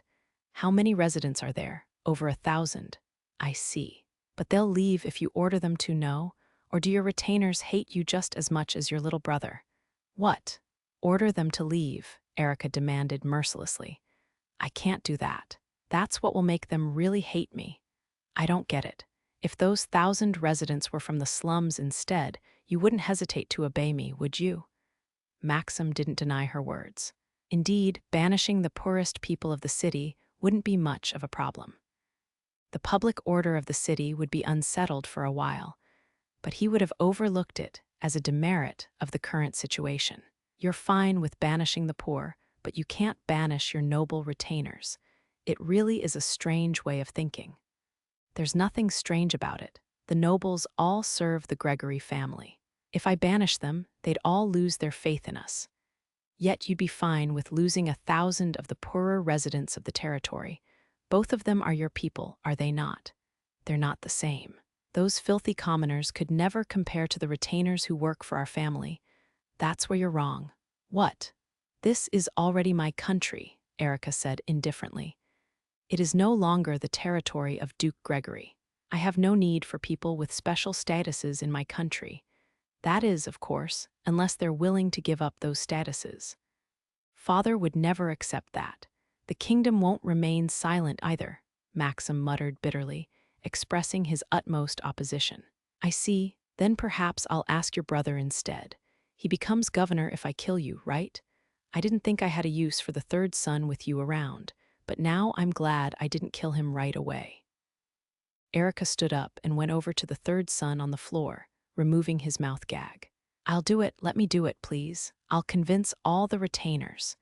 The third son immediately agreed. He nodded furiously, swearing to obey Erica. Fool, fearing for your life doesn't mean you can discard your pride as a noble. You don't deserve to be called a member of the Gregory family. You don't even deserve to be called a noble. Maxim yelled at his brother. Pride, you say? You must be kidding me. Just because I was born 1 year later than you, I've had to live an inferior life to you in every way. Fathers also treated me as a lesser being my whole life. Perhaps I would have had that pride you speak of if I were the second son. The third son yelled back. What did you say? Maxim had noticed his little brother's rebellious attitude towards him, but he had never heard his true feelings expressed so clearly. He was taken aback by the sudden truth that was revealed to him. Goodness, the traditions of nobility are truly evil. Humans are born equal, yet you people somehow find value in the order of your birth. "What fools you all are," she said, before turning to the third son. "You poor thing, I see you are just another victim of noble society."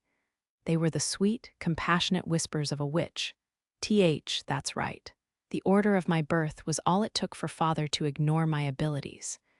But those whispers shook the heart of the third son. "You'll cooperate with me, then? I will go with you, but you should be the ones to give the noble district residents the order. Tell them this is no longer their country, so they should leave. I will help with persuading anyone who refuses." "Right," the third son nodded. "No one will accept such a thing," Maxim mumbled to himself. His words turned out to be in vain, as Erica's display of her military power sent the nobles scattering from the city that very day. The sight of the nobles being banished from the city became a spectacle that was highly discussed amongst the commoners. The banished residents were taken in as refugees in the neighboring towns, and word of their banishment reached Francois's ears in the capital by the next morning. Thus, in one way or another, the exclave of the Holy Democratic Republic of Arica was established successfully. The next afternoon, at the bank of a lake about 5 kilometers from Gray, approximately 1,000 troops dispatched from the capital of Galtuk had set up an encampment. Inside one of the tents, Rio was having a meeting with King Francois. Accompanying Rio were Asia, Miharu, Celia, Latifa, Satsuki, Sarah, Orphea, Alma, Gauki, and Kyoko. Charlotte, Duke Crescia, Lyslot, and Arya were also present. "And you're sure you're willing to join the reconnaissance team, Haruto?" Francois asked. "I'm the one who offered my assistance. If the saint is truly alive, then Duke Gregory was right. It was my failure to finish her off that led to this situation." "You are mistaken, Haruto. As an honorary knight, you have no duty to serve this kingdom. Yet you've lent us your strength numerous times until now. I appreciate your assistance greatly, but I must confirm this to be sure. Are you really okay with going?" Francois gazed at Rio, assessing his resolution. "What do you mean? I believe in your strength, and I know just how reassuring it is to have it on our side. That is why I appreciate your volunteering yourself to the cause. However, this is a matter for the kingdom to resolve. Calling it a subjugation doesn't change the fact it is a dirty job to be doing. It's not the same as your mission to rescue Lyslot. It is not a burden someone with no duty to the kingdom needs to bear, and it is not a matter you need to be taking part in," Francois said, clearly seeking to gauge Rio's resolve. "My decision was made with all these factors already in mind. If the saint is truly alive, then in order to settle this as fast as possible, she must be killed. She is not someone that can be left to her own devices to roam." It was rare for the warm-hearted Rio to say something this extreme. He had even made this violent statement in front of Miharu and the others. The thought of their reaction was a little frightening, but he didn't intend on hiding himself from them at this point. He was a human capable of killing if he believed it to be necessary, and he was about to participate in an operation to kill someone. If he hid this from them, he would feel guilty for the rest of his life. "It's true that I shouldn't be taking part in the matters of the Galarc kingdom, but this is a personal matter to me. I do not wish to lose the people precious to me, and I don't want to leave their protection up to others." That's why he was willing to do whatever dirty work necessary, Rio stated resolutely. "I see. In that case, I gratefully accept your offer to assist. This isn't an order as the king, but a request. I am formally asking that you help subjugate Saint Erica. Do you accept this request?" "Yes. I swear to do the best I can," Rio pledged firmly with his right hand over his chest. "Thank you. Clement will be sending his private soldiers, but he doesn't have the best opinion of you. If his soldiers are uncooperative in the operation, you may act on your own judgment. Asia will go and search for the saint in her spirit form, so I plan on obeying the orders of the squad until an emergency arises. I don't know what will happen once the saint is found, but I will follow your words if the need arises." "Good. If any trouble arises with Clement after the operation, I vow to stand on your side. Do whatever you need to succeed." "Yes, Your Majesty. But was it really okay for Your Majesty and Princess Charlotte to come here? If the beast of the land appears, you'd be in danger even at this distance." We're here to subjugate a hero. This is an event that may impact the future of this kingdom. As the king, I have a duty to watch the outcome of this battle. And shouldn't you be asking that of your own companions? Francois asked, looking around at Miharu and the others. I did tell them it was dangerous. Rio's gaze was also redirected by the question. Everyone came here believing there's something we can do to help.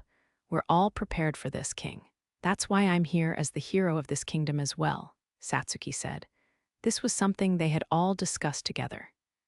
Asia may be the only one who could fight the beast of the land with Rio, but they insisted there was a role that they could fulfill as well. They're all going to act as your majesty's guards here at this base. Sarah's group will also bring out their spirits in case of an emergency. I see. Most of the military personnel will be leaving this base, so that is most reassuring, Francois agreed. As he said, most of the people remaining at the lake base would be non-combatants. This was the breakdown of the 1,000 troops that had been dispatched. First, there was the reconnaissance squad that consisted of Rio and a select few. The role of this squad was to infiltrate the city and confirm Saint Erica's survival. Once they located her, they would consider subjugation. Next, there was the capture squad led by the deputy commander of the First Order of the Knights, William Lopes. Their role was to promptly take back the city once Saint Erica was confirmed either absent or subjugated. They would be on standby at the lake base until they received word from the reconnaissance team. The final group was the base that set up the encampment. This group consisted of Francois and Charlotte, several important figures including Satsuki and the rest of the non-combatants. Your Majesty, just then the knight guarding the tent came inside. What is it? Duke Gregory has arrived. He wishes to hold a strategy meeting regarding the reconnaissance team. Very well. Everyone besides Haruto may excuse themselves. At Francois's order, everyone except Rio and Francois left the tent. They were replaced by Duke Gregory and his private soldiers that formed the reconnaissance team. HMPH, bringing all those women to the battlefield. Hoping to get lucky, are we? Duke Gregory shot the girls a look of disdain as he walked past them on his way in, disregarding their strength completely. But no one heard his muttering. Welcome. Are those your people for the reconnaissance team? Yes, I've selected the very best out of those directly under my command, Your Majesty. At Francois's prompting, Duke Gregory introduced his soldiers proudly. There were a total of 4 people, and among them was Gilbert, who Rio fought the day before. When they met eyes, Gilbert gave Rio a silent nod in greeting. Thus, the strategy meeting commenced. I believe the consulate is their headquarters. The refugees reported that the saint took my son and shut herself inside the building. We should assassinate her right away. The first to speak was Duke Gregory, who immediately leaned forward and demanded Francois make a decision. Word of the residents of the noble district, flooding the neighboring cities, had arrived at the capital via the transmission artifacts this morning. That had probably increased his impatience. However, Francois was only interested in proceeding carefully. Calm down, Clement. Even if we go with subjugation, we must gather more information first. That is the purpose of the reconnaissance team, no? Duke Gregory frowned unhappily. We already have all the information we need. My banished retainers reported seeing a woman that matched the description of the saint. They also said she had shut herself away in the consulate. What more do you need? Even if the saint is in the consulate, she would have naturally established her defenses. We also don't know anything about the forces she brought into the city. There's also the beast of the land to consider. In order to be absolutely prepared, we should do our due research, Francois said, admonishing Duke Gregory. What beast of the land? As if she could summon a monster as big as a mountain. There's no sign of such a thing anywhere near the city right now. Duke Gregory was extremely unsatisfied with the response. Perhaps that was why he gritted his teeth and opened his mouth. Then, what if we took a hostage to draw the saint out? As a saint, she values the people above all else, no? Oh, what a brilliant idea, he said dramatically. It sounded like his emotions were causing him to speak out of desperation, but there was no telling how serious he was. However, even if he had spoken out of desperation, Rio had a rare frown on his face. Although he saw the saint as an enemy, he didn't want to participate in a plan that used innocent people as hostages. You would take your people hostage to regain your land? That makes it hard to tell which side is more justified. Francois had a similar opinion to Rio. He expressed disapproval for Duke Gregory's plan. What naivete! The greatest priority right now is to subjugate the saint, is it not? Unable to criticize Francois directly, Duke Gregory used the last of his rationality to bite down on his lip in detestation and control his words. But he couldn't hold back the sarcasm from the question that came out next. In that case, what would be a good plan? I would love to hear your thoughts, Your Majesty. I am thinking of splitting the team into two groups to scout the Noble District and Commoner District separately. I imagine the Noble District will be heavily guarded due to the consulate within, but Haruto would be able to infiltrate from the skies with his enchanted sword. So you wish to send Amakawa to the Noble District? Yes. Your subordinates are familiar with the land, so they should go question the commoners. After a long pause, Duke Gregory nodded. I understand. There's no mistaking it. His Majesty wants to let Amakawa subjugate the saint himself by splitting the team into two. Although he had gained his position from his heritage, he wasn't a duke just for show. Duke Gregory wasn't foolish enough to miss Francois's true intentions. However, it was clear that any point he made would just be evaded. I must do something. But what? What if Rio really subjugated the saint like this? The resolution of this incident would be entirely credited to Rio, indebting Duke Gregory to him for the rest of his life. He wasn't willing to bear that humiliation. It's my territory. I cannot let Amakawa resolve this incident. If this was how Francois was going to be, then he had no choice but to convince him with the result. Just like how Haruto Amakawa once won over Francois's trust. That was the conclusion Duke Gregory came to, rivalry burning in his heart. After that, the meeting concluded. We will excuse ourselves now. My men need to prepare for departure. Duke Gregory led Gilbert and the other 3 men out of the tent, leaving Rio and Francois behind. Haruto, I'm sure you know already, but if you find the saint in the consulate, you may engage her without contacting Clement. You may say that I ordered you to do so, Francois said to Rio. At the same time, outside the tent. Follow me, I have something important to discuss, Duke Francois said, leading his 4 men away. Chapter 8. Assassination. Roughly 1 hour after the strategy meeting, the 5 members of the reconnaissance team, including Rio and Gilbert, had successfully infiltrated the territory capital of Gray. Or rather, more aptly put, they had donned traveler outfits and walked straight through the gate. It was easier to get in than I expected. Rio muttered in surprise, looking around at the street immediately past the gate. There had been some armed laymen standing watch at the gate, but they merely asked them a few questions before letting them through. The city had been stolen by the enemy, so it wouldn't have been strange for the gates to be closed to all outsiders. It was rather anticlimactic. The gatekeepers weren't wearing the military uniforms of the Duke's army. The city is most definitely being occupied, although rather sloppily. They looked like complete laymen to me. The abilities of the enemy cannot be much better, Duke Gregory's private soldiers said to Rio. Out of the 5 of them, Rio was the youngest, but he also had the highest status. Duke Gregory considered him an enemy, but his subordinates had to treat him with respect. Being able to walk in freely means the residents can walk out freely, right? Everyone's walking around so normally, it's hard to believe the city's been occupied. It was almost like they had no intention of protecting the city they had captured. Even if the saint could control the beast of the land, wasn't this a little too defenseless of them? It was almost like they were being lured in, giving Rio an eerie impression. At any rate, it may be obvious, but that's Duke Gregory's consulate, right? Rio asked, pointing at the imposing fortress standing at the back of the city. It was the largest building in the city, and it appeared to be built very sturdily. Yes, that's right. Asia, can you check out the building first? Got it.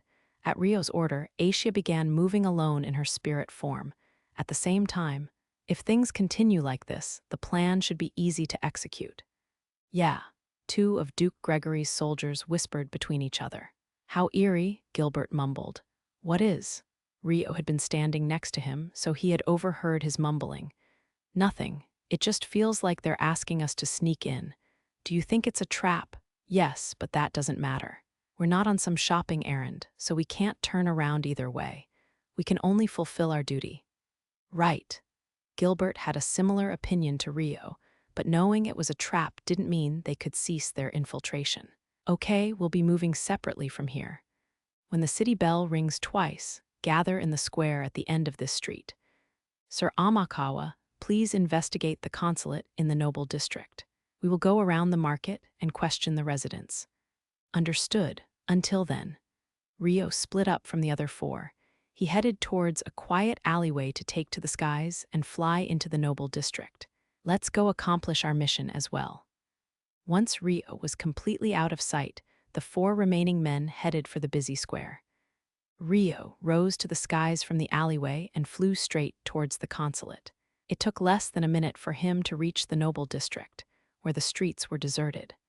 With all the residents banished, this place is completely bare.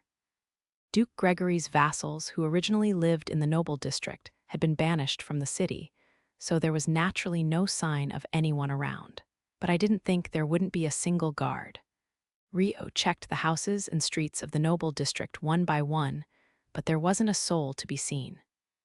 The gate connecting the noble and commoner districts was closed, but there was nothing stopping them from infiltrating on foot. It's really as though they're inviting us in. Is it possible the saint has left the city already? The lack of a single guard was what made things truly suspicious. With things like this, it was more reasonable to assume they had deserted the city after capturing it. Asia, have you entered the building? Rio made contact with Asia, who had begun investigating in her spirit form already. Yeah, a reply came immediately. There's no one on this side of town.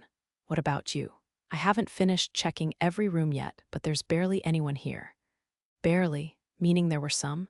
There was a family of 5 locked in a room guarded by 2 people. I think they might be the hostages, but I didn't see the saint. It seemed like the consulate was mostly deserted as well. But it was unlikely the saint had left if the hostages were still being guarded. The hostage is probably Duke Gregory's son. And if there are so few people in the building, I can probably sneak inside as well. I'll be there soon. Okay, I'll finish checking the rest of the rooms first. Wait on the roof for me. All right. Thus, Rio descended for the consulate. He landed on the roof and waited for less than a minute. Haruto. Asia appeared less than a minute later. Did you find her? No, there's no one in the building other than the hostages and their guards. I see. Rio tapped a hand over his mouth, pondering what to do. Eventually, he came to a decision. Then let's cast an illusion over the guards and question them. Okay, I'll cast it in my spirit form. Please. Once the two agreed to a plan, they entered the building. Asia led the way through the corridors in her material form, pausing at the corner before their destination. There, she returned to her spirit form. Those 2 are the guards? Yes. They switched to communicating with each other telepathically. The 2 guards in the corridor didn't seem to be expecting any infiltrators, as they were chatting to each other casually while lounging on the chairs they had brought outside of the room. It was clear they were relaxed. I'm going to cast the illusion. Ready whenever you are. I'll call you over once I'm done. With that, Asia set off to commence the plan. Several seconds later, she materialized behind the 2 seated guards without any warning. She touched the 2 of them on the backs of their heads. The 2 guards soon had blank looks on their faces. Haruto, the illusion worked, Asia called down the corridor. Thanks, they believe you're one of their allies that just returned from patrol. I see, then, there's something I'd like to ask you, Rio said to the 2 guards. Oh, you're back already? What's up? As Asia said, the 2 believed Rio was one of their allies that had just returned. The 2 of them had been looking downwards, but they lifted their faces at the sound of Rio's voice. Rio hesitated over what kind of tone he should use when addressing them, but he decided to go with a casual approach as allies. Where did Saint Erica go again? Saint Erica went out to observe the city. She went out to the city? Whereabouts? I don't know that much. Probably the old commoner district. Right. So when will she be back? Don't know that either. She said she'd be back by evening. I see. He had thought it was more likely for her to be inside the consulate, but it seemed his visit was for nothing. Who are the hostages inside? Since he was here already, he decided to gather some extra information. The family of the noble governing this city, I believe his name was Greg something. Duke Gregory, that's it. So it's his son after all. For a brief moment, he considered saving them right away. But if he did that, the guards would notice their disappearance as soon as the illusion wore off. His mobility would be lowered if he rescued the hostages now, preventing him from investigating properly. Did Saint Erica say what to do with the hostages? If they weren't in danger of being killed, he wouldn't have to save them immediately. With that in mind, Rio asked after the treatment of the hostages. The army of this kingdom could attack us, so we're leaving them alive for a while. I see, in which case there was no need to rescue them immediately. I have another question. It's about the others that came with us. The lack of security was also bothering him, so Rio decided to question them more about the forces on their side and gather information. Accompanied by 7 of her companions, Erica was visiting the residential area of the commoner district, roughly 10 minutes earlier. The purpose of her visit was to heal the sick and injured. She gathered people who had broken bones, bad backs, or other injuries, and treated them all for free. A long line extended from the vacant house she had turned into a temporary clinic. Presently, inside the house, a man who had broken his leg after falling from the rooftop he had been working on was gazing at the divine light glowing from the end of the divine arms. That should do it. Can you stand? Erica asked. Yes, the man first stood up by putting his weight on his uninjured leg, then slowly lowered his previously broken leg and carefully put more weight on it. Wah! The pain he had feared was nowhere to be found. It doesn't hurt. The pain is gone. The man stomped with the leg once, then twice. He then began walking around the room in joy. Oh, that's wonderful, dear. A woman who appeared to be his wife exclaimed, hitting him on the back. Why, yeah, but that hurts. You'll break my back next. The woman slapped his back harder. Don't be silly. Geez, I said that hurts. The man chuckled in spite of his words. Go on, thank the saint properly. Right. Thank you, Saint Erica. Erica turned to the man with a fake smile. I'm glad to be of help. Are you sure you don't want payment? The man asked worriedly. As I said earlier, I don't need it. I may take a few bronze coins as payment next time, but my objective today is to get to know the residents of this city. That is why it's free. I see. You've truly been a great help. The new lord of the territory is amazing, isn't she? I heard it normally costs a gold coin to receive magic healing. Yes, we were just despairing over how we'd survive until his leg healed. There was no such thing as insurance in this world, so if anything happened to the breadwinner of a family, they were normally left without a means of sustenance.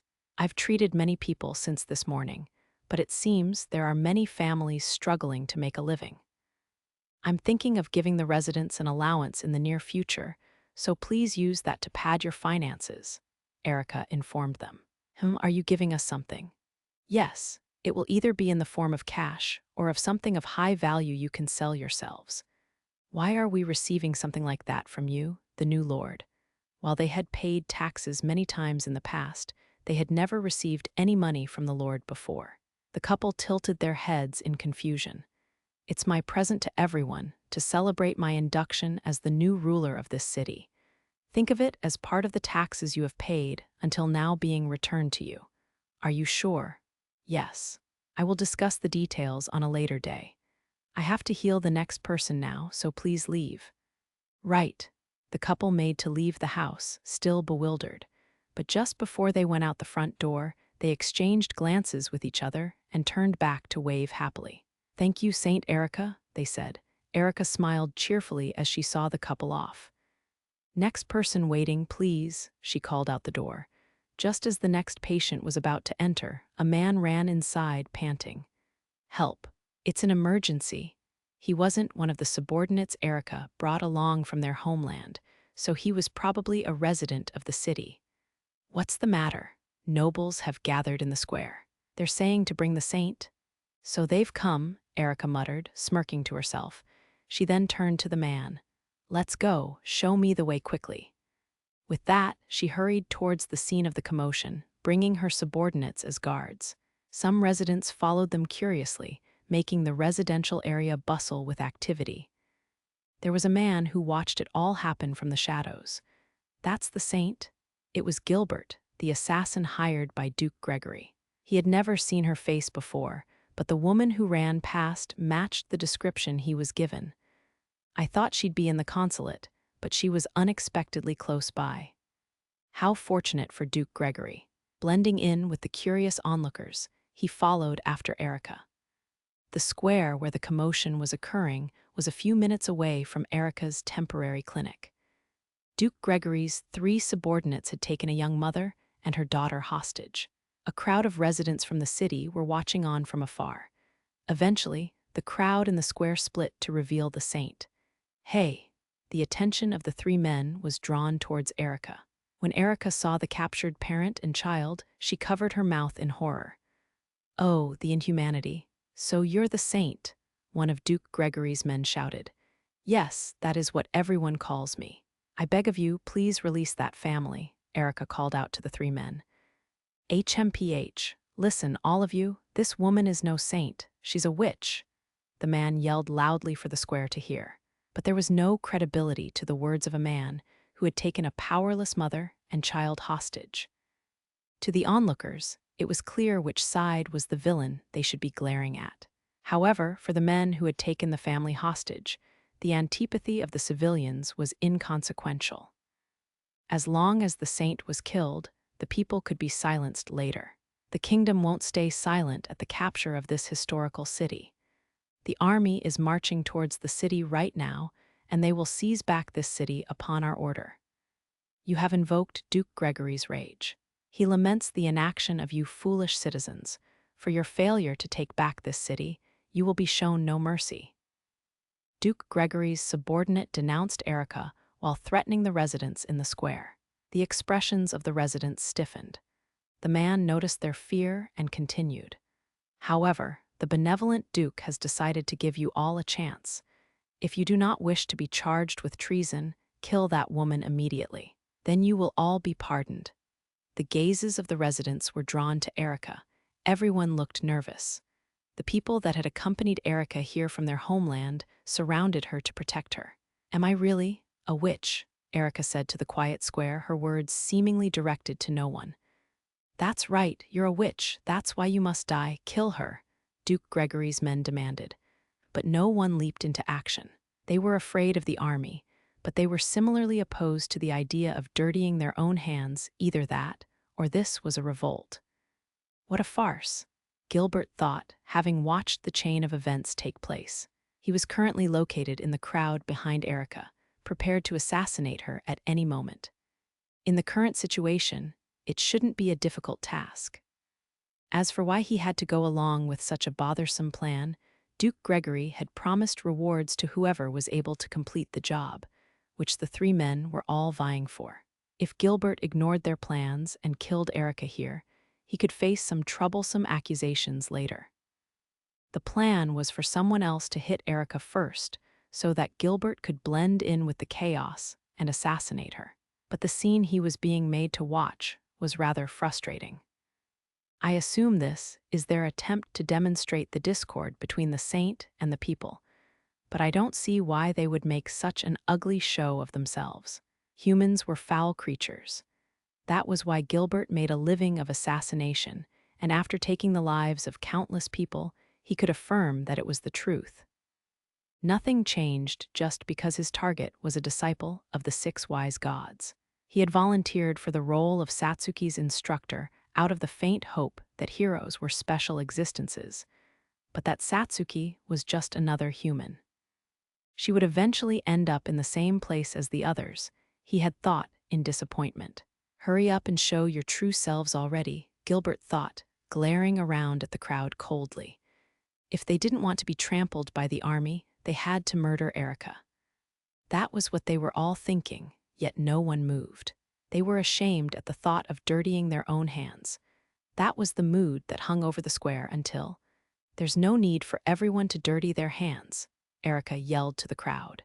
She then turned to the three subordinates. "If I die, will you release that family?" "Yeah." "If I die, will the people of this city be spared from the army outside?"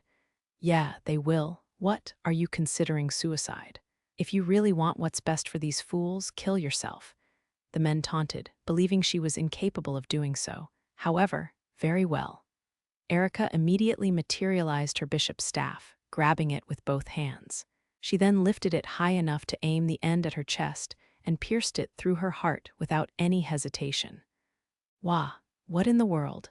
Duke Gregory's three subordinates and the crowd of onlookers were all speechless. Even Gilbert had forgotten his mission and was merely watching on in shock. "Hee hee," Erica giggled, gazing up at the sky with her hands grasped around the staff. She almost looked like a sculpture giving prayer to the gods. As Saint Erica, the escorts that had accompanied her from the Holy Democratic Republic of Erica rushed over to her in a panic. "Oh, what a tragedy. Help, does anyone know healing magic? Someone, please. Please save the saint." They truly believed Erica was dying. Their confusion was no act to them, it was as though the world were ending. But there was someone who was laughing in joy, having witnessed everything up close. Ha, ha, ha, ha. Wonderful, what a masterpiece. It was Gilbert. He had always believed that humans were their ugliest when they were killed unfairly. But what about now? How beautiful. Has there ever been a more beautiful death than this? She is no witch. Yes, she is a saint, a true saint. She had taken her own life without hesitation for the sake of some commoners who didn't even know her. She died gripping her staff in prayer, as though she believed in the beauty of mankind. Gilbert grasped his own hands in prayer, holding his head up towards the skies. "Oh, six wise gods, I give you my sincerest thanks for letting me witness this moment. I was wrong. I believed humans to be ugly creatures. That is why I dedicated my life to assassination. But humans are beautiful. She has taught me this. If she isn't a saint, then who in this world is?" He then walked over to Erica, who was still on her knees, and beckoned Duke Gregory's three subordinates over. "Now come and confirm for yourself. She is most certainly dead." The three men exchanged looks with each other before approaching Erica, dragging the mother and daughter along. Did she really stab herself in the heart? No way. Just what was she thinking? The men looked down at the kneeling Erica in disgust. "People like you would never understand," Gilbert muttered loathingly. Then, at a speed faster than anyone around them could see, he flicked his right hand out. Huh! A strange sensation immediately overcame the three men. Their vision blurred as they suddenly felt like they were falling. One beat later, pain ran through their heads. Three thunks could be heard in unison, and the world spun dizzily. What? The men realized their heads were rolling along the ground. They looked up at Gilbert, who was glaring down at them in disdain. His hands were empty, but they could tell he was the one who had done this to them. Why? They moved their mouths, but no sound came out. In place of their dead voices, the mother and daughter who were held hostage screamed. Gilbert turned around to the crowd and held his arms up. "She, the saint, taught me the beauty of mankind. She sacrificed herself for the lives of strangers." He called out, loud enough for the square to hear. That's right. The saint was. Saint Erica was. Those words stabbed deep into the hearts of the people who came from the Holy Democratic Republic of Erica. They clung to Erica's kneeling body and wailed in grief over her death. "Can you all forgive something like this?" Gilbert yelled like a changed person. No, perhaps he really was changed. "I cannot forgive my own disgraceful actions. That is why I will confess to my sins. I infiltrated this city as an assassin, hired by Duke Gregory. Yes, I was on the side of these three men who came here to kill the saint." Still in a fevered craze from earlier, Gilbert revealed himself as an assassin. "However, I have realized the truth. After seeing the saint offer her own life to protect everyone here, I have realized it. I was wrong. I I cannot forgive myself." He continued to blame himself in shame. "No," a young man clinging to Erica shouted, getting to his feet. "It's not your fault. The true disgrace is the noble class. That's what happened here too. The ones who killed Saint Erica are the nobles who took the people they should have protected as hostages. Isn't that right?" he cried as he raised his voice, questioning every resident watching on. No one said anything to confirm or deny him, but in their hearts, they probably agreed with the young man and Gilbert. They were all looking down in guilt. How can you all forgive them? They've always suppressed us with their power. They threaten us into subordination. I cannot forgive that. Saint Erica came to this city to fight against such tyranny. Yet, after yelling his heart out, the young man hung his head in silence. "We have to avenge her," someone eventually murmured. "Yes, we must. Let's fight. Let's take on the army outside the city." The people from the Holy Democratic Republic of Erica began a call for a war of revenge. Their passionate belief in Erica seemed to transmit to the residents of the city, who began to adopt expressions of resolution. "Yeah, let us fight too. Me too. We can't forgive what they've done. Grab your weapons." Once the dam broke, the residents began blurting out their pent-up emotions. But there was a different voice among them. "You must not," Erica, who should have been dead, suddenly said. "Wah!" The people closest to her stirred at the sound of her voice. The next moment, the staff in her chest vanished into thin air. Light wrapped around her body, rapidly closing the hole in her chest. The unrealistic scene was almost divine. Everyone was speechless. Gilbert trembled as he witnessed Erica reviving before himself, letting out a noise of joy. "Oh, I will be the one to fight. This is a crusade. As a hero and the saint, I must be the one to protect everyone. That's why." Erica materialized her staff once more, holding it in her right hand. She stabbed the end into the ground and staggered to her feet. There wasn't a soul who wasn't moved by the sight of the weak saint declaring to fight after a miraculous revival. "I will fight in everyone's place. I was given this power to do that. I summon thee, beast of the land," Erica yelled, raising her staff high. Several seconds later, WROOH, the roar of a destructive monster echoed throughout Duke Gregory's territory. Chapter 9. Crusade. The beast of the land appeared on the outskirts of Grey. Its roar echoed through the air, reaching the Galarc army stationed on the plains away from the city, the base by the lake behind them, and even the neighboring cities and villages. That's the beast of the land that His Majesty described. I had my doubts, but leading the Galarc army was the deputy commander of the First Order of the Galarc Knights, William Lopes. With his enchanted spear in hand, he trembled at the presence of the beast. Even someone with as much experience as him was almost frozen to the core and paralyzed with fear. "We must retreat immediately. All forces, retreat, retreat. Fall back to the base at the lake. Change courses now." However, William was a brilliant commander. Having received orders from King Francois in advance, he yelled the retreat order to the troops. The troops were all professional soldiers with training and expertise.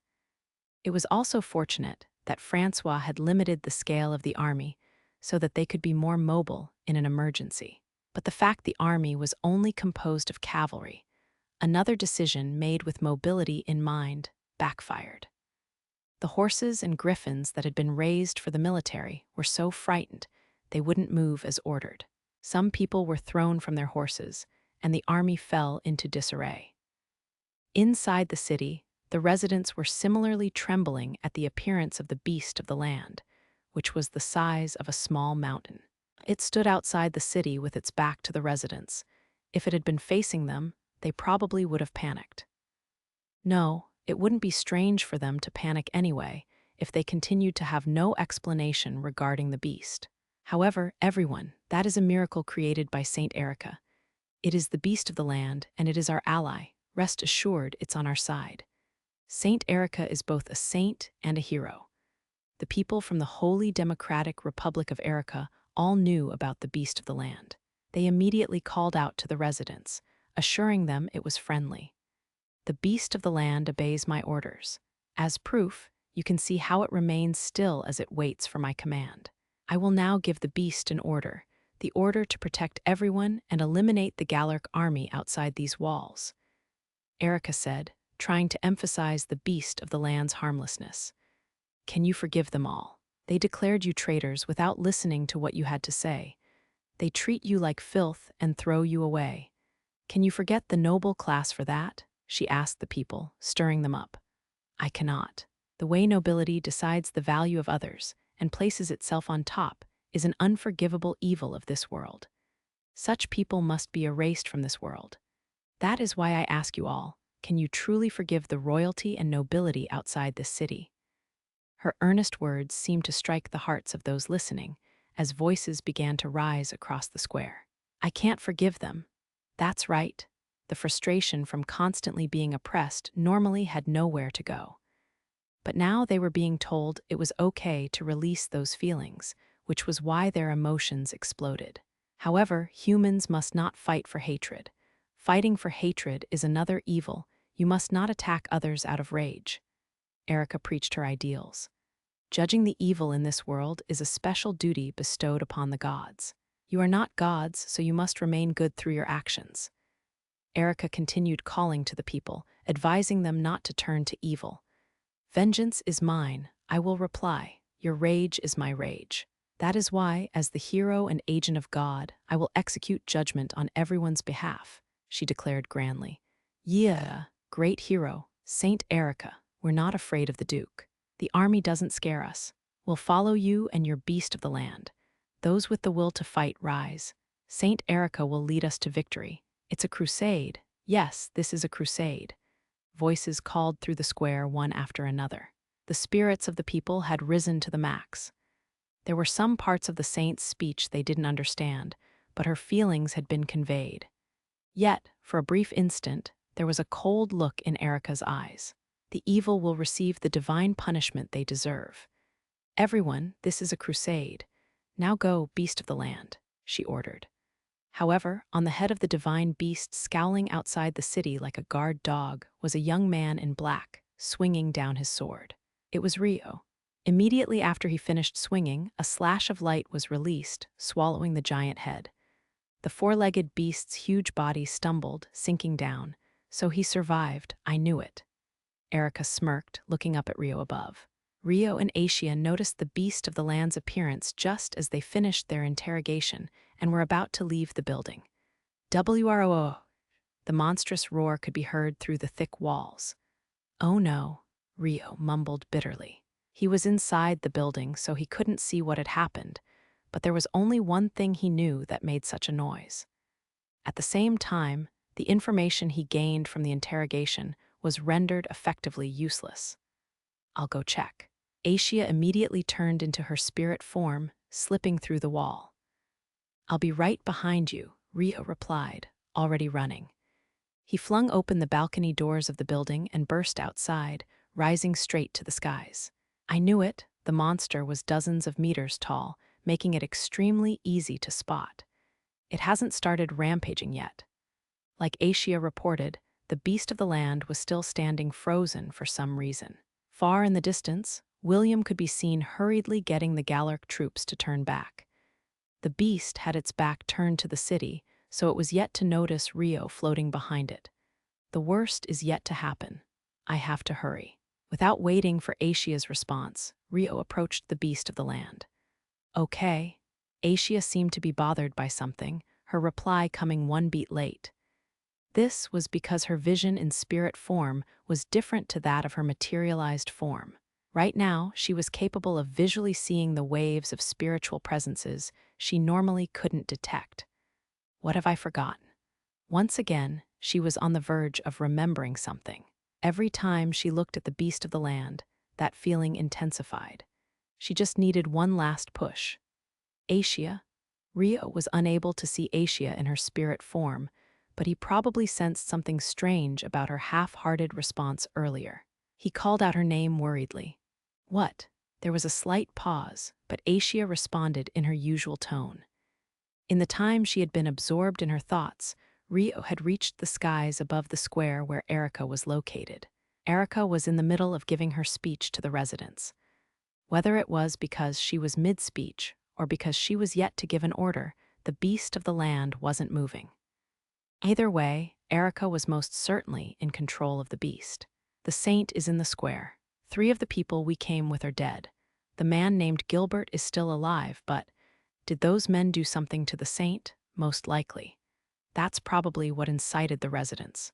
I'll take this chance to make a preemptive strike on the beast. Please go and report this situation to His Majesty at the base. Tell them to leave us and run. All right. I'm going to start stocking magic essence.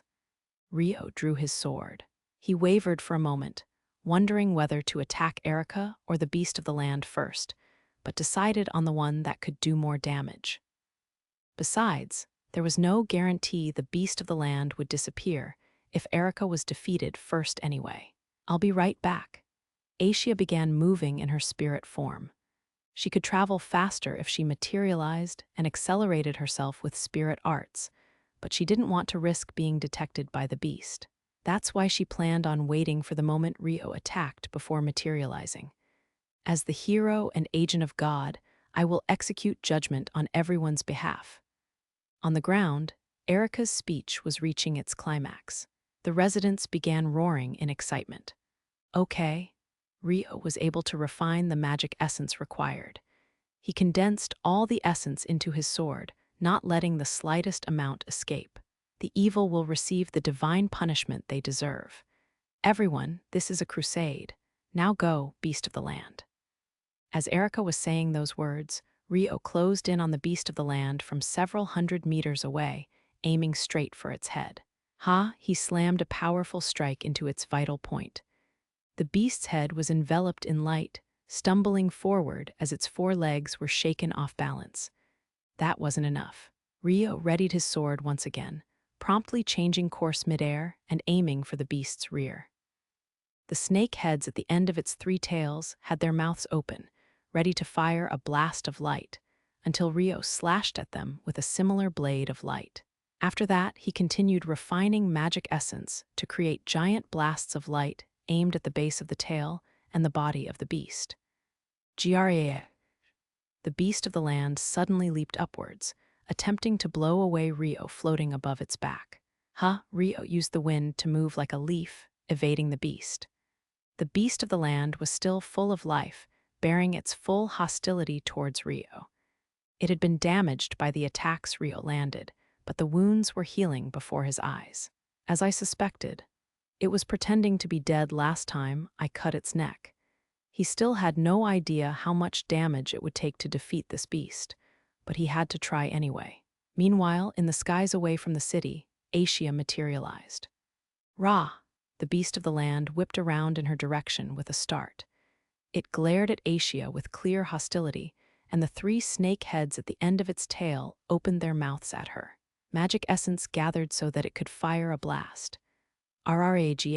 However, Rio landed a slash of wind at the beast's abdomen. The 100-meter-long torso of the beast shook violently in the air. Your opponent is over here. He didn't believe it could understand words, but he spoke to it anyway. The beast of the land glared at Rio in annoyance and roared. Thus, the battle between Rio and the beast of the land resumed. In her materialized form, Asia made the last 5 kilometers of the distance to the lake in half a minute. She spotted Miharu and the others outside a tent and landed beside them. Celia, Satsuki, Francois, and everyone else were all watching the beast of the land with pained expressions. Ai-chan. Among them, Miharu called out, running up to Asia first. Spirit girl Asia, is that the beast of the land? It seems like it is fighting someone, Francois asked with a tense look. Yes, Haruto is keeping it from running wild. The army is pulling back to this base right now, so flee on the enchanted airships immediately once they get here. I see. All right, I understand. Also, Asia was about to continue speaking when is that the beast of the land? Amakawa is fighting that thing? Duke Gregory shouted from beside Francois. That's what she just said. No, I just didn't think it would be a monster like that. That's because you didn't believe the beast of the land existed to begin with, but there's no time to be dealing with you right now. Wait, Clement, Francois said, dismissing Duke Gregory in annoyance. I'm going to fight with him. Don't worry about us when you flee. All right, sorry about that. But Duke Gregory ignored the situation at hand. Wait, is Amakawa fighting that monster? What happened to eliminating the saint? Did he fail? He continued, hounding Asia with questions. That's not what happened. Haruto and I were inside the consulate when it woke up. We saw 3 of your subordinates dead in the square. They probably started something. Asia explained what happened, then gave her own guess as to why. Francois immediately regarded Duke Gregory with suspicion. Clement, what did you order your men to do? Wah, I know nothing. That woman is rambling pure nonsense. Why did you even infiltrate the consulate? And why were you even with the reconnaissance team in the first place? Duke Gregory wailed in a panic. Enough of this, Clement. Are you really going to make a bigger mess of this situation and risk my rage? Ah, Duke Gregory paled, snapping his mouth shut at Francois's uncharacteristic explosion of anger. This is an emergency situation. You should prepare for evacuation. Your reply? You understood. I apologize for making a fuss. Gritting his teeth down on the mix of panic, uncertainty, anger, and fear, Duke Gregory left them. I'm going to go back, then. The saint is alive, so we have to defeat her too, Asia said, showing no interest in Duke Gregory as she turned around. But just as she was about to fly off again, Gauki called out to her. One moment, please, Lady Asia. Yes, leave the subjugation of the saint to Kyoko and me. You two focus on defeating the beast of the land. We will depart right after you. Okay, thank you. The saint was in the square in the city, but she might have moved by now. All right, see you then. With that, Asia flew off. You heard her. Let's go, Kyoko. Yes, dear. It was only natural for them to assist their master. Kyoko expressed no objections as she nodded quietly. In that case, please ride on Ariel. I will accompany you, Orphea said, offering Ariel as a means of transport. We'd appreciate that, Gauki accepted, bowing his head. Let's leave right away. We should head for an open space for our departure. Then, he started to walk away, heading for an open space where Ariel could materialize when, hold on, Celia and Lyslot stood together. Arya, who was behind them, was the one who had stopped Gauki. The two of you don't know what the saint looks like. Would you consider taking me along? Arya asked, seeking Gauki and Kyoko's permission to accompany them. She then turned to her master, Lyslot, to do the same. Lady Lyslot, I owe a great debt to Sir Amakawa. I also have a score to settle with Saint Erica. You are my appointed lord and master, so please grant me permission to go. You may go, but you have to return, Lyslot agreed, respecting Arya's intentions. She then turned to Gauki and Kyoko. She's my most skilled subordinate, so I believe she will be of help to you. Is it all right if she accompanies you? We would be glad to have her. Let's get going. Gauki left, taking Kyoko, Arya, and Orphea with him. We'll focus on protecting the base. The beast of the land's attacks may fly this way, Sarah suggested. Hel and Ifrita might need to help out too, Alma agreed. Hearing that, Miharu offered to supply her magic essence. In that case, I'll provide the essence they need to materialize. You two should save your essence. Meanwhile, Rio was engaged with the beast of the land in a close-range battle. Gragh, the beast swatted at Rio as though he were an annoying fly buzzing around its body. It wouldn't have been surprising for a creature of its size to create earthquakes with every leap. But Erica must have ordered it not to damage the city, as its landings were surprisingly light-footed. Each time Rio spotted an opening, he would envelop his blade in wind and light and create a slashing attack that was 20 meters in length, aiming it at the beast's body. At a glance, fighting at such a close distance seemed dangerous. But the most troublesome attack the beast of the land possessed was the breath attack it released from its mouth and tails. By sticking close to its body, Rio succeeded in sealing those moves. In that sense, he seemed to have the advantage. However, it heals rapidly every time I damage it. His attacks themselves seemed to be effective, but there was no way of telling how much so. Was there no limit to the beast's recovery? How much damage was required for a fatal wound? Would it eventually fall if he continued attacking it? There was no way of knowing. I can at least buy some time, he thought. GRRR, the beast of the land halted its swinging at Rio and stopped moving. What is it thinking? He had a bad feeling about it, but Rio continued his attacks. RRRGH, the beast of the land motionlessly endured it. In fact, it seemed like it wasn't affected at all. What? Just as Rio released another slash, the beast twisted its body. The next moment, it used Rio's attack to sever its own tails. RAGH. The three tails started flying of their own will, accelerating towards the Galarc army that was still retreating, and the base with Miharu and the others passed them. No, Rio tried to pursue the tails in a fluster. GRAH. But the moment he turned his back, the beast of the land let out a breath from its mouth. From the square where Erica was located, it appeared as though Rio had been swallowed by the beast's breath. WHO cheers erupted from the residents. They were worried when Rio first appeared out of nowhere and put up an even fight with the beast, so they were clearly relieved at this turn of events. Ha! Ha ha, he got blown away. There'll be nothing left of him. They all rejoined, did you see that? His attacks are powerless before the beast of the land. But the reverse does not apply. He was the strongest warrior of the enemy, and he is now defeated. This is the moment to march forward. Let us go. Erica chose this moment to start running for the gate of the city. Follow Saint Erica's lead. Victory will be ours with Saint Erica's guidance. The kingdom's army won't stand a chance either. Charge, Raha. The residents were completely swept away by their elation. Most of the people in the square hadn't been carrying weapons on them, yet they rushed out the gate completely unarmed. Meanwhile, Rio had just accelerated to the side, escaping the attack range of the breath aimed at his back.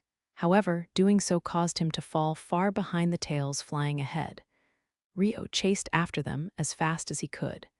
GRAH, the beast of the land, used another breath to obstruct Rio from pursuing. NGH, Asia would protect the base by the lake even if Rio didn't take chase, but there was a chance the retreating army could suffer damages. Just then, a thick beam of light fired over from the direction of the lake. It struck all three of the snake-headed tails in succession, repelling them midair. Asia. Rio could see it was Asia who had cast the art. She proceeded to create huge orbs of light and fired them with rapid succession and precision. An intense explosion occurred with each impact, swallowing the helpless tails. HSS Shah, the tails hissed. GRRRAH, roared the beast. It tried to interrupt Asia with a breath. I won't let you, Rio shouted, immediately cutting deeply into the beast's neck to throw off its aim. The tails suffered a barrage of Asia's attacks in that time, eventually becoming unable to maintain their shape. They dispersed into the air like a spirit leaving its material form, disappearing completely. Sorry I'm late, Asia said, appearing right beside Rio. No, you came just in time. Thank you, you really saved me, Rio was about to say, when GRUH. The beast of the land opened its mouth wide, accumulating magic essence for its next attack. Out of the way. Rio and Asia both activated their spirit arts before it could attack. They both created huge fireballs in the same breath, firing them into the beast's mouth. The explosion in its mouth shut the beast up all at once. Asia took that chance to give Rio an update on what happened. Gauki and the others said to leave the saint to them. They asked that we focus on taking down the beast of the land, she said. For a brief moment, Rio looked opposed to the idea of Gauki bringing more people into this dangerous area. But he didn't have the leisure to handle both when the beast kept regenerating on the spot, so he resolved himself to his only option. I see, in that case. Yup, we'll defeat this thing. Even if they couldn't defeat it, they had to suppress it to prevent it from causing any damage to the others. Rio and Asia immediately turned to attack the beast of the land together. By then, the beast had almost completely regenerated the tails on its body. UURH, Rio and Asia fired large orbs of light to prevent its full regeneration. It was hard for Rio to reach the body and three tails in a single attack, but he was fighting together with Asia right now. I'll focus my attacks on the front half of its body. Then I'll take care of the rear half and tails. Thanks. Not having to worry about the tail attacks will be a great help. They communicated telepathically while flying at high speed, planning their strategy. Not having to allocate as much brainpower to evasion made it much easier for Rio to fight. There may be a limit to its regenerative ability. Let's suppress it by sticking close to its body and attacking in waves. Got it. The two of them had the best coordination and support for each other. The beast of the land attempted to ward them off by swinging its tails and expelling its breath, but grah, none of its attacks made contact. In no time at all, the two of them had begun to overpower the beast of the land. At the same time, Ariel was flying high in the skies above. Riding on its back were Gauki, Kyoko, Arya, and Orphea. They had a clear view of Rio and Asia suppressing the beast of the land below.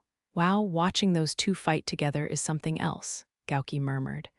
The beast of the land in the distance almost seemed pitiful, but despite that thought, he observed the battlefront carefully. There's a crowd rushing out of the city, he said, spotting the running group with his spirit arts-enhanced eyesight. The person leading the group at the front is Saint Erica. Arya identified the saint to Gauki and Kyoko. Excellent. That makes things easy, Gauki grinned. Let us go, dear. Indeed, the couple leaped from Ariel's back as though they were merely stepping off a small platform. But instead of falling through the air, they started running across invisible footholds in the air. Amazing, Arya mumbled as she watched them descend. Their current altitude was nearly 300 meters. Even if she enhanced her physical body with her sword, she'd die falling from this height. Seeing Arya left behind, Orpheus smiled wryly. Ha ha, I'll lower us so that you can get off the normal way. Erica was running at the front of the pack when Gauki and Kyoko descended before her. Halt. Oh, who might you people be? Erica looked at the middle-aged couple with black hair curiously. She must have found them similar to the Japanese people on Earth, but encountering them here didn't change anything. Well, whatever. What do you want? She didn't care. It doesn't matter who we are. On behalf of our master, we have come to stop the person in control of that monster, Gauki declared, drawing his prized sword Kametachi. Kyoko similarly drew her kodachi. We cannot let you pass us. Why, you're like a samurai and a ninja. How fascinating. In contrast to Erica's words, her tone and smile were completely devoid of emotion. I see. You have such an empty look in your eyes, Gauki observed. The eyes of a troubled woman, Kyoko agreed. Saint Erica. Just then, Arya arrived belatedly, dropping from the sky. Ariel passed over at an altitude of 10 meters, flying away once again. Oh, you're here as well. It seemed Erica still remembered Arya.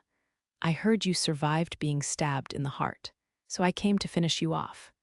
Arya also drew her sword and readied herself. Hee, are you capable of such a thing? Erica smirked boldly, readying her staff. Unfortunately for you, I have no intention of facing you alone. Oh, 3 against 1 sounds terribly cowardly. Can you blame us? This is a battlefield. The enemy that invaded without warning is right before us. As a seasoned veteran, Gauki brushed off Erica's taunting remark easily. Her ability gave her the strength of an army. There was nothing wrong with teaming up in a group of 3 to defeat her, or rather, kill her. Merciless as it may have been, that was their goal. You have plenty of comrades behind you anyway, Kyoko said, looking at the crowd of people that had followed Erica out of the city. I won't let anyone approach, so fight to your heart's content. Orphea called from Ariel's back, firing a warning arrow with her bow. The ray of light that shot down split into countless branches, raining before the crowd. Whoa, eek. The crowd screeched to a halt. A militia. No, they're not even wielding proper weapons. In short, Erica had brought unarmed humans onto the battlefield. Gauki was shocked at their appearances up close. You cannot be sane. You brought the residents out without even arming them. What were you thinking? Erica cocked her head curiously. I don't remember bringing them anywhere, though. They stepped onto the battlefield of their own will.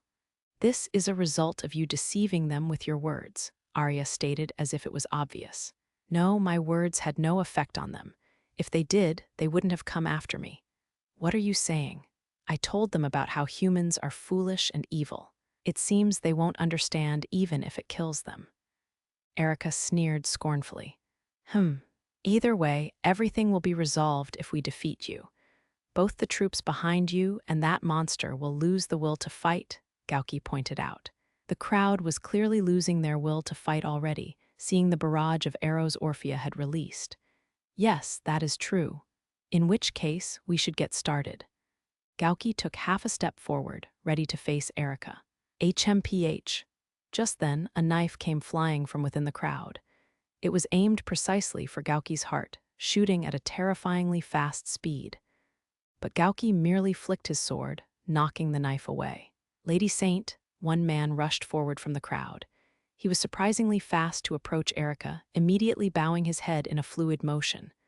"Oh, you are. My name is Gilbert." "Yes, I remember," Erica said, looking at his face. "The one who had a change of heart." "You are too kind, great saint.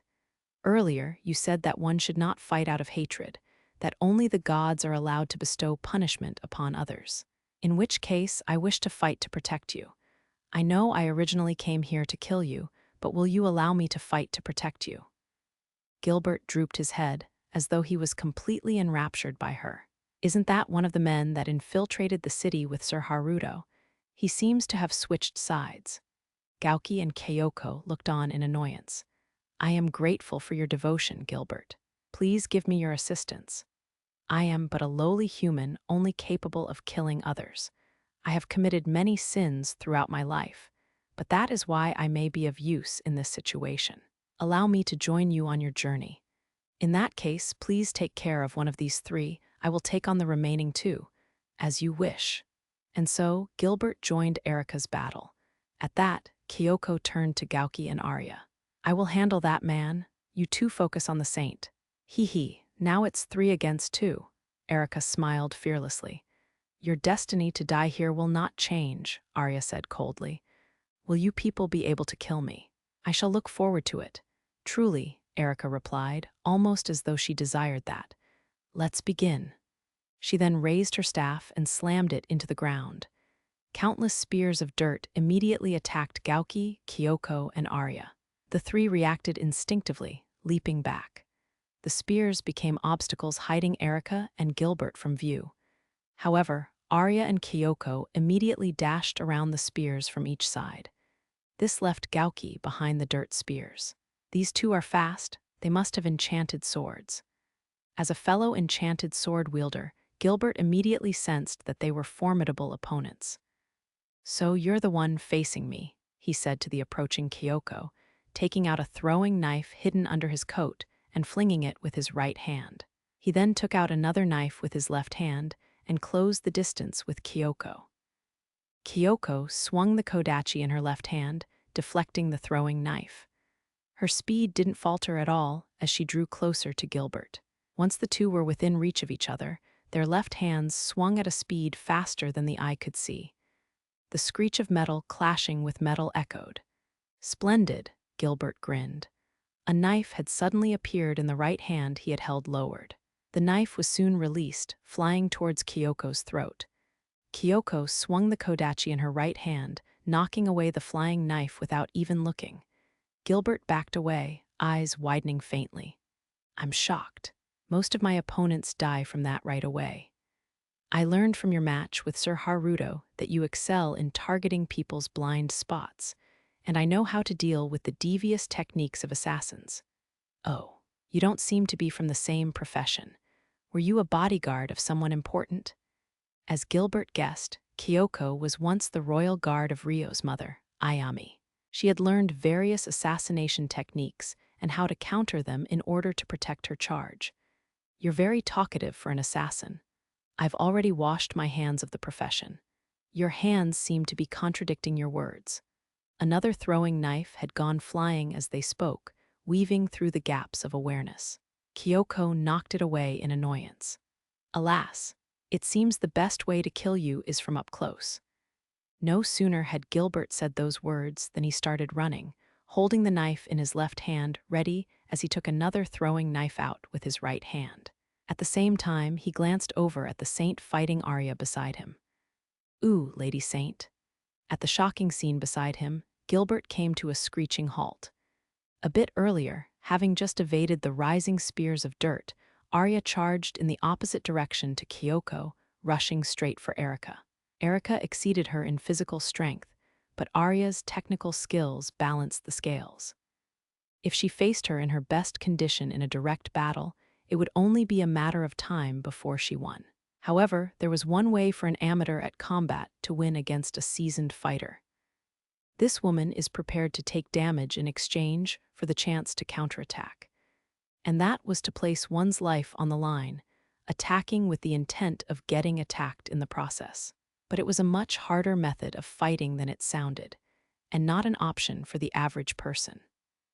There was no way for someone to truly put their life on the line unless they had no fear of being hurt and absolute confidence in their ability to endure any attack.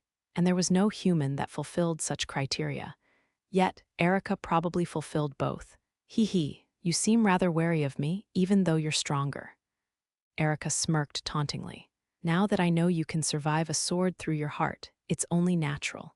But if she knew Erika's goal, she could plan how to deal with it. I don't know how your abnormal vitality works, but you put too much trust in it. You're completely defenseless, Arya stated. She then rushed right at Erika.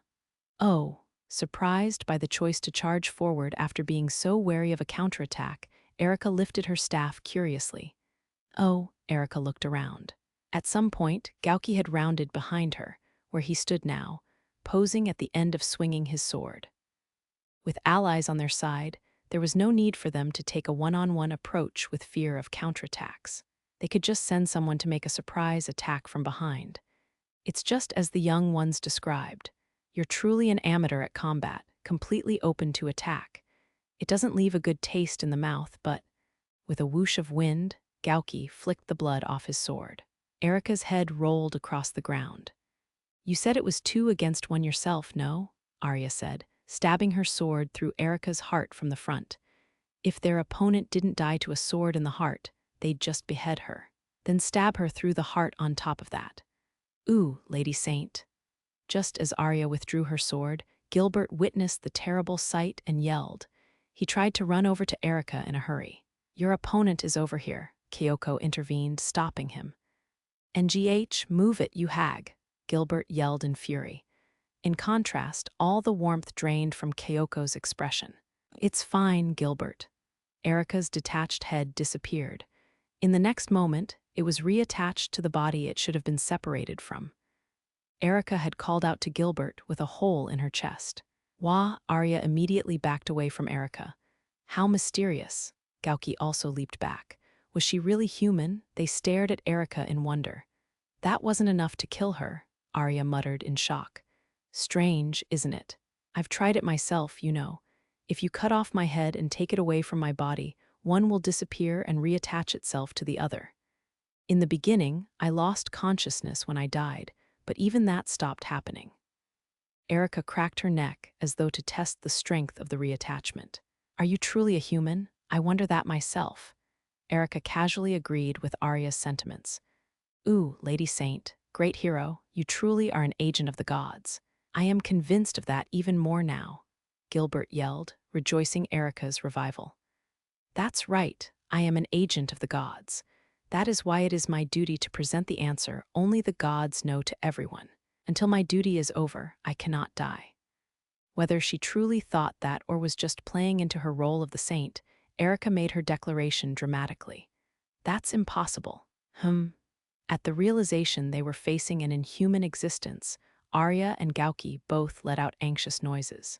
Foolish humans, let me ask you once again, will you really be the ones to kill me? Are you capable of such a thing? Neither Gauki nor Arya could answer. Please kill me. If you can, that is. The magic essence flowing out of Erika's body surged suddenly. Good heavens, she still had this much magic essence hidden. Gauki was taken aback by her overwhelming power. But for the sake of his master, he couldn't back down. He had absolutely no intention of losing. Thus, the battle with the saint resumed. Kyoko and Gilbert's battle also resumed. Biwahaha, Gilbert was cackling louder than he had ever laughed in his life. He was grateful for her 2 resurrections and the fact he had met her sublime existence today. Kyoko swung her two kodachi with a disgusted look on her face. Facing her, Gilbert had a long-handled knife in his left hand and a short-handled throwing knife in his right. The strength of their physical body enhancements appeared to be equal as they exchanged blows with each other. In the midst of one such exchange, Gilbert threw another throwing knife with his right hand relaxed at his side.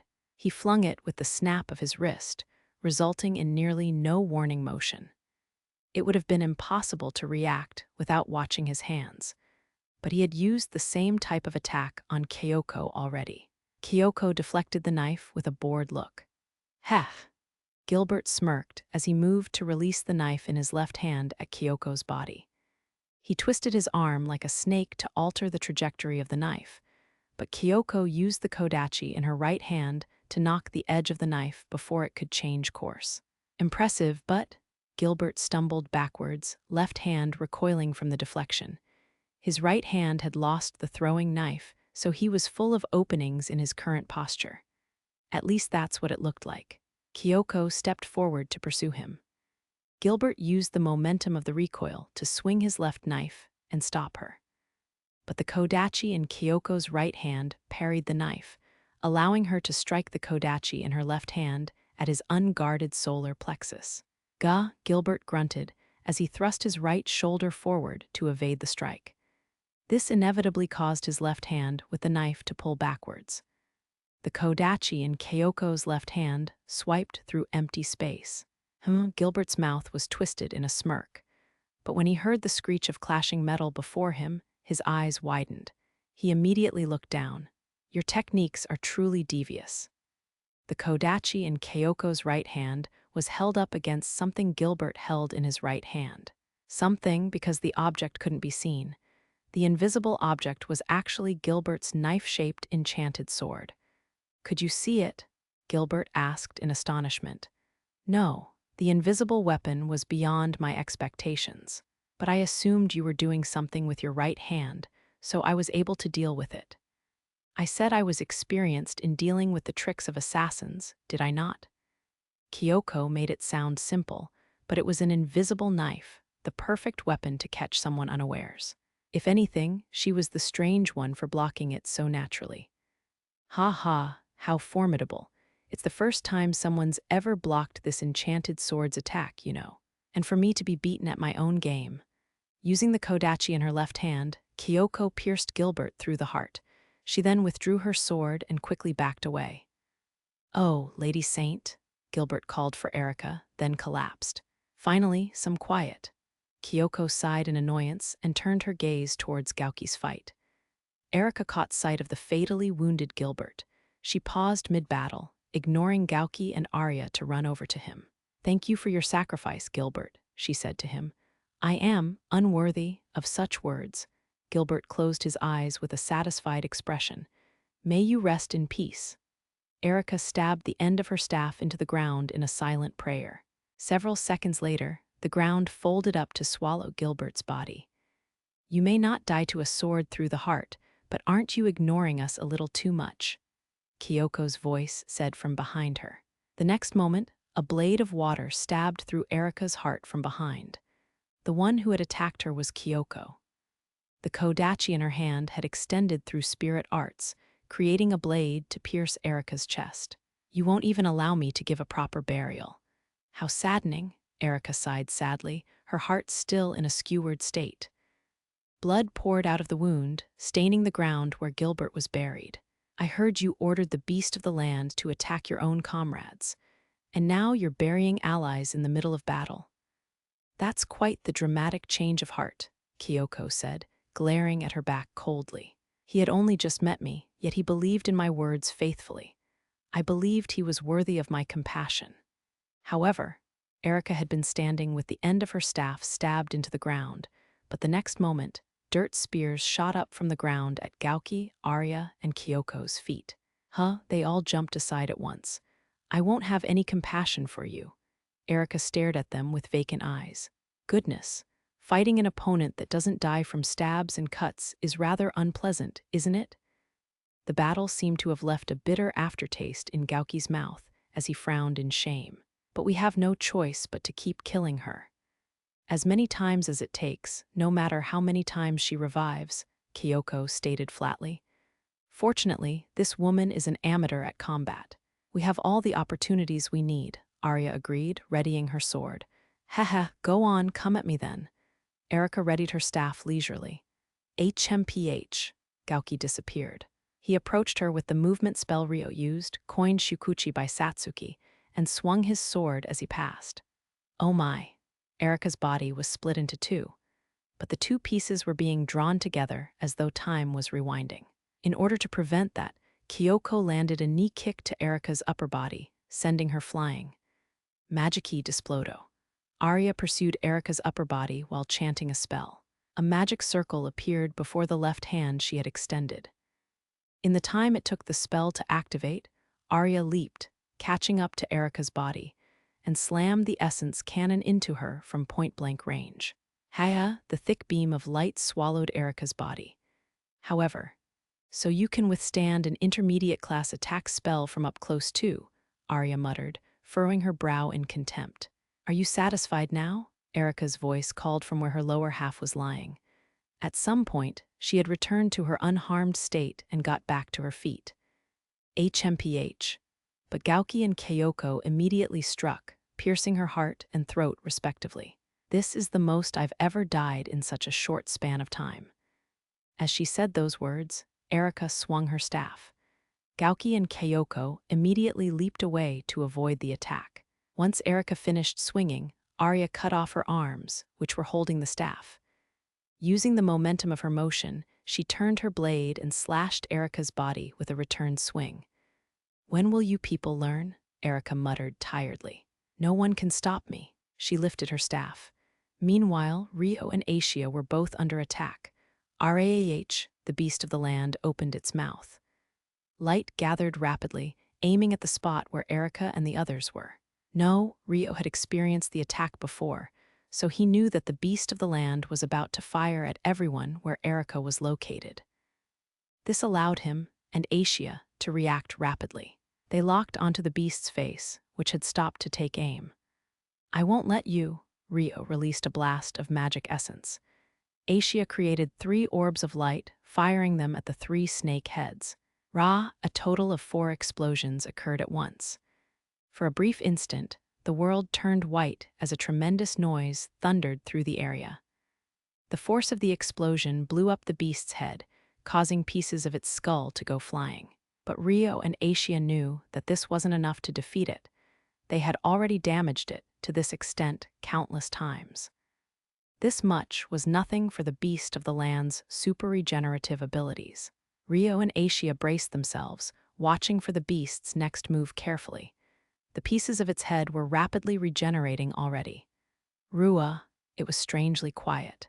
Just a short while ago, it had been rampaging violently in a mad rage, but now there was a strange clarity in its eyes. What? It suddenly calmed down, Ryo said, confused as he noticed the abnormality. Did it fight wildly enough to settle down? No, I don't think that's it. That didn't sound possible, but it was true it had calmed. What to do? They could use this chance to attack it, but it would just be a waste of energy if they couldn't defeat it. It didn't seem like the beast was about to make an attack, so they decided to observe it for a little longer. Grrr. The beast of the land stood still as it stared down at Erika. Then, for some reason, it glanced over at Asia. Finally, it gazed over at the lake. The beast looked between those 3 points once more. It disappeared. Like a spirit returning to its spirit form, the beast of the land vanished. Meanwhile, just before the beast of the land disappeared, Biwahaha, Sir Haruto saved our lives. Gauki had noticed the beast of the land aiming at them, but Ryo and Asia had stopped it immediately. That realization made him burst into hearty laughter. Goodness, if only he had died back then, Erika sighed, looking up at Ryo annoyedly. Kyoko, have you noticed? The more we kill her, the faster she heals from her wounds, Gauki said to Kyoko, who was standing beside him without taking his eyes off of Erika. Yes, and her movements are getting faster. Things may get a little tricky if she gets any faster than this. At this rate, I'm going to run out of magic essence, mumbled Arya. How should we deal with this? In their current state, they hadn't succeeded at anything more than buying time. And at this rate, even their ability to do that seemed limited. Gauki hummed in thought, considering their options to break through this situation. Haha, I'm still brimming with power. At this rate, I won't even need the beast of the land to, Erica cut off mid-sentence. Why? Why has the beast of the land? The beast had disappeared. Erica's eyes widened in surprise, even though she should have been the one in control of it. Suddenly, despite having endured numerous attacks without so much as a flinch until now, Erica suddenly clutched her head and screamed. Chapter 10. For whom is the crusade? Erica screamed, clutching her head in distress. Everyone was taken aback by the sudden change in her. Wah, Gauki shouted, leaping back. Spears of dirt rose from the ground, creating a circle protecting Erica. They spread at a tremendous speed, filling a 100-meter radius around her. Everyone, including Gauki, managed to evade the attack. Get on. Orphea descended with Ariel. Many thanks, Gauki, Kyoko, and Arya all jumped onto Ariel's back. Meanwhile, the crowd that Orphea had been keeping back saw what had happened on the battlefield and scattered back towards the city. Are you okay? Rio and Asia also descended from the sky. Yes, all present and accounted for, Gauki replied stiffly. What in the world happened here? Rio asked, looking down at Erica as she screamed. She suddenly started screaming. Even though she was fine when we killed her all those times, confused, Gauki followed Rio's gaze down to Erica. Then, it happened. Erica's screams came to a sudden stop. She slowly raised the head she had clutched in her hands. The dirt spears surrounding Erica separated from the ground, shooting up towards them. Each one only had the force of a lower-grade attack spell, but there were enough to cover the whole sky. Controlling this many spears of dirt was no easy task. It was clearly Erica's doing. Rio and Asia lowered their altitude to protect Ariel, but it seemed like most of the dirt spears were aimed at Asia. Orphea, get everyone away immediately. Right. At Rio's order, Orphea immediately rose higher into the sky with Ariel. Meanwhile, seeing the trajectory of the spears aimed at her, Asia deduced that Erica was able to freely control them. She flew to lure the spears away from everyone. Asia, Rio sent magic essence into his sword, slashing away some of the spears. There were too many to cut down in one swing, so he repeated his slashes again and again. I'm going to fight with Asia. Retreat to the base. Rio shouted at Orphea, intuitively sensing something was wrong. Orphea did as she was told and flew away with Ariel, leaving Rio and Asia in the sky alone. Saint Erica was still on the ground. She had been watching the spears fly about without any emotion until, ha, biwahaha. Two laughs overlapped with each other. The voices had both come from Erica. The same person was speaking, yet the two voices were different. One was clearly feminine, while the other was masculine. The feminine voice indisputably belonged to Erica, but the masculine voice was unfamiliar. What? Rio cut down more spears as he watched the ground in disbelief. Asia had been preparing her magic essence while luring the dirt spears after herself. She cast several hundred orbs of light around herself, sending them hurtling towards Erica on the ground. HMPH, Erica swung her empty-handed arm. All the orbs Asia had released disappeared. Wah, Rio was speechless. Ha, Erica immediately leaped at Arya at a tremendous speed. Her physical abilities were far greater than anything Rio had seen from her up until now. She closed the distance to Asia instantly.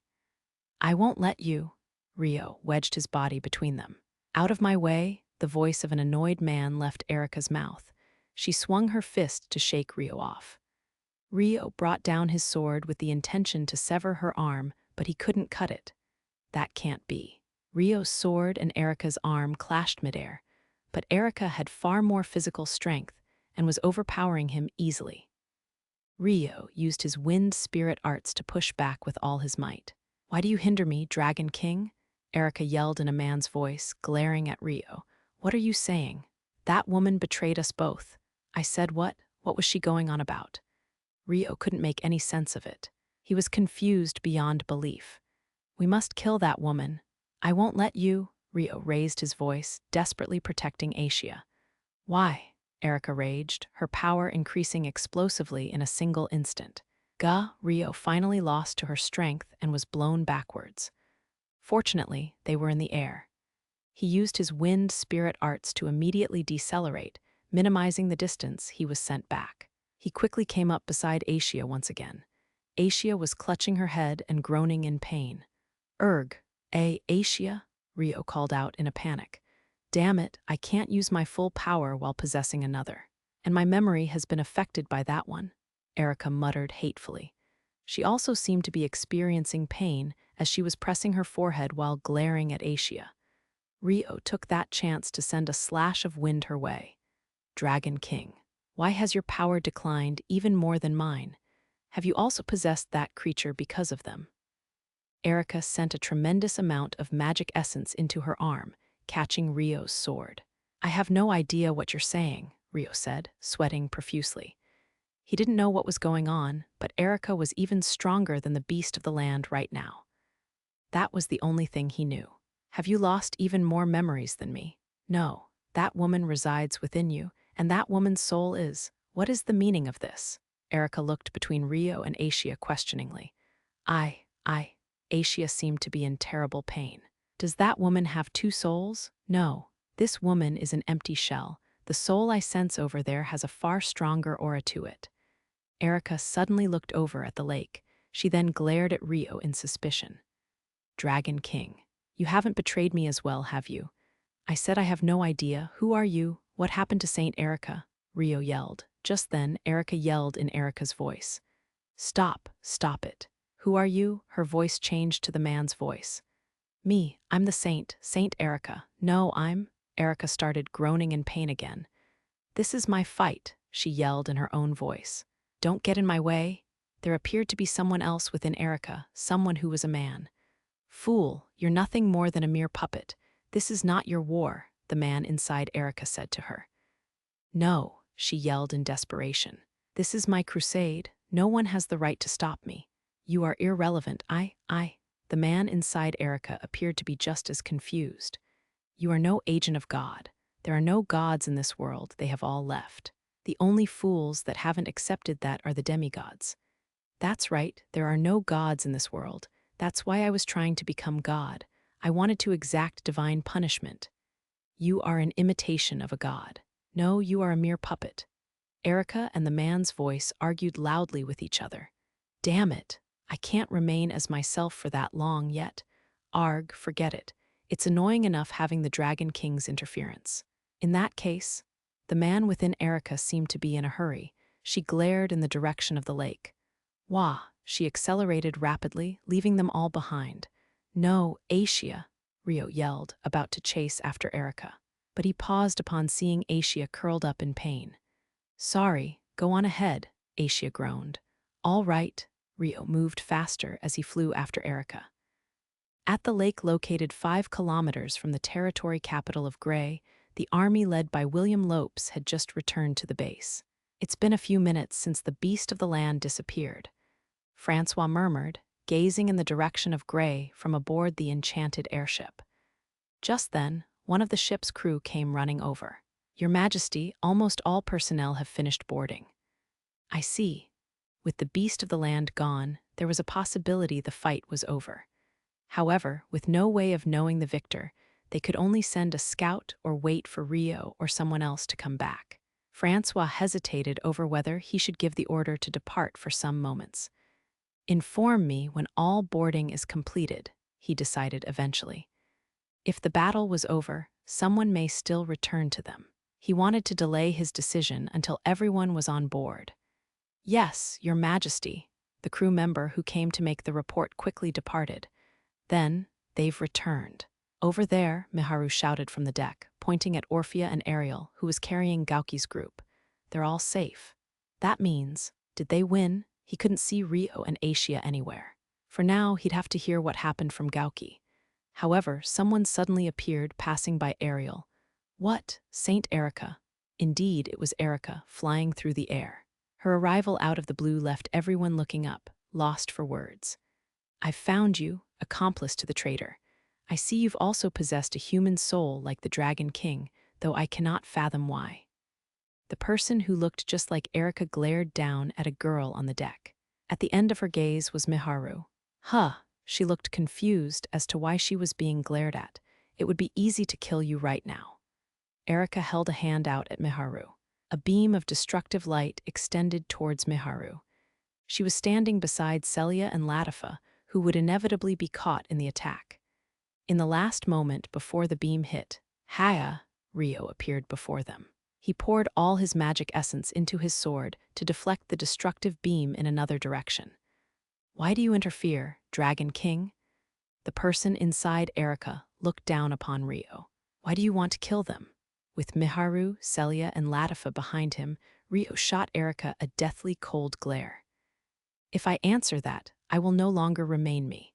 That woman over there forced that limitation on me. Fortunately, it seems there are no demons around. Limitation? Demons? What are you?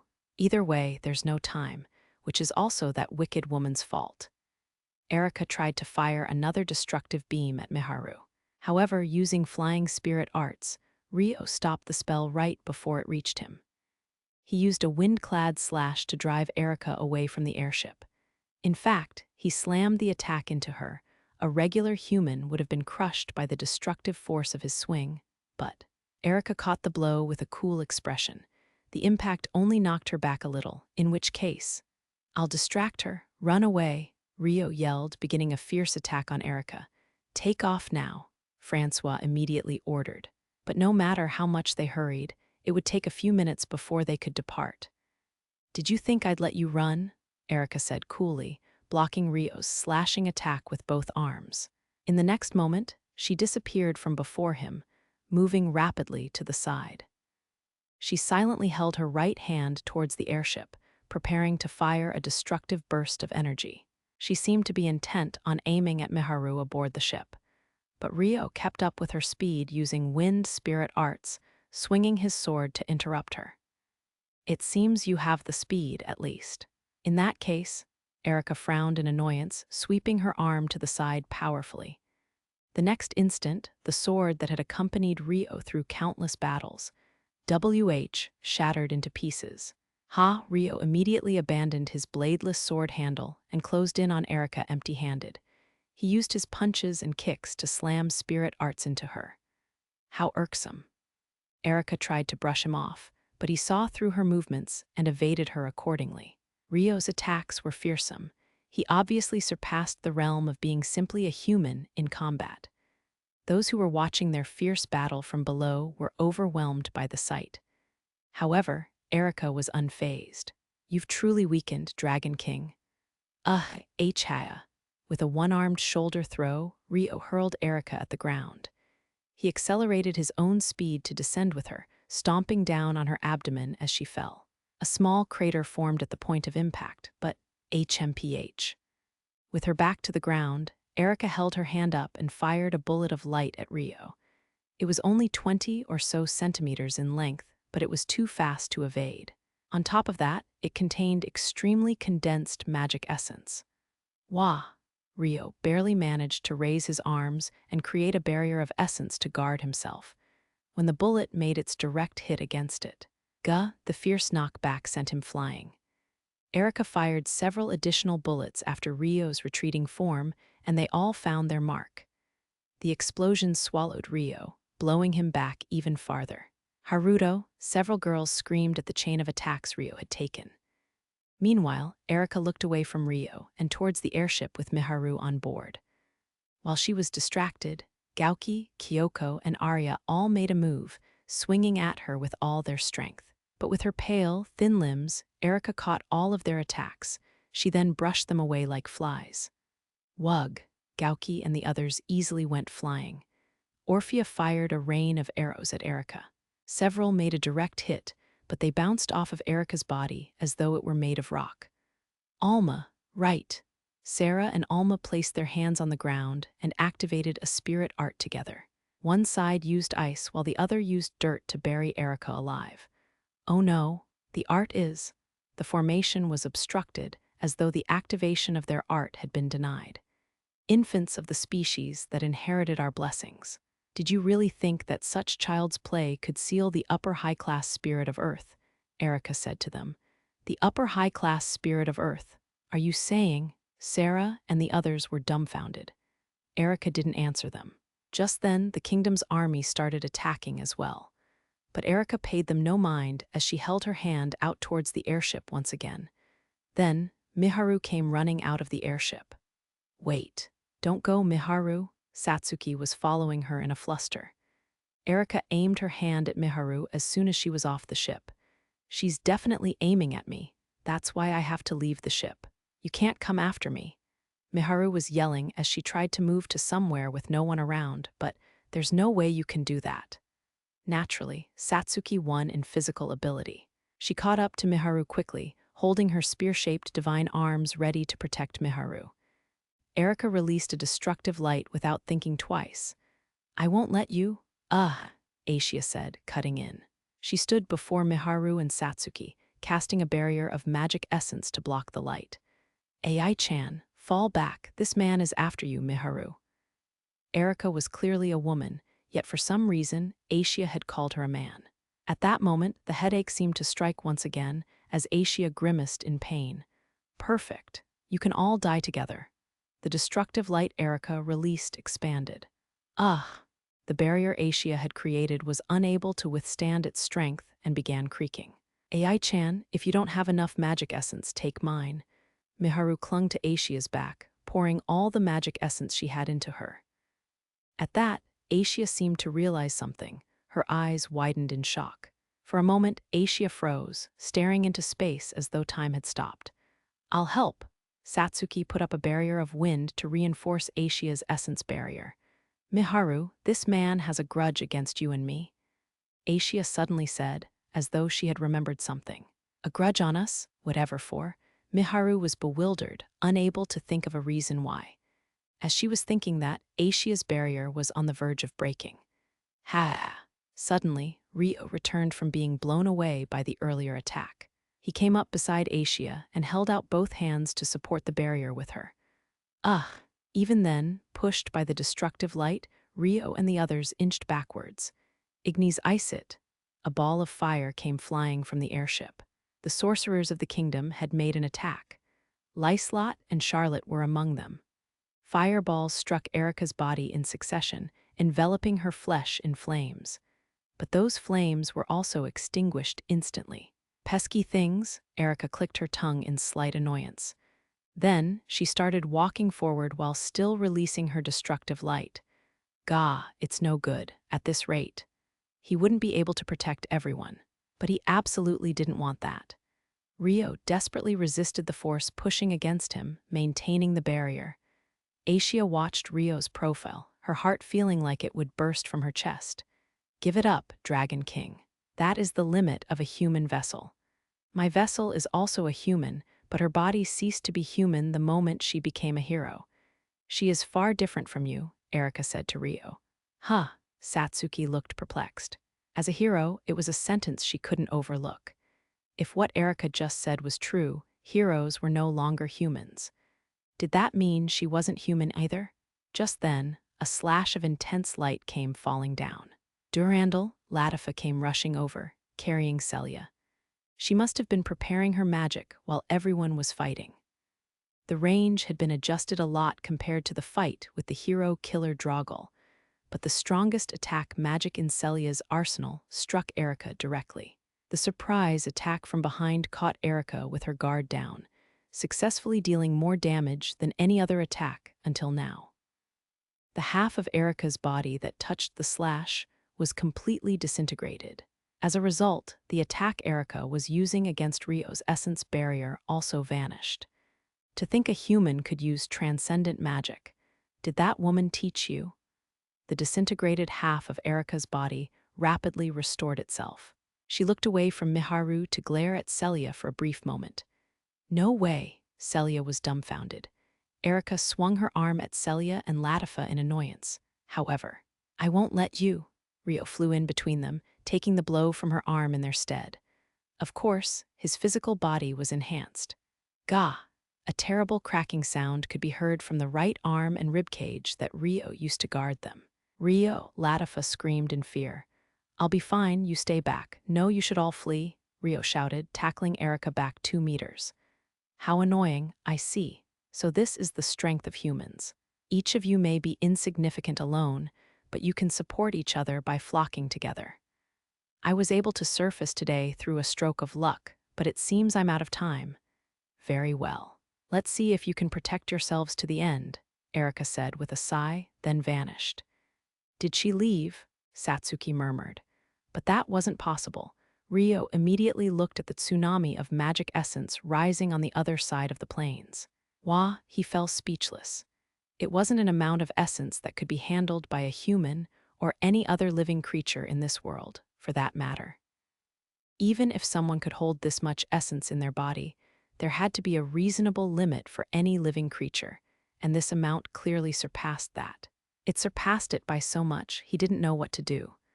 No, Rio yelled hoarsely. She hasn't merely departed. She changed locations so that no one would get in her way. Get the airship away right now, was what he wanted to say, but where would they go? There was so much magic essence, it was impossible to imagine what would happen. The range of its effect could be unfathomable. There was no way the airship could flee high enough in time. It was impossible for all of them to run. He could only save a few of them at most. He'd have to make a choice on who to save. Rio didn't know what to say. Haruto, just then, Aishia stood next to Rio. Aishia, I'm sorry, she apologized. What for? She suddenly started speaking. I remembered, not everything, but the reason why I don't have memories, and what my role is. What are you saying? Everything that had happened today was so bewildering. Aishia continued. I was an empty shell, a temporary container to store power. That's why I was meant to return that power to you with an explanation. Is this the time for that, Aishia? In this situation that resembled the end of the world. But because of you, Haruto, I stopped being an empty shell. It was almost as if you gave me my name, a precious name, warm like the spring. Almost as if she was saying goodbye. I was so happy, Aishia said earnestly. Thank you. She touched Rio on the cheek, thanking him as though it was the end. I know I should return this power to you, but it was at this moment that Aishia looked a little hesitant. But I can't do it, she said, shaking her head. Why not? You already have everyone, Aishia said, looking around at everyone. They were all watching her anxiously. The lonely child named Rio grew up into you, Haruto. I cannot steal your precious bonds with everyone. Aishia stared at everyone's faces closely. She then turned around to face the wave of essence across the plains with a look of determination. The only person you need to forget is me. That's why. Rio couldn't comprehend what she was saying at all. No, he didn't want to. This is our final farewell. I will defeat the saint, no, that man myself. Aishia left. But just before she flew off, she glanced back at Rio. Bye-bye, Haruto. She smiled gently and chuckled cutely. She wasn't her usually emotionally detached self, but a young woman with a vivid range of emotions. Thus, Aishia left Rio's side. Epilogue, the transcendent ones. No, Rio yelled desperately, ignoring the pain in his cracked ribs and arm. Aishia, he called for Aishia frantically. He had a bad feeling about this. If Aishia left here, he had a feeling something very, very bad would happen. Horrified, he used his wind spirit arts to accelerate after her. You said it yourself, he yelled. You said we'd always be together, because he had everyone else. What was she saying? Everyone. That's right, everyone. Everyone includes you, Aishia, Rio roared. He reached for Aishia, who was already far ahead. So don't go alone, as though extending his hand towards the unreachable sky. Aishia, Rio called her name. Erica stood far in the distance. Aishia released her power, the power that didn't originally belong to her. I don't want Haruto to be lonely anymore. That's why she would be his substitute. Aishia was trying to use that power with determination in order to remove the towering threat before them, protecting Rio and Haruto's precious bonds. Why are you trying to use the Dragon King's power, you creepy little puppet? Did you deceive him and steal it, just like how you did to me? Erica glared at Aishia, enraged. The mountain of magic essence flowing from Erica responded to her fury, swelling in size. Thus, the power of the two sides increased more and more. Haruto, Aisha whipped around in a panic. She could tell the power she had released was being drawn in towards its original owner Rio. "No, don't come near me," she screamed in a fluster. She desperately fought against Rio's pulling power, resisting the draw. "So that's what it is, Dragon King." Erica's eyes were locked on the power flowing between Rio and Aisha. She seemed to comprehend something from that. "You," she glared at Rio. "You betrayed me too." Her rage had reached its peak. She yielded the last of the rationality she had been maintaining in the little time she had left. Immediately after, a tsunami of dirt rose from the ground, reversing the heavens and earth, or so it seemed. It wasn't a sight that was of this world. The ground shook, the world shook. "What is that?" The Galarc Kingdom army beside the lake looked up in horror. The shape was similar to the beast of the land. However, the beast of the land couldn't compare to this. It would have looked tiny in comparison. The creature was enormous in size. There was no doubt this creature was the cause of the earthquake. It was undeniably a symbol of catastrophe. Wrooh, with eyes that had lost all rationality, it roared up at the skies. This time, the earth flipped over. Wah! Everyone standing on the bank of the lake was frozen in fear. A volcano erupted, sending debris flying. No, calling it that wasn't enough. The earth had flipped over, literally. A tsunami of dirt tall enough to swallow everything spread before them, advancing towards the lake. "So this is the power of a hero," Galarc King Francois mumbled, as though he had given up on everything. The legends of the heroes were no exaggeration after all. No, the legends seemed trivial in the face of this. At the very least, there were no records of monsters like this in the legends. What are the heroes? No, that no longer matters. There was no need to question it anymore since they were dead anyway. There was no way for mankind to survive such an enormous natural disaster. In a dozen or so seconds, Francois and everyone else would be swallowed along with the lake. Even the bravest soldier was no more than a mere human. There was no way for them to defy nature. The soldiers of the Galarc Kingdom army all had expressions of resignation at their imminent deaths. There were some like Duke Gregory among them who were wailing shamefully, unable to accept that. "It's not over yet," Celia yelled. "That's right," Latifa yelled too. "The two of them haven't given up yet. We can't give up either. Let's all put up a barrier together." Sarah, Alma, and Orphea also yelled frantically, encouraging themselves. "Use my essence, take all of it." Everyone gather together quickly. "Let me help out too." Miharu, Satsuki, and Lyslot also yelled. Seeing the girls' faith in Rio and Aisha under such a situation rendered Francois speechless. No matter how strong the magic essence barrier was, there was a limit to the area it could cover. There was no way it could withstand the overwhelming mass of the flying debris. Their greatest hope, Rio, was helpless before Erica earlier. Yet the girls were still optimistic. "We'll have to entrust this to them, Father. Our fate is in the hands of Sir Haruto and Lady Aisha. If they fall, then we'll graciously fall with them," Charlotte said to Francois, giggling as she looked around at the girls that were working hard. That seemed to strengthen Francois's resolve, as all forces that can create essence barriers prepare for impact. He gave the order to resist death. The earth flipped over, and the end of the world approached. "Why did you come, Haruto?" Aisha stood facing Rio, who had arrived belatedly. "I don't want to lose anyone important to me anymore. That includes you, Aisha. I want to be with everyone." Perhaps it was greedy of him. Perhaps he sounded like a spoiled child. Even so, he didn't want to lose his most important bonds. That was why Rio expressed his feelings with determination. "But you can't stay with everyone anymore, Haruto. You'll lose everyone precious to you. You should have just let me go. I could have become your substitute." Now it was too late. Aisha was nothing more than the safekeeper. She could no longer use the power. Sensing that, Aisha had an extremely flustered and saddened expression on her face. She hung her head in deep regret. Rio began to speak about himself. "I was always afraid of losing the people important to me. No, I'm still afraid now. That's why I tried to distance myself from them.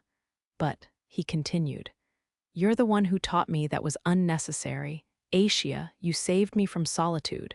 That's why. He faced himself as a person. That's why there's no way I'll leave you alone.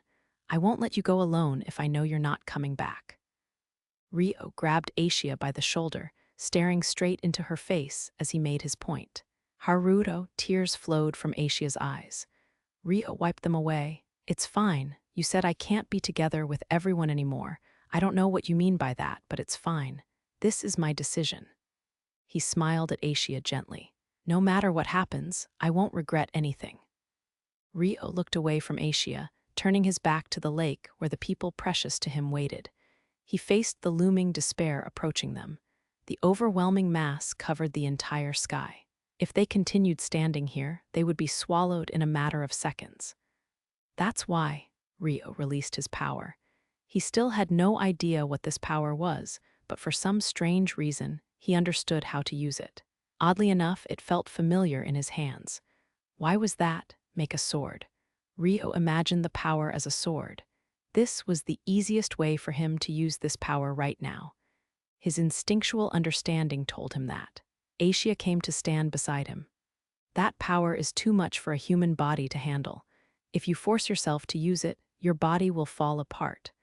But that's why I'm here, she said, gently touching Rio's hand that was holding the sword.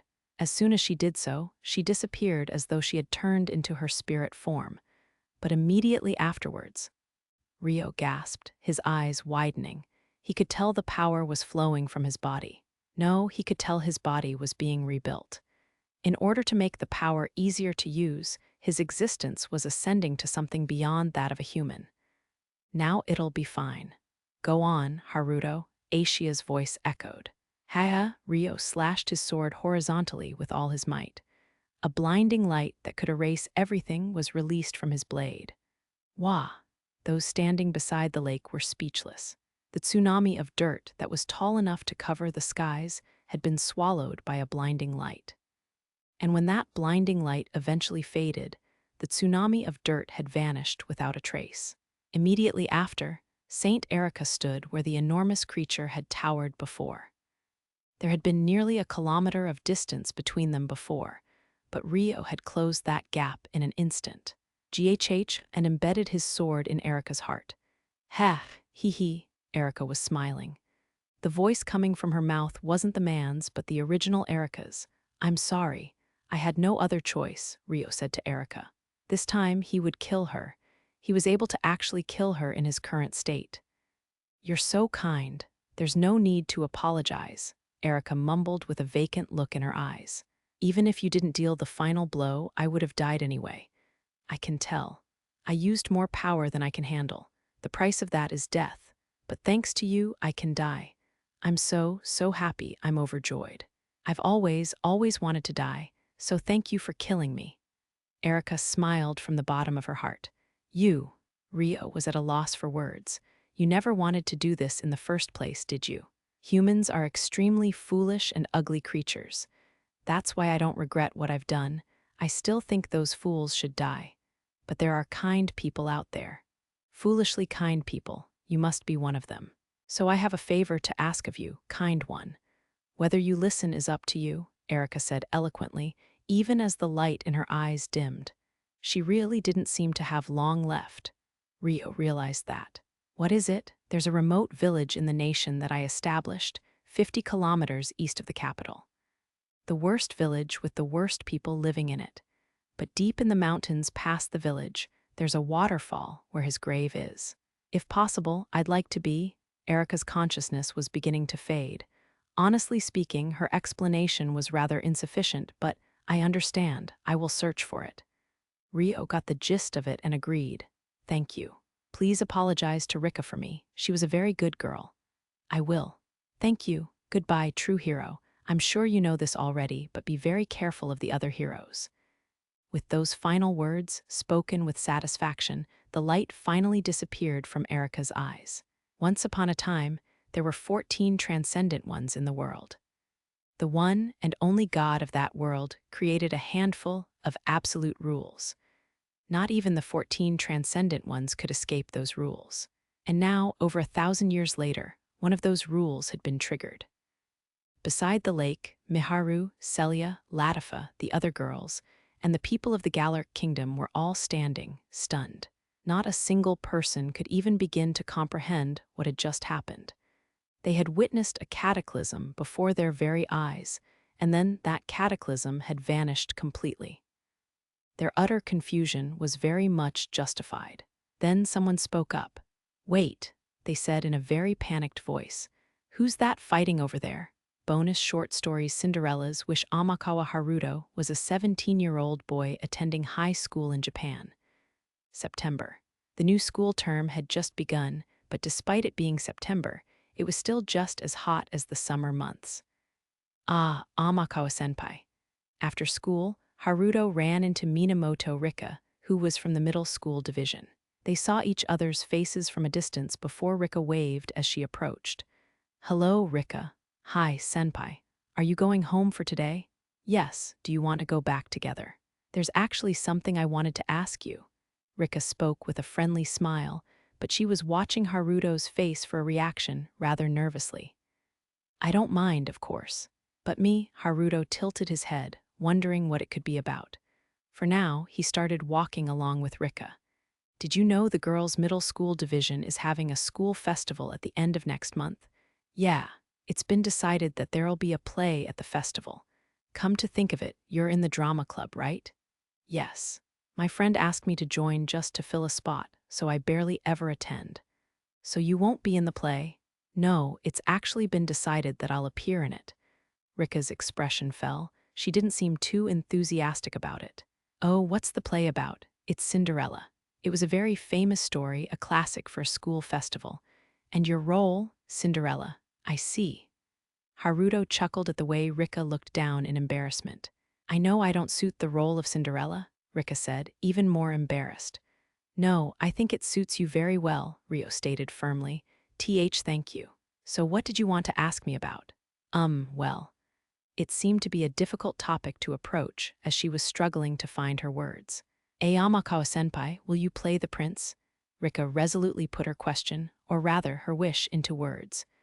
Haruto was taken aback. He blinked in silence. "Our middle school division is all girls, as you know, so we don't have any boys to play the part.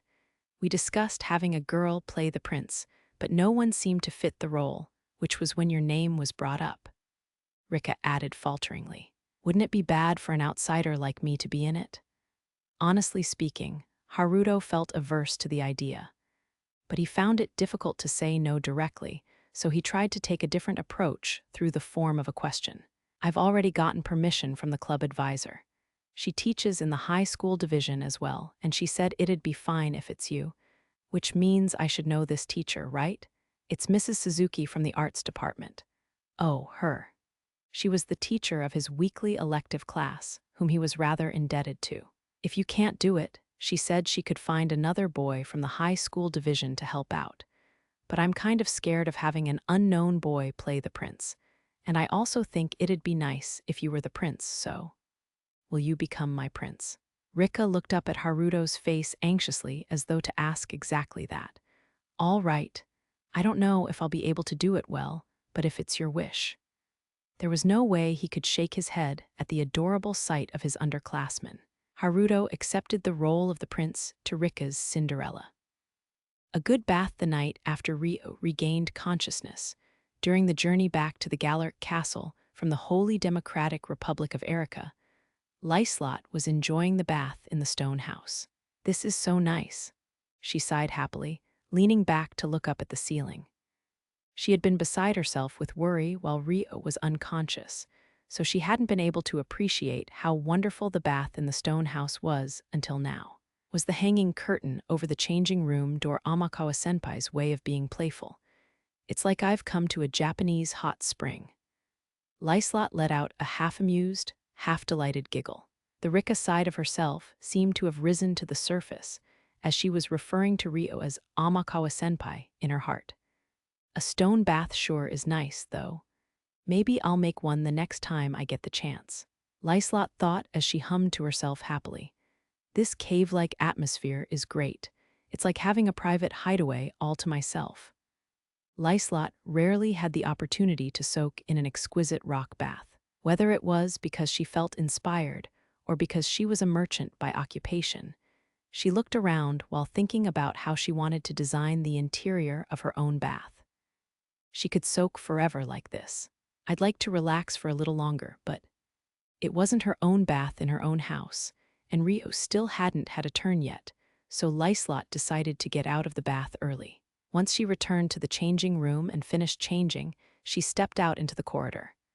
There, she ran into Rio, who had just left his own room. "How was the water?" "It was a really good bath, thank you very much."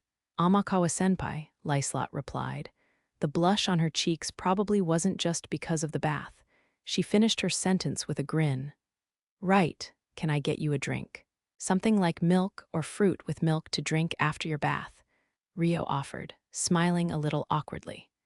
For people with memories of being Japanese, it was a truly tempting proposal. "Why, yes, please." Lyslot gulped and nodded eagerly. Rainy morning in the Galarc Castle, in the mansion that Francois bestowed Rio. Training that morning had been called off due to a night of rain, but Rio woke up at an early hour out of habit. Meanwhile, everyone else had yet to wake up.